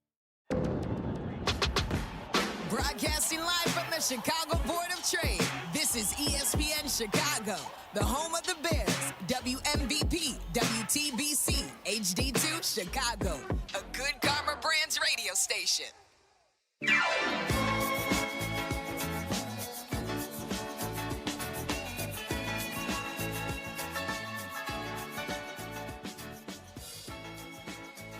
Oh boy, we need these mics open in our break here.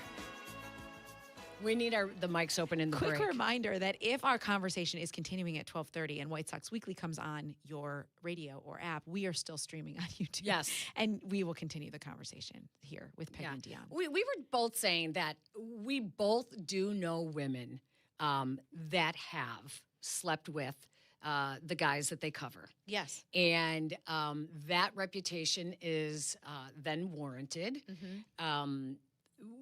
Again, you make your own bed. Yeah, correct. I don't really care. We all know bosses who have slept with employees.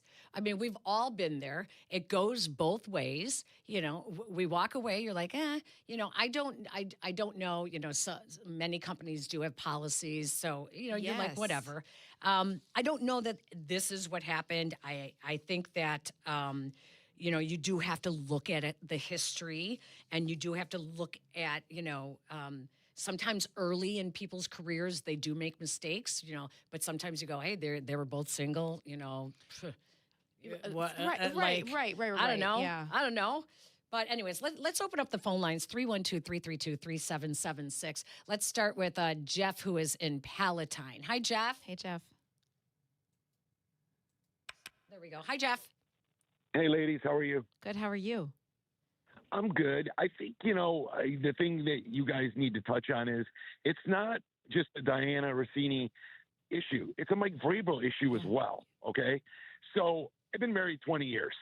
And, you know, when you have to take out clients, you have to entertain them and, you know, build relationships are one thing. But you ladies are both married.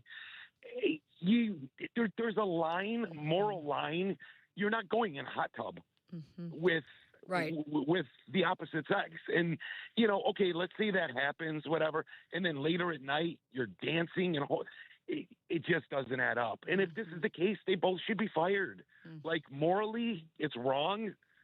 And, you know, you could look at pictures and you can say, oh, maybe it's this, maybe it's that. But it's still right from wrong. Like, I know my wife probably wouldn't be happy if I was in a hot tub, just me and, you know, somebody in a bikini. Yep. I remember. And, you know, when you got kids involved, too, you have kids involved. Like, how does that look? Like, both of these people, I mean, I don't know them like you guys know them personally, probably, or whatever.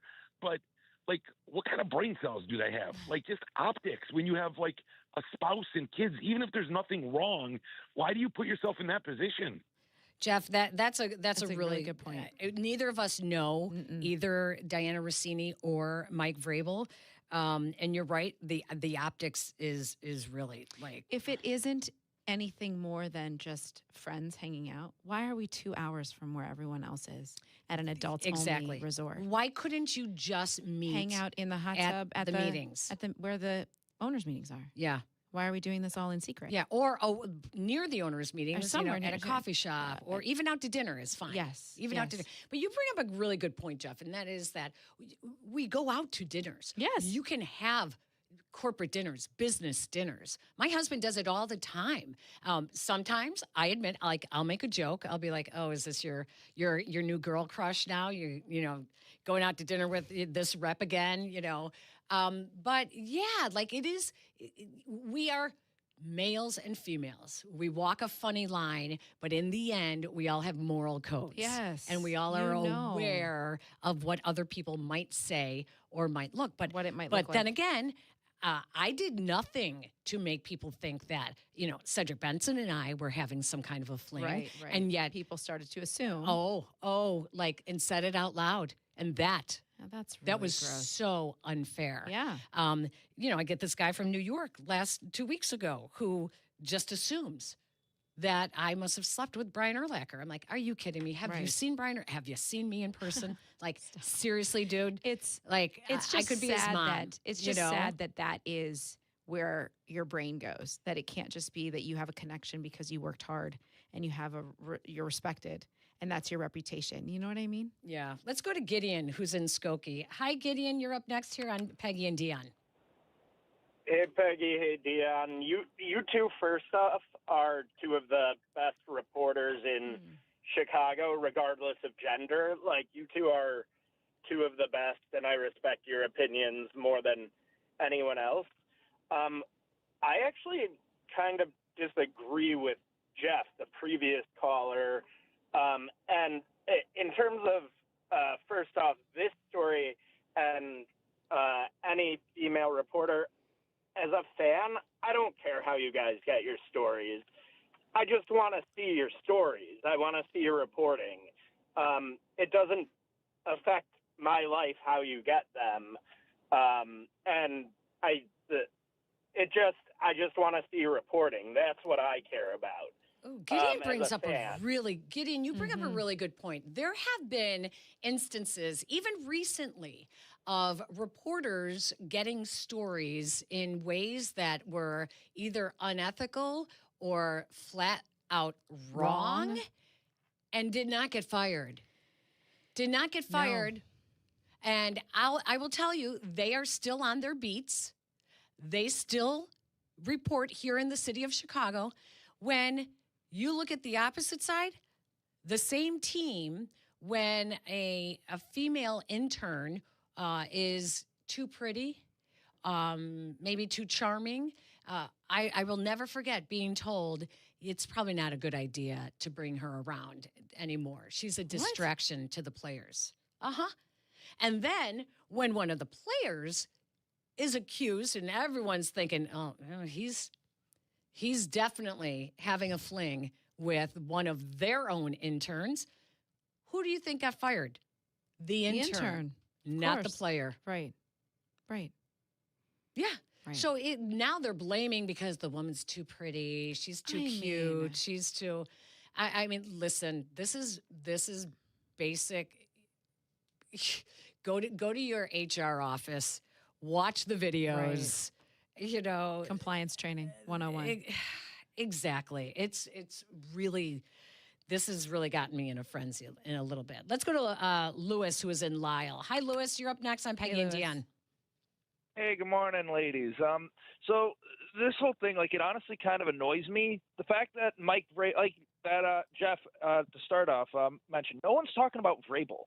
Anytime, if there's no one who's going after Vrabel, it's all about Vrabel-Rossini. And it honestly annoys me because, I've got close relationships with women who work within sports, and they'll tell them the horror stories that they've told me about the things that they have to put up with is atrocious, and not even just with the sexuality side of things or the sexual side of things. Do you guys remember a little while ago that guy Craig, and this sticks with me so much, when Courtney Cronin did a hot dog, someone actually took the time to call into Cap and Hoodie and say, Courtney Cronin's went on hold for 2 hours, by the way, to say, Courtney Cronin's good even for a girl. the stuff that you guys put up Yeah, with that's- is atrocious. Yeah. The stuff you guys put up with is atrocious. It's just disgusting what like women in sports have to put up with. I don't know how the heck you guys deal with it. By the way, that guy in New York, please tell me someone kicked him in the balls. When I told my husband what happened, if my niece had not had a baby, went into labor like that, and we left early this party, I'm quite sure something would have happened. Wow. Because I told my husband on the way out, and he was like, "What?" Yeah, that's insane. Louis, thank you, by the Thanks, way. Louis, yeah. I mean, listen, this is not a woe is us. No. Okay, this isn't. But do you think stuff still goes on? Oh, hell does, yeah, it it does. does. Yeah, thank you for the interview, player A. Oh yeah, no problem. Can I have your number? Right. You A know, date would stuff be like nice. that. That is still said to It's- women. Still goes on. Yeah. It still goes on. Not necessarily to me, but it has happened around me. And I will say, listen, like, are there any octogenarians that are interested that their eyesight is so bad they have no idea How old we actually yes. are? Like that's my demo right now. Okay? My fun response is always like, do they know I could be their mom? Like, do they know? Do they know that I could be their mom? Yes. So but yes, that stuff does still It still go on. Like Louis is right. Like that's not, and we often as women quick are just like whatever. It's not a big deal. But goodness sakes, it is always inappropriate. Always inappropriate. And listen, we get it from women too. Like women to women are not necessarily supportive. kind and supportive. Like no. immediate, they're like, oh boy, like look, she's. What does she want? What are her what is she- plans after oh the boy, post-game locker room? She's pretty. You know Right. why is she off talking to the side with him? And you know why does he always give her? Well, he gives her stories. You know what? Like it happens. It's still happening a lot. Mm-hmm. And quite frankly, I don't really care who's in your bedroom. I really don't.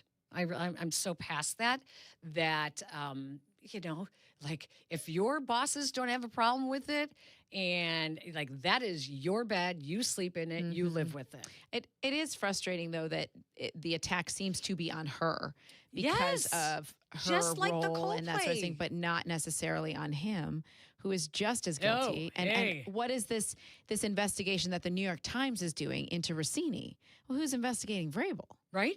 Who's digging into his past and his connections and who he's telling what and sharing company secrets with who?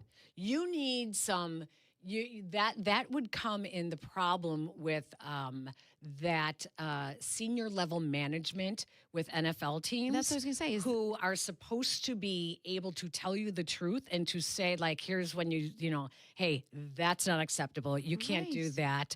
And instead, it is still filled with so many yes men that they don't want to rock the boat. It's still guys. It's still sports. It's still the guys' locker room. You know, it's Mike Vrabel. Come on. Remember when he was sitting, you know, spread eagle at the one draft? Yes. And the one he got caught in the bathroom at the other one during COVID? It was also, like, this is a guy's guy. It's not lost on me that the owner of the Patriots is Robert Kraft. I mean, I don't think that they're going to launch any sort of investigation into their head Who's coach. married to an ophthalmologist? And your famous comment, like, good God, can't she see? We'll be right back. Peggy and Dionne on Chicago's Home for Sports, ESPN Chicago.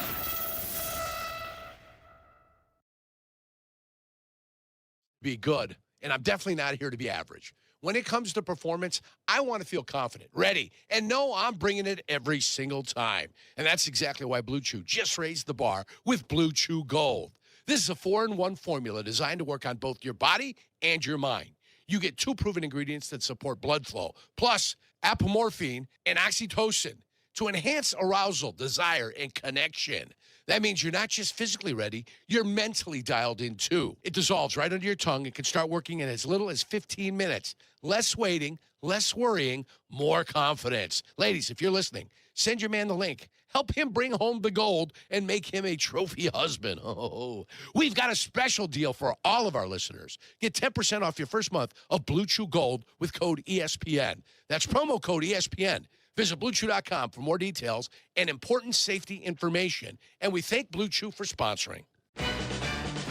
White Sox fans, take advantage of our unbeatable season-long deals. Enjoy savings with a $5 concessions menu, which includes $5 Miller Lite draft beer, Garrett popcorn, Stadium buttery, Vienna hot dogs or Polishes, Beggar's Pizza, nachos, and select Coca-Cola products. Plus, enjoy a fan favorite this season. Get 1 ticket and 2 beers starting at $24 with Miller Lite Baseball and Brews. To purchase tickets, visit whitesox.com/offers. ESPN's The Hockey Show. Ready to rock the rinks with Chicago's best hockey knowledge. Brought to you by Chevy Drive Chicago. The Hockey Show, Thursday at 7 on ESPN Chicago and the ESPN Chicago app. Kick back and relax this summer when you shop at Menards. Your summer oasis is calling, and Menards is here to help. From outdoor furniture to patio accessories to grills and summer essentials, Menards has everything you need to make your summer dreams a reality. Don't wait. Hurry into your local Menards and see and feel the furniture for yourself. Save big money on everything you need to create your backyard oasis today. Save big money at Menards. We all know spring is a great time to tackle home projects. And for me, this year, that meant finally upgrading some really, really, really old windows. So I connected with Russ Armstrong, the Chicago window guy, and I am so grateful that I did. Russ came to my house himself, made sure we found the perfect custom windows for our space. Chicago Window Guy's team is excellent, and they have the most energy-efficient windows and doors at the lowest price guaranteed with a lifetime guarantee. Did you hear that? So trust who I trust. Call 847-881-3060 or visit ChicagoWindowGuys.com. You love your land. During Kubota Orange Days, you'll love all the great deals. With versatile compact tractors, professional-grade mowers, and durable utility vehicles, Kubota equipment can help you turn dream projects into reality. Kubota Orange Days is here, and so are the best deals of the year. Now through June 30th, get select compact tractors with 0% financing available or save up to $5,500. Sale ends soon. Go to KubotaOrangeDays.com or stop by your local dealer for more information. Evan Cohen here. Game day brings the excitement. Your stay should feel just as memorable. With Marriott Bonvoy, official hotel partner of the NCAA and U.S. Soccer, you're connected to a portfolio of brands designed for how you travel. Some offer complimentary breakfast, others give you room to spread out, space to stay productive, or extended stay comforts. So whether you're a traveling fan or part of the team, Marriott Bonvoy celebrates the moments that live on before and after the game. Marriott Bonvoy, where game day checks in. Follow ESPN 1000 Chicago on twitch.tv or the Twitch app. Welcome back to Peggy and Dionne on ESPN Chicago, Chicago's home for sports.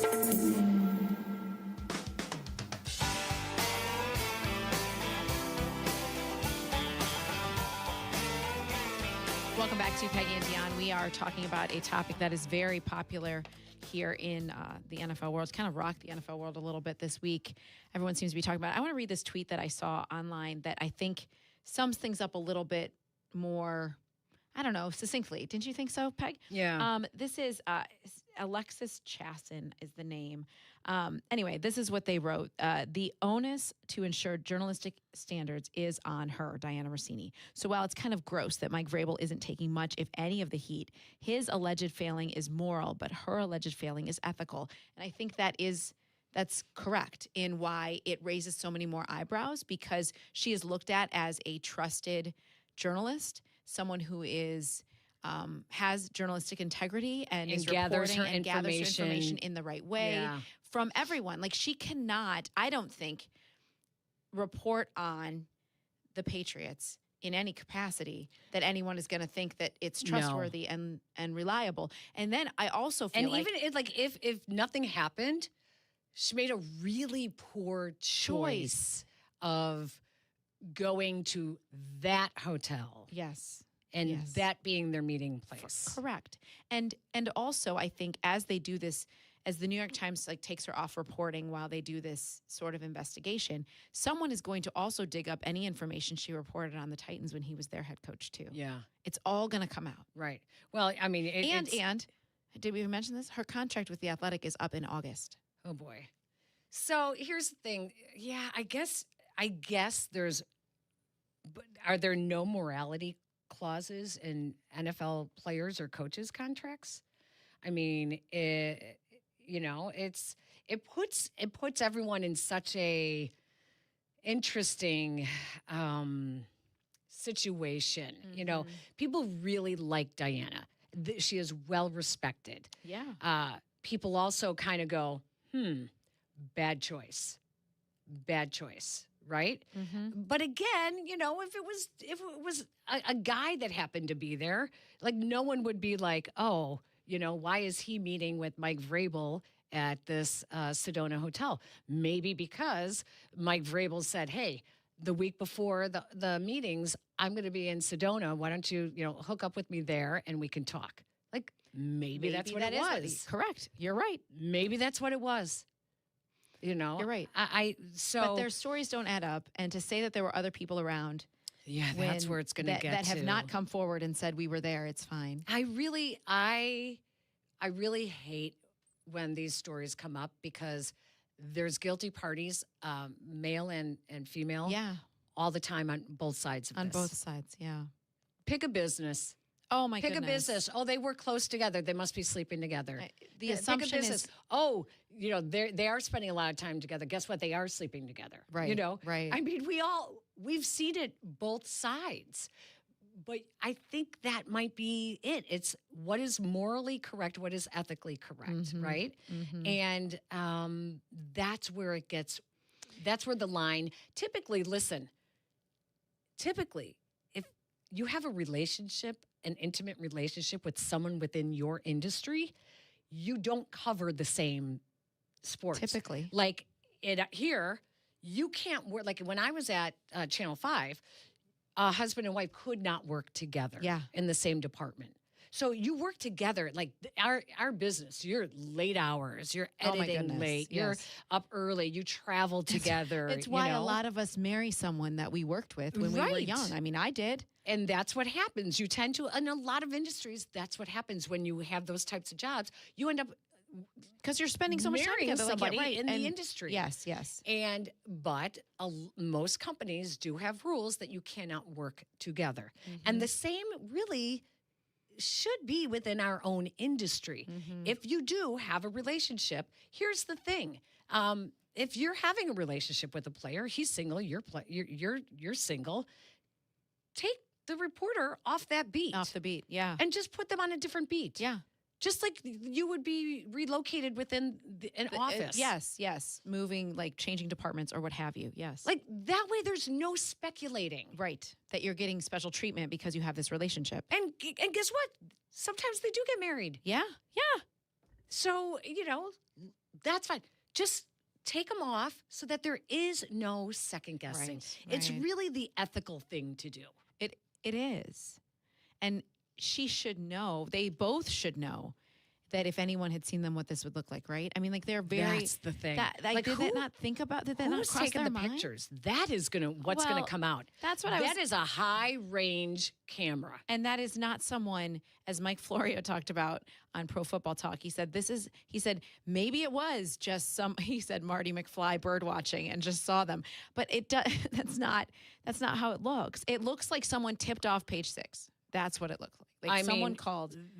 To get the shot on the rooftop is like, wait a minute. Someone was that looking is a for, high power. But that's someone exactly was looking right. for it, Peggy. So who told them the post that this is something they would want to look at? Yeah.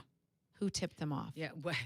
Welcome to the East. Welcome back to the East Coast, Mike Vrabel. I know. As it's just that this story is not going away anytime soon.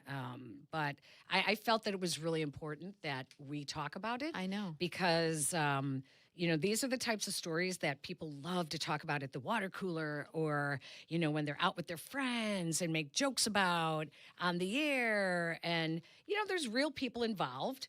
And again, Yurko, Tom Waddle, I'm sure they could tell us stories. Oh, 1,000%. Yes. I'm sure they could tell us stories. Any athlete can. And we can also tell them stories back about the dogs that we covered. But I will say, I hope that our listeners know that, like, Peggy and I have tried to uphold, like, a standard for ourselves and each other and work really hard. And I've been to in, maintain trust that. me, I have been in situations where it was like, this is not going to look good. Not gonna.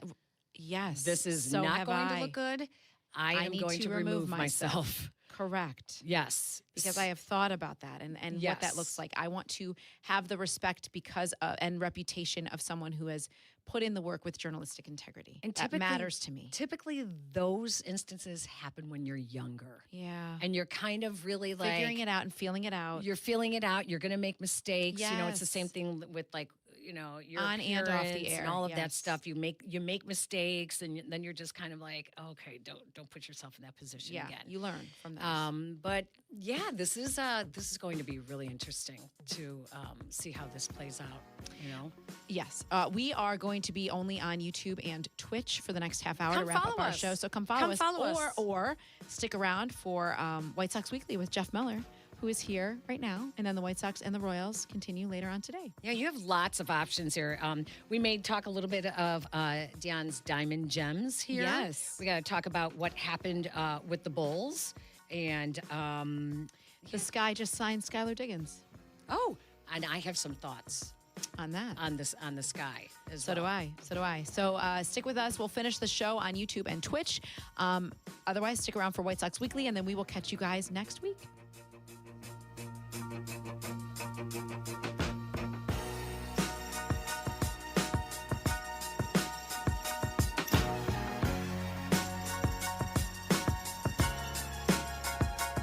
As parents, we have a million things running through our minds. Playdates, checkups, groceries, laundry, diapers, work, carpool schedules, picture day, swim team, did we mention diapers, birthday parties, meal prep, lost permission slips, dentist appointments, and the dog that still needs to be walked. So it's easy to make a mistake. Oh, I forgot birthday candles. Sit tight, hon, I'll be right back. We say we'd never put our kids in danger by leaving them in the car alone. Oh, wait, since when are candles not on the baking aisle? But never happens. And temperatures as low as 60 degrees can be deadly for children left behind. So always bring them with you, and every time you park the car, stop, look, lock. Brought to you by NHTSA and the Ad Council. Hi, I'm Kathy McPhee. Animals have always had my heart, and that is why I'm a proud supporter of American Humane Society. Over the years, I have filled my home with rescue pets. I adopted my sweet Wilma as a senior dog. She reminds me how special older dogs really are. Some of my most cherished memories are with her. American Humane Society believes every animal deserves compassion, love, and respect. I'm Dr. Robin Ganser, President and CEO of American Humane Society. Because of you, we've been able to save animal lives. Thank you so much for your generous support of our work. American Humane Society has been rescuing, caring for, and protecting animals for 150 years, celebrating the life-changing power of the human-animal bond. Your support can save lives. Join us in helping animals in need at AmericanHumane.org. Welcome back to Peggy and Dionne on 100.3 HD2, the ESPN Chicago app, and ESPN 1000.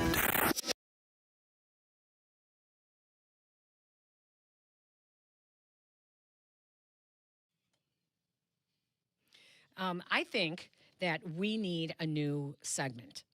And on Peggy and Dionne, we have Diamond Gems. We have Dionne's Diamond Gems, in which she's going to give us some baseball info, her scoop for the week. And we like talking sometimes about the gossipy stuff, even though we just talked for an hour and a half about the gossipy stuff. We did. I think we need a segment. Hannah, we're going to do a new segment that we want to bring on to the Peggy and Dionne show called Spill the Tea. And I love that. It's when Isn't it there's great? something like saucy going on in sports, and it's like, hey, spill the tea. Okay, I like that. What is going on, you know? Like from the Bill Belichick stuff to whatever. Unfortunately, this Spill the Tea hit home with being a very well-respected female reporter. We're done talking about the Diana-Rossini and Mike Vrabel. But hey, it's Masters weekend. It is. I need a Masters gnome. You do? Have you seen the gnomes? I have not seen the gnomes. Okay. Hannah, have you seen the Masters gnomes? No. Okay.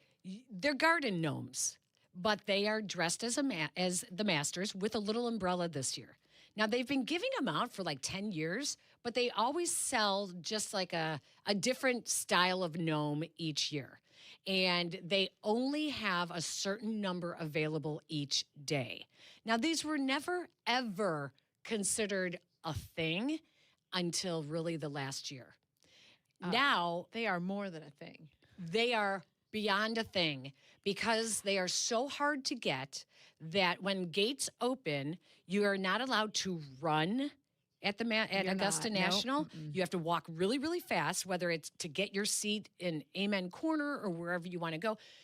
That includes people knowing the right entrance to go in to get the shortest distance to the merchandise tent. And people that were lined up and waited at dusk for the gates to open all week long have gone right to the merchandise tent. Yes. And still we're not. I think it's like only 200 or something available every morning and only one per person. And the Masters gnome, my husband goes, this is so stupid. And my husband, the Masters might be his religion. Oh, no way. Oh, yeah. Oh, I love it. Yeah, I think the Masters truly is his religion. And when I mentioned it when we were in Florida, I said, these Masters gnomes. And he said, stupidest thing ever. I go, I actually kind of like it. Like, I would dress up that gnome in my garden all the time. I think it's hysterical. Adorable, but they are very expensive. So I'm reading about it a little bit. Like, if you got one in person, it's only like $49. Yeah, no, if you would like to buy one now. Now people are putting them on the resale market. Correct. I think the cheapest one I saw was $300 up to $6,500. So there is word now that this might be the last year that they sell the gnome. Wow. It was even asked of Fred Ridley, the tournament chair from Augusta National, at his press conference. And it was so funny because the reporter actually had to preface it with, this may seem trivial, and I apologize for this because, listen, if you're covering the Masters, they are very strict on who gets to be their on-air talent there, everything. The words you use, they are patrons, they are not guests. And the reporter said, there is word that this might be the last year of the Masters gnome being for sale. Can you confirm that? And he said, I don't know. I've asked them the same thing, and they won't tell me. But if you know the Masters, they don't like when something takes away from the holiness of the event. Yeah, for sure. The action on the golf course and the course itself. And if that's the case, then they will stop selling the gnome. But I love that little gnome. It's adorable. I mean, it's very cute. The umbrella is so it's super really cute. Yeah, it's super, super cute. But you couldn't even put that in your garden. It would get stolen. In a minute and a half. Yeah, less than that, probably. Okay, this is what I read yesterday that really caught my attention. The Masters shop, where they shop, is only open 8 days a year, and it makes $10 million each day. That it's open. So $10 million each day for the 8 days that it's open, or $277 per second. The average spend is thought to be around $1,000 per person who comes in. Oh my gosh. Yeah. Right? That is outrageous. $10 million a day, $1 million per hour, $16,000 each minute, $277 each second. This one, the Masters gnome, it must have been last year where he was holding a yellow and green cup and had like a vest on. That is so cute. Is that last year's? That is unbelievable. Yeah. See, they really are cute, I have to tell you. They really are cute. It is an event I would love to be a part of. I don't know if I want to cover it so much as just be there. It would just be cool to be there. I know. And eat pimento sandwiches. Okay. Bryson DeChambeau. Do we have the highlight of this was on Thursday, round one. I was so amused first by Xander Schauffele, his tee shot wound up in a patron's shopping bag.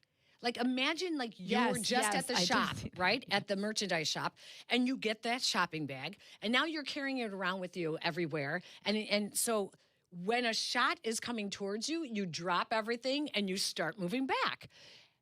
Whoever this was dropped the bag, they move back, and his tee shot falls inside the bag. I'm like, how do you mark that? I don't know. I have the audio of that. It's pretty funny. Oh, you do? Yeah. Okay, let's hear this. First bad driver swing of the day.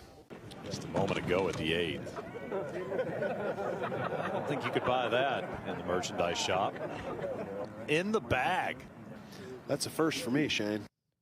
It's history. So that is so funny. The rules guy comes over, confirms the ball is sitting in the bag, and then Schauffele has to put his finger down to mark the bottom of the bag, and then he has to be the one that takes the ball out and places it there. I was so amused by this. That is so funny. I was so amused. So they had to hold the spot to put it right there. Exactly. Wow. Then Bryson DeChambeau, who was a big talk going into the Masters because he was using the 3D printer for, I think it was his 8-iron. And he made his own 8-iron with a 3D printer. Wow. And so it was like, oh, wow, this is crazy. This is going to be interesting. Are they going to approve the club? Because the tour always has to approve everything. So you thought that was going to be what everyone's talking about. Instead, his sand play looked like Peggy Kaczynski on a weekly basis. Check this out on a greenside bunker that was kind of flat. It was not one of those awful, super high Like lips steep, that you're like, oh my gosh, how do you get out of this? No, it had a nice little loft to it. Something that Peggy Kaczynski would putt out of, to be honest with you. I would have said to him, here's my putter. You can putt out of that. Listen to this. This might be the scariest bunker shot you can have today. He'll have it again. Oh, my goodness. Bryson. Now Bryson, his third attempt out of this bunker, barely gets that one out. So that putt left to avoid triple. So it's a triple for Bryson. 2 par 5s left. I think he needs to reset a goal right now, a little mini goal. That was, I mean, he this needed is why 3 he to get out of the sand. Who didn't make the cut? What weekend golfer has not done that? We all have done it. Well, now, the flag was right by the bunker, so that's why it's such a hard shot, because you have to get, but, it was awful. You could hear the disappointment in the announcer in the second one. I mean, oh, Bryson. Yeah. Like, oh my gosh, it was awful. man. And then to make the cut yesterday, all he needed was to bogey 18. To bogey 18, and he didn't do that? He tripled it. Tripled. Lord above. I know. That was. Oh, that's so frustrating. I know. That was really so.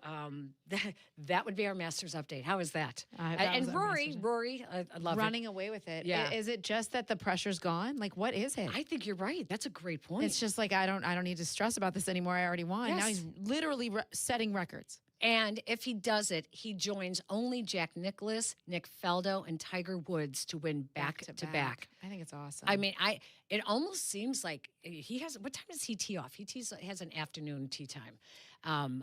It almost seems like he's going to run away with this. He would have to. Oh my God! If he does not run away with it, it will be one of the greatest stories for whoever wins it. Well, it would be a Bryson DeChambeau meltdown if he ends up losing. It is. It's going to be one of those like, oh my gosh, Rory really falls apart, and look at Justin Rose finally wins it. I mean, yeah, it would take a lot to figure out, like, for him to have a meltdown now, don't you think? I mean, you would really have to play some really bad golf. Really, really bad. Really bad golf at this point. He has a 6-stroke lead right now. The record. Yeah.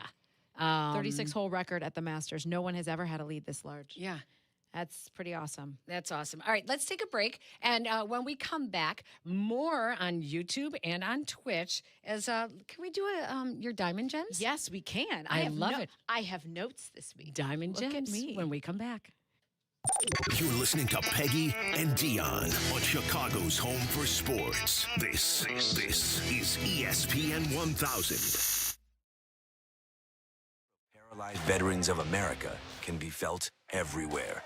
For over 80 years, PVA has been a relentless ally for veterans with spinal cord injuries and diseases like MS and ALS, and all people with disabilities.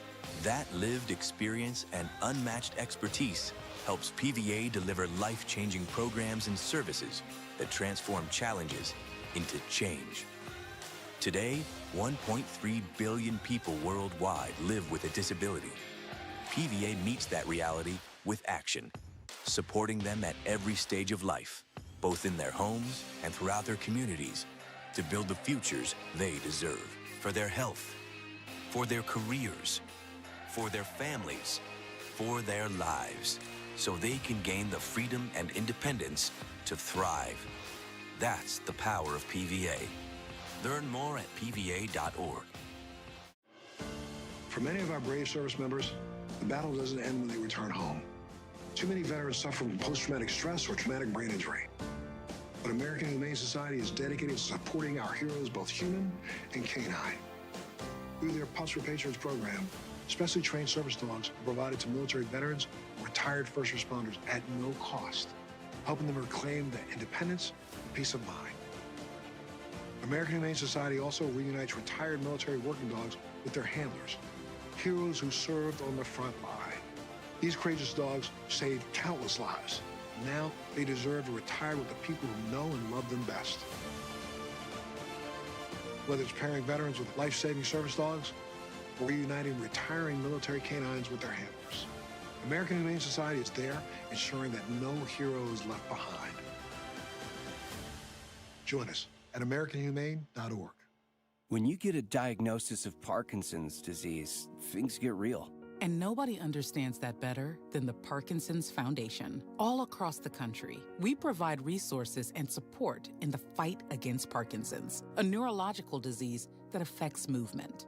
The Parkinson's Foundation is dedicated to improving care and advancing research towards a cure. And when you call our helpline, you'll speak to a real person who can help you find the right information. Because while living with Parkinson's can be challenging, there are things you can do to improve your quality of life. So, whether you're newly diagnosed, have been living with Parkinson's for years, or caring for a loved one, When Parkinson's gets real, find real answers at the Parkinson's Foundation. go to parkinson.org or call our helpline at 1-800-4PD-INFO, 1-800-473-4636. The Parkinson's Foundation. Better lives together.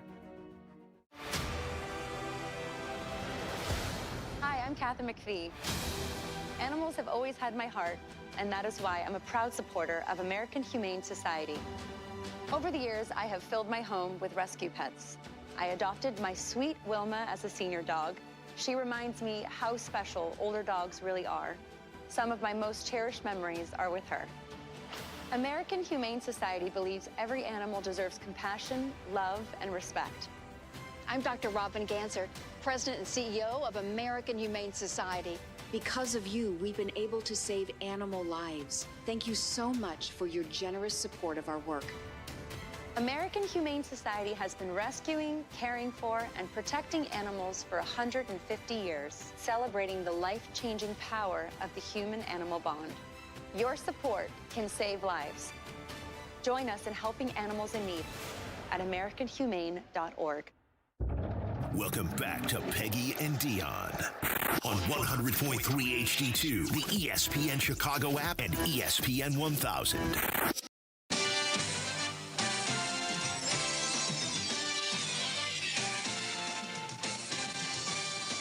This is our new open for baseball tonight. Dionne's Diamond Gems. Baseball midday, your midday baseball catch-up in case you weren't paying attention this week. Which I wasn't, so tell me. Well, I'll try to fill you in. I'm going to jump to like the biggest news of the things I found the most interesting. both opening day starters for the Cubs and the White Sox are not active right now with the teams. Shane Smith is in AAA Charlotte, which, man, did he have a rough fall. Very disappointing, actually. Like, his ERA was up towards 20 at one point. Yikes. 3 starts. He needed 99 pitches to get through 3 2/3 as his last start. So he's trying to Something's get wrong. right. They need to go Something's fix him. wrong with his command. So he's trying to get his life back together there. And then Matthew Boyd is out with the bicep strain, I believe. Yes. Stuff with a bicep strain. But Cade Horton out for the season with elbow surgery. And, hearing Jed talk about it, he's like, we felt really good with our plan. I remember last year feeling so frustrated that he was doing so well and they never let him go beyond the 5th inning. Right. 4th or 5th inning. Like, they were being so cautious with him because they knew he was going to be their ace. And now he is done for the season, which is incredibly disappointing that he's not been able to do much, or he won't do anything this year. Second, he finished runner-up in voting for Rookie of the Year last year. And so he was going to be out there and being so productive for them. And they felt like they had such good pitching depth with the addition of Edward Cabrera. And now here they are. Like, Javier Assad is starting. Jameson Taillon is starting today. Colin Ray is now in the rotation. I mean, they're just trying to, like, piece it together. But they're like offensive linemen in football. You can never have too many many starting pitchers. Now, Jed spoke yesterday when they returned back to Wrigley before they got shut out by the Pirates yesterday. 0 for 8 with runners in scoring position. They cannot hit the ball. Like, they're not scoring. That is the major difference. He explained it. He's like, look, they were 6-6 yesterday. They got shut out yesterday, 2-0. Both teams lost 2-0 yesterday. But that they're 6-7 now. He's like, I'm not going to overanalyze it. It's almost like we're 0-1 in a football season, right? Like, we're only 12, 13 games in. We've got time. Now, here's the biggest difference. Remember last year at this point, they had already gone on a 5-game winning streak. They had scored 96 runs by this point last year. Oh. This year, they've scored 56. Ooh. So guys just who typically hit are not hitting. And I don't know what gets them going. We blame the weather warm a lot. weather. I know we That's all what we say always yawn, hear. whatever. But they're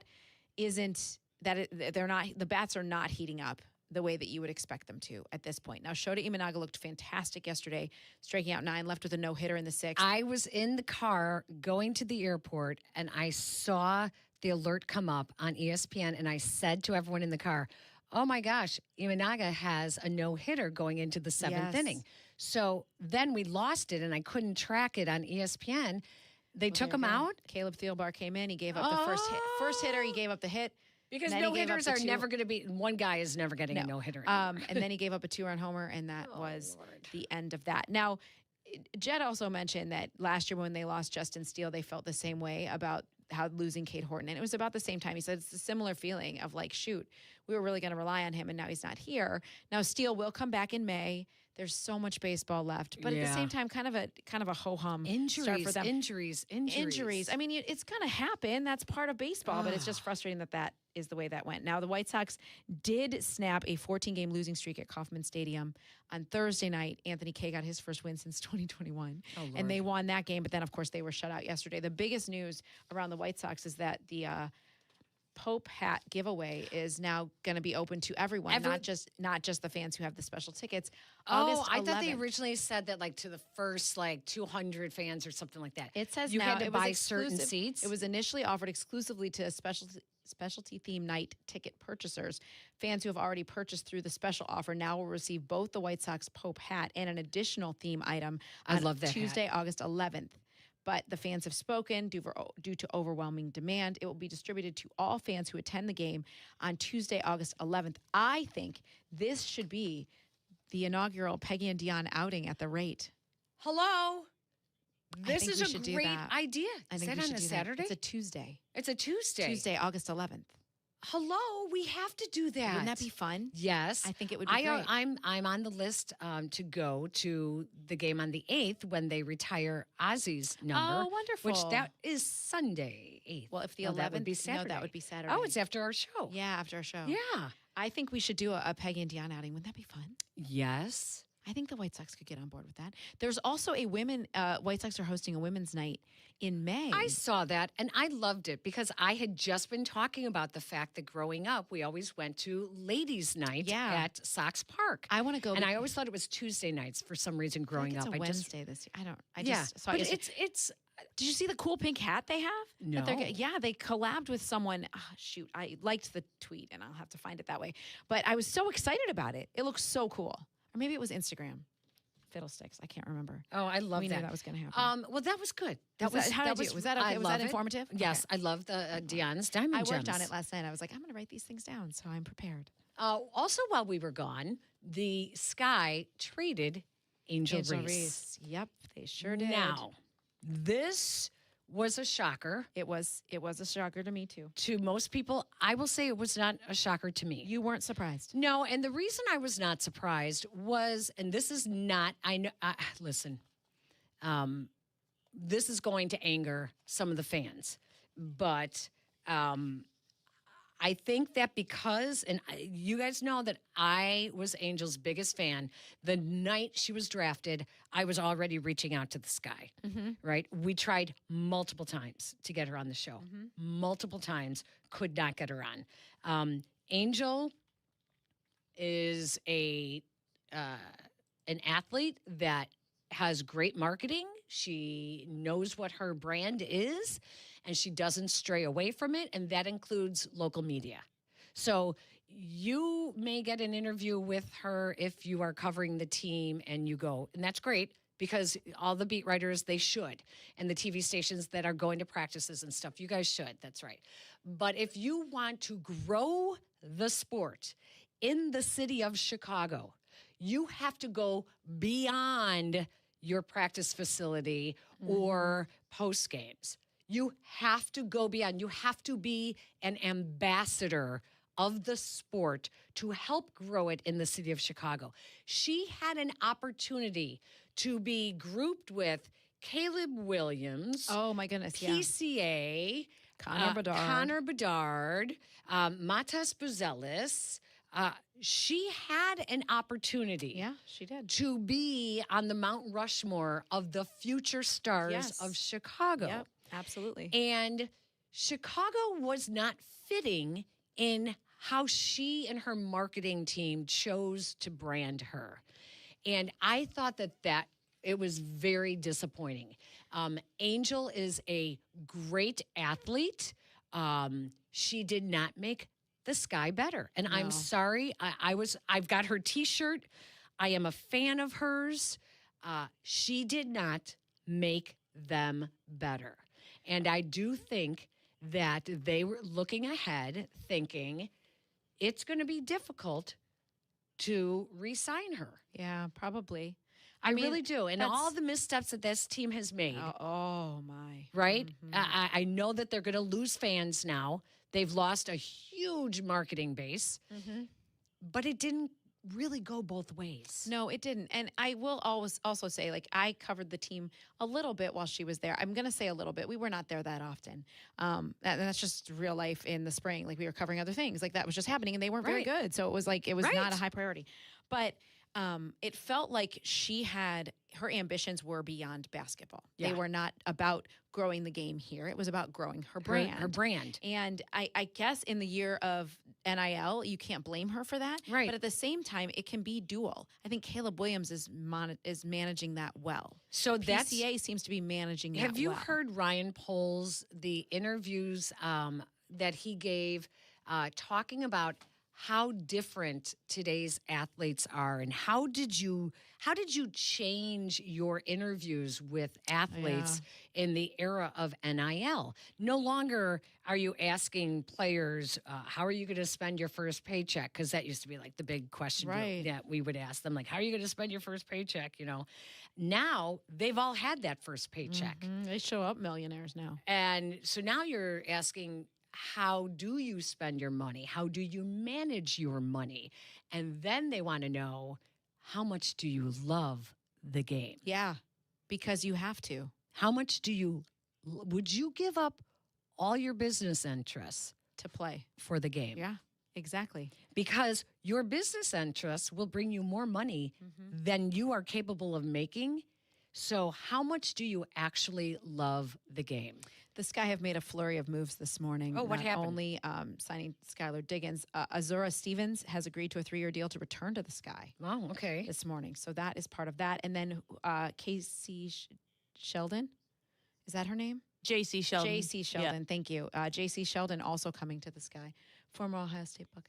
I like her. Look, she was like She was in the same draft class, I think, as Caitlin and Angel and all them. And yeah, she's she like one of was. those annoying, like when you're playing against her, like those annoying little pests Oh, that you're just like, oh my God, like you're so annoying, you're so quick. So I saw that and I was like, okay.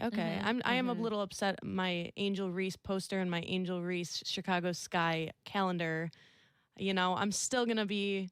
I remember I have like my dad got a reaction video when she was drafted. I was so happy. Yeah. I'm one of the people that is normal and likes her and Caitlin Clark and everybody. I'm the same way. I just love them WNBA. I love Paige Beckers and AZ. Like, I don't know. So I'm still going to support her and follow her in Atlanta. But dang, like they could have had it.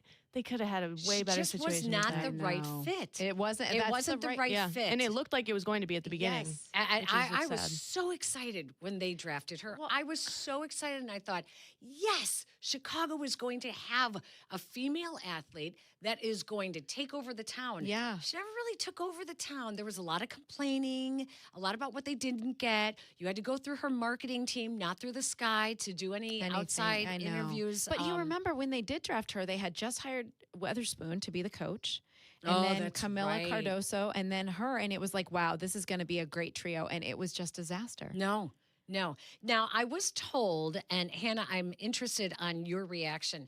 My son, who has covered a lot of women's college basketball, he said that getting the 2 first-round picks for Angel Reese, he said that's a great deal because he said the next 2 drafts are going to be very, very good. So it's nothing for this year. Yeah, it's for the next 2 after. Yeah. Like the thing is though, is those are going to be lower draft picks because the Dream are probably going to be good now. Yeah. So it's like so it's based it's on not gonna, where. Yeah. Okay, why do you think they're going to be good now? It's not just she Angel. A missing it's, piece for that team. Yes. Okay. Yes. That's and the difference. yeah. Here they try. She had to try to carry the team. Not capable of doing. Not making the team better. Are you missing someone inside that's going to pull down the boards? Then that's your missing piece. Okay. That makes sense then. I mean, yeah. I'm disappointed because I was disappointed it was a because missed opportunity. It was. And it feels like sometimes, well, both our basketball teams are kind of in disarray right now. And that is disappointing too. Bulls are a mess. It would have been like if Caleb Williams had decided after last year or 2 years ago, this is not a fit. This isn't working. You know, let's get something done. You know, behind the scenes. That's really what that would have been. It's disappointing. I think that's my most. I was like, wow, what are they doing? And I think that's there's a portion of the fan base that is wondering what direction they're going in. Like, what lane are you choosing now? Perhaps as we take a look at the moves they made today. I mean, training camp starts very soon. Yeah. So as they come together, and maybe Tyler Marsh has this grand plan that he feels like he and the GM are on in lockstep, as we like to say around here, that they're moving in the same direction together. It just needs to be clearly spelled out to the fans, especially the ones who joined the fan base because of Angel Reese. And there were many. Before we go, I have to give some advice to all of the parents that are traveling spring break, summer vacations with their toddlers. This Jessica trend on TikTok is so shockingly funny. It's so funny. It is so funny. I had to read the actual science behind it. Okay, what is it? That when your child is throwing that tantrum and nothing you say will they listen to, you just go, Jessica, Jessica, Jessica, and you start looking around, and it could be really any name that is 2 syllables, Jessica, or 3 syllables, Jessica. And for some reason, it is the brain activity of the toddler stops, looks to see what you're looking at. Yeah. And actually starts to calm down. Like, where's Jessica? Who's Jessica? Try it. And I want to hear back from you guys. Can I use it on my teenagers? Oh, that I'm not so sure. Can I use it on my husband? I know. And then I'd say, wait a second, who's Jessica? Who's Jessica? Have a great week, everybody. You're listening to Peggy and Dionne on Chicago's home for sports, ESPN Chicago. The Masters at 12 under, American Sam Burns and Patrick Reed at 6 under.